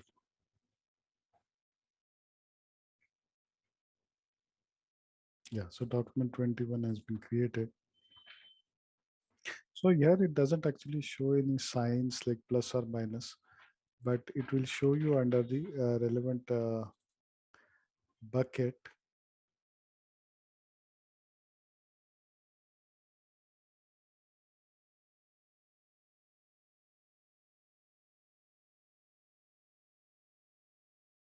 Yeah, so here you can see that, now it has returned 3,000, and what is actually available for utilization is 22,000. We could also try a supplement here. Let's try that.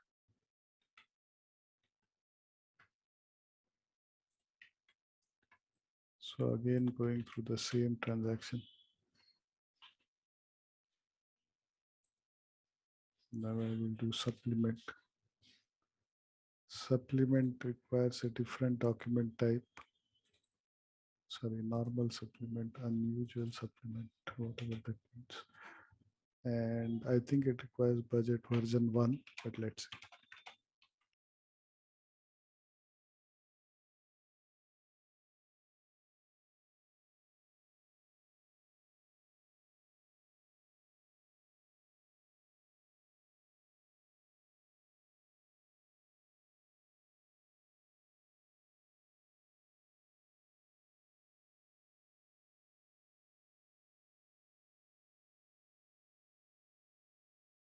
Yeah, this will create an issue here. So I think you require budget version 1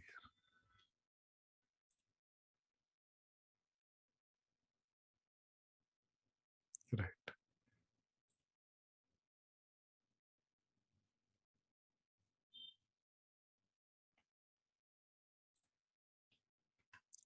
Now let us go back to the budget overview.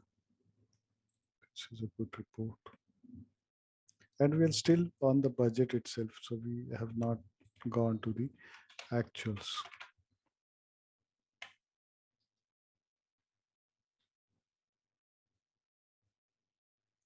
Okay, so does it allow for multiple versions? Because I would definitely require a report which shows both. Now here it is showing in a different version as a return or a supplement. And maybe what I need to do in that case is then transfer the budget from the original to the next version, so that so as to make it 0 and then carry forward to the next version. So these are some practical issues we need to figure out, but the system will not allow you to do the supplement to the same version, because The status type has to be different. Unless you, yeah, you want everything in the same also, that's fine. But we have currently assigned a status type to different thing. If you want everything in the same also, SAP allows that. So that's not an issue. Okay, so return, I think document 21 was posted. And net available in that without the supplement is 22. Let's see it again.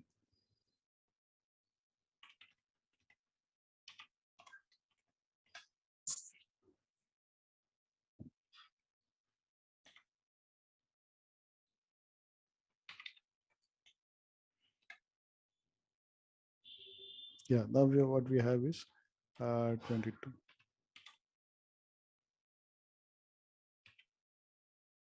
Right. Any questions so far?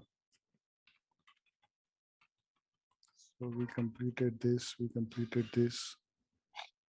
Yeah, I'm fine so far. Yeah. Okay. I have to do this on my own too. Sorry. I'll have to do this on my own to, get a more. Yeah. And maybe you'll discover some things which you can also share. Because these reports are very vast, and it's difficult to get everything in one session. Yeah. So now, if you see here, this report budget view by process, it is giving you everything like enter, return, and supplement. If you look at it, but here the problem, it is not giving you line item wise by the commitment item. So okay, now we'll go to the next step, is this release the budget data. So that release is required for making it available uh, to the commitment item. Otherwise what happens is, okay, let's try to book one expense. So currently, I will tell you one limitation here, that the transfer is not happening automatically. I'm running one T code called FNO0. This is 0 to transfer documents from financial accounting to financial management. But these checks and all should happen online. So let's see if standard allows that. Because in my project, what I saw, the checks used to happen online. But I'm not 100% sure if they are using some user exit to dynamically get those values at document entry. Let's see. So right now, if I enter this thing for, let's say, now I have not transferred anything. So I have not released the budget, and I will try to enter the values against the particular, fund center and commitment item 03. So four things we are entering: functional area, commitment, fund also.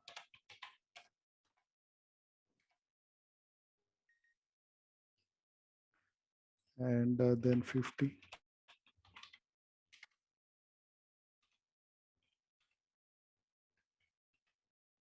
So I post this document, it posts. So because it's not online, but the moment I try to transfer this document, this is worth 10,000 with a, let's see the assignments again. The same assignment with which we have created the budget. So if I do FMN and 0, it will give me a message that there is no budget available. So posting period is 7, entry date is today.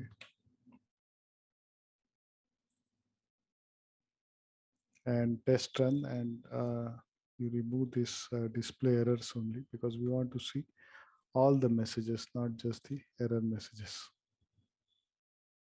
Yeah, so here it will say that annual budget exceeded by 10,000 INR, because we have switched on the availability control. So that for the the budget to be passed on to the availability control, there is one more prerequisite that is required, and that is the releasing the budget.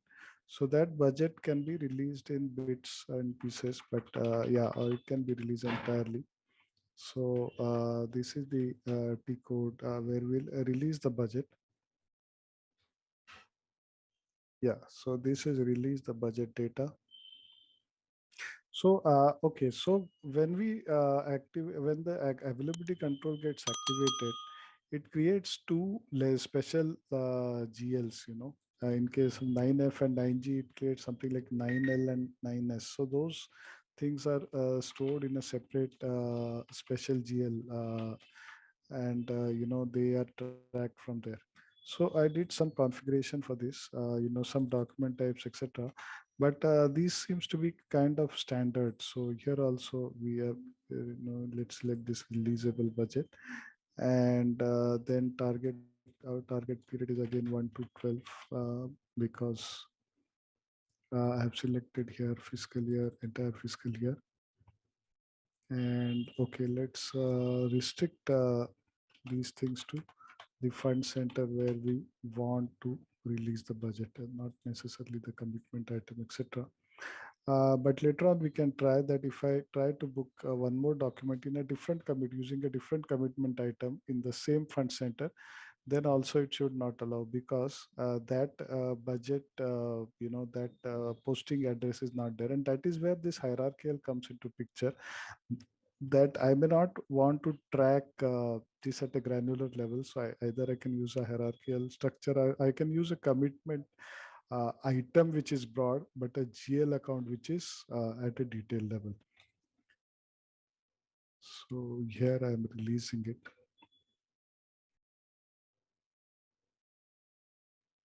So here you can see this 22,000 amount that was available has now got released, right? I don't know, I was in the test run. Yeah, the processing option has a test run, and we would remove the test run. And then, okay, even the update mode is that you can add data or reset and overwrite. And right now, anything is fine, because, generally you would add data, because if a part of the budget has already been released, then you don't want to reset it. You just want to add whatever budget was added later on, or whatever changes were made. Yeah, so this is reset and overwrite and update successful. So this budget has been released. Document number 23.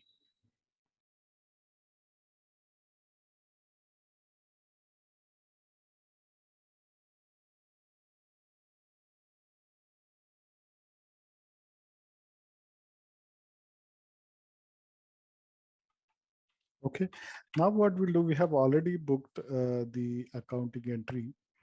So we will again try to pass it to the financial management. And this time we have a budget of uh, 20,000, 22,000 there. So it should allow me to release this document. So ideally this should happen everything online.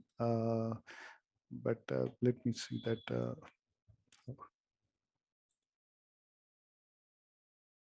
See, now it says document updated.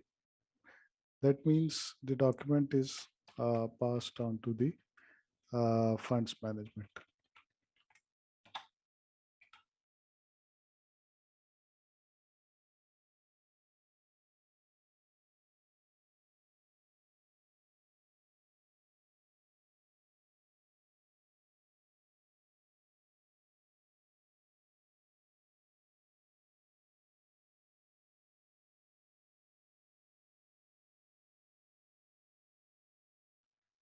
Now let us go to this another report called budget usage report.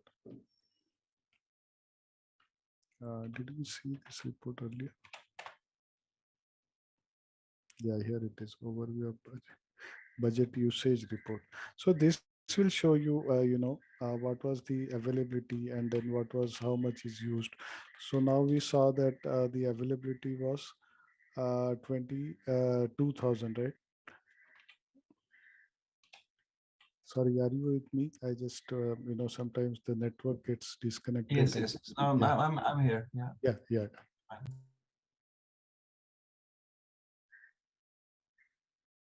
Oops, why is it not showing anything?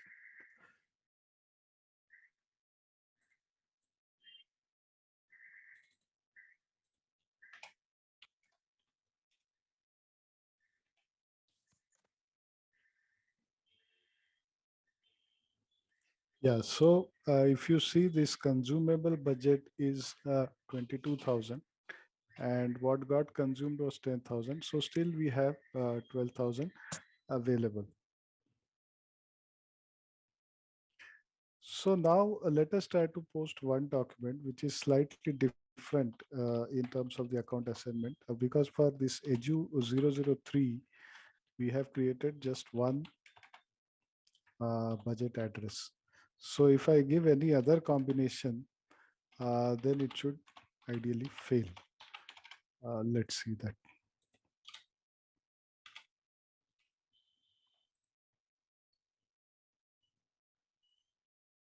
So fund center is not this one, but edu 001 03. And the commitment item here, it's derived automatically. If you see, we had some rules, but we can always override. So instead of general, I will select this as the commitment item. And instead of YB75, I will select YB25 as the functional area. And the fund, let us keep the same. So this document I can book.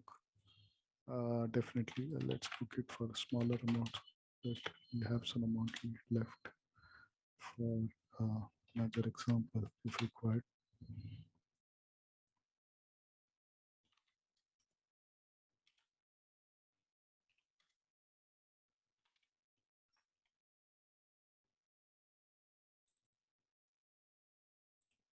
So let us check once again. I'm using the same fund center but different account assignments here.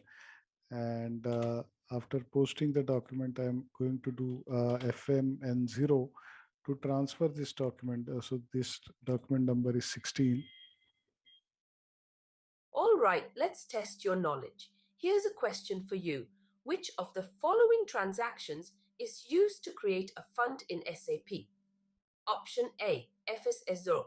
Option B, FMSA. Option C, FMR1. Option D, FM08. Take a moment to think, and when you're ready, choose the correct option. Remember, each choice holds a key to unlocking the answer. Good luck. Type the correct answer in the comment section.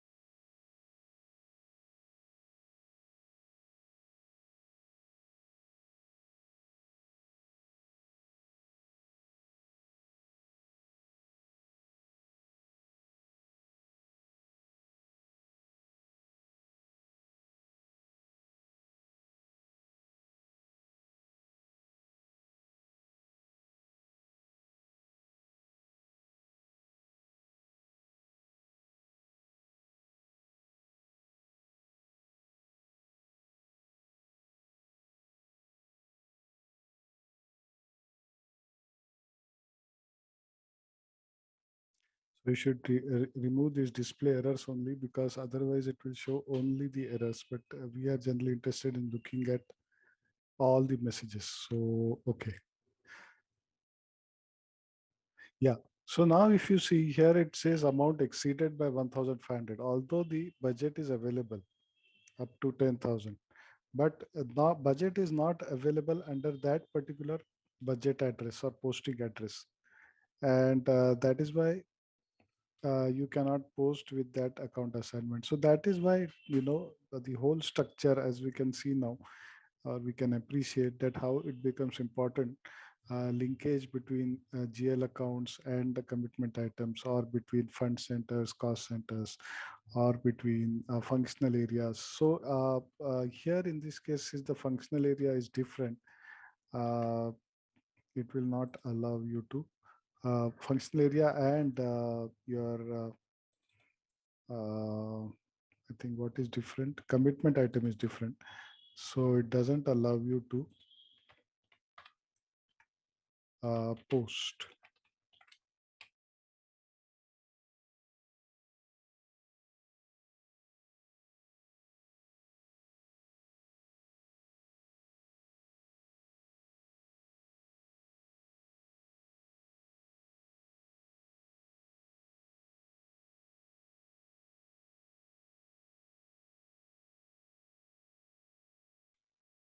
Okay.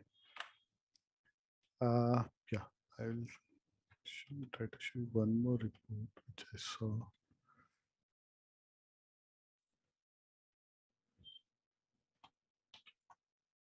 Yeah, so here you will see that corresponding to your two ledgers, there are two special ledgers here. So this is the posting payment, and this is the commitment thing. And you select that, and let's select the fund center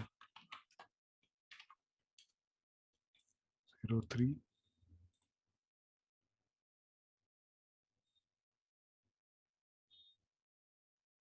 Yeah. So it shows you in another way, this consumable amount, consumed amount, available amount. Then you can drill down to the details. So this segment, if you know, this is the style of writing the particular posting address, and grant and funded programs are blank. No, why is grant blank? Government grant. Oh, grant means, yeah, okay. A grant refers to the grant of the as an account assignment object. So let's try one last thing. We'll create a budget for with a grant, because we have already created the posting address for that.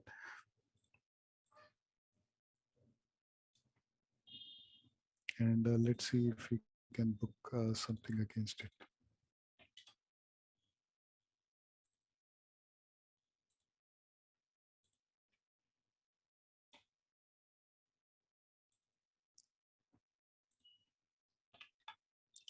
So I'm creating a budget with the same thing. Where is the grant here?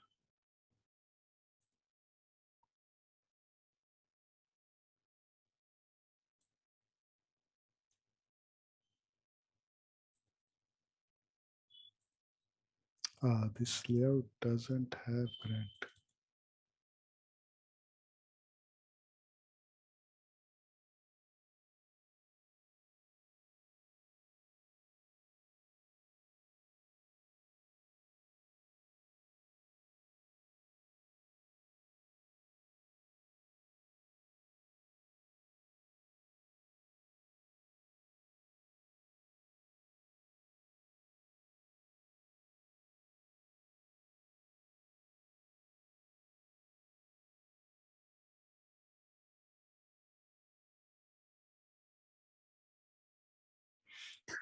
No, we don't have that. Fortunately, I will create one layout with a grant so that we can.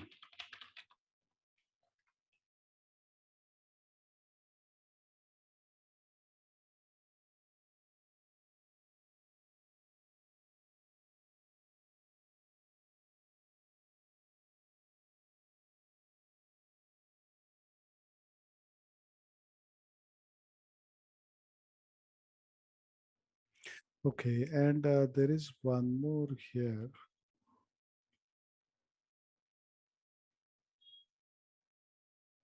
Okay, budgeting workbench. So budgeting workbench will actually, it's very similar. Okay, just I want to check what is this pre-posting, So okay, here it has a layout. In the layout, which layout is this? Need to check. But it has the grant here. So let's enter the grant.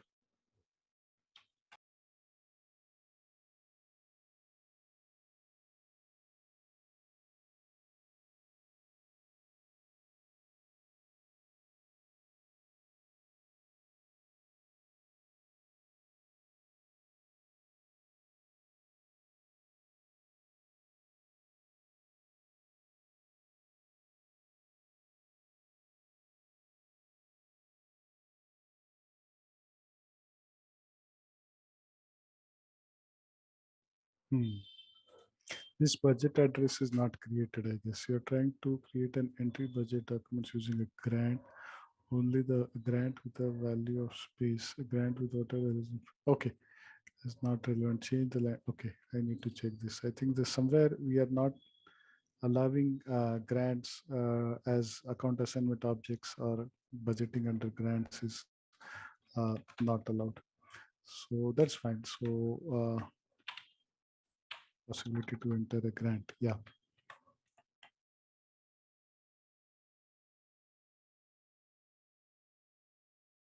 Okay, let's try to pre-post.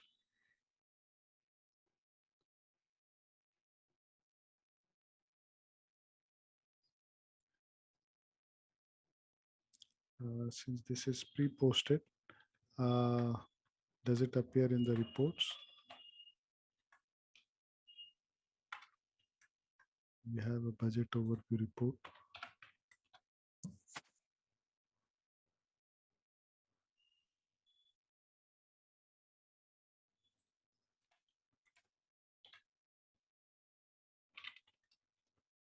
Okay, this is for the sector. Yes, pre-posted also appears. What is the difference?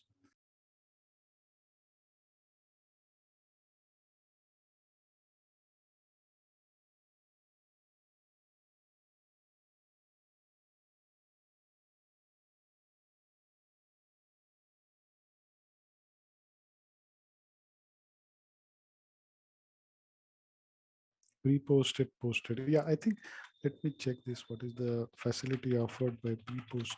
So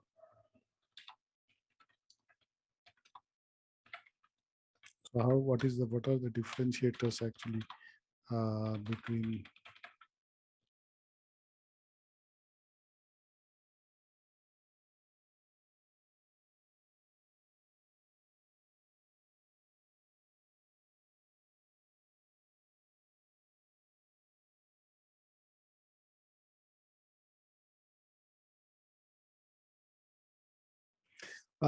So hope, Kenny, the whole cycle is now clear. So we'll keep on adding to this.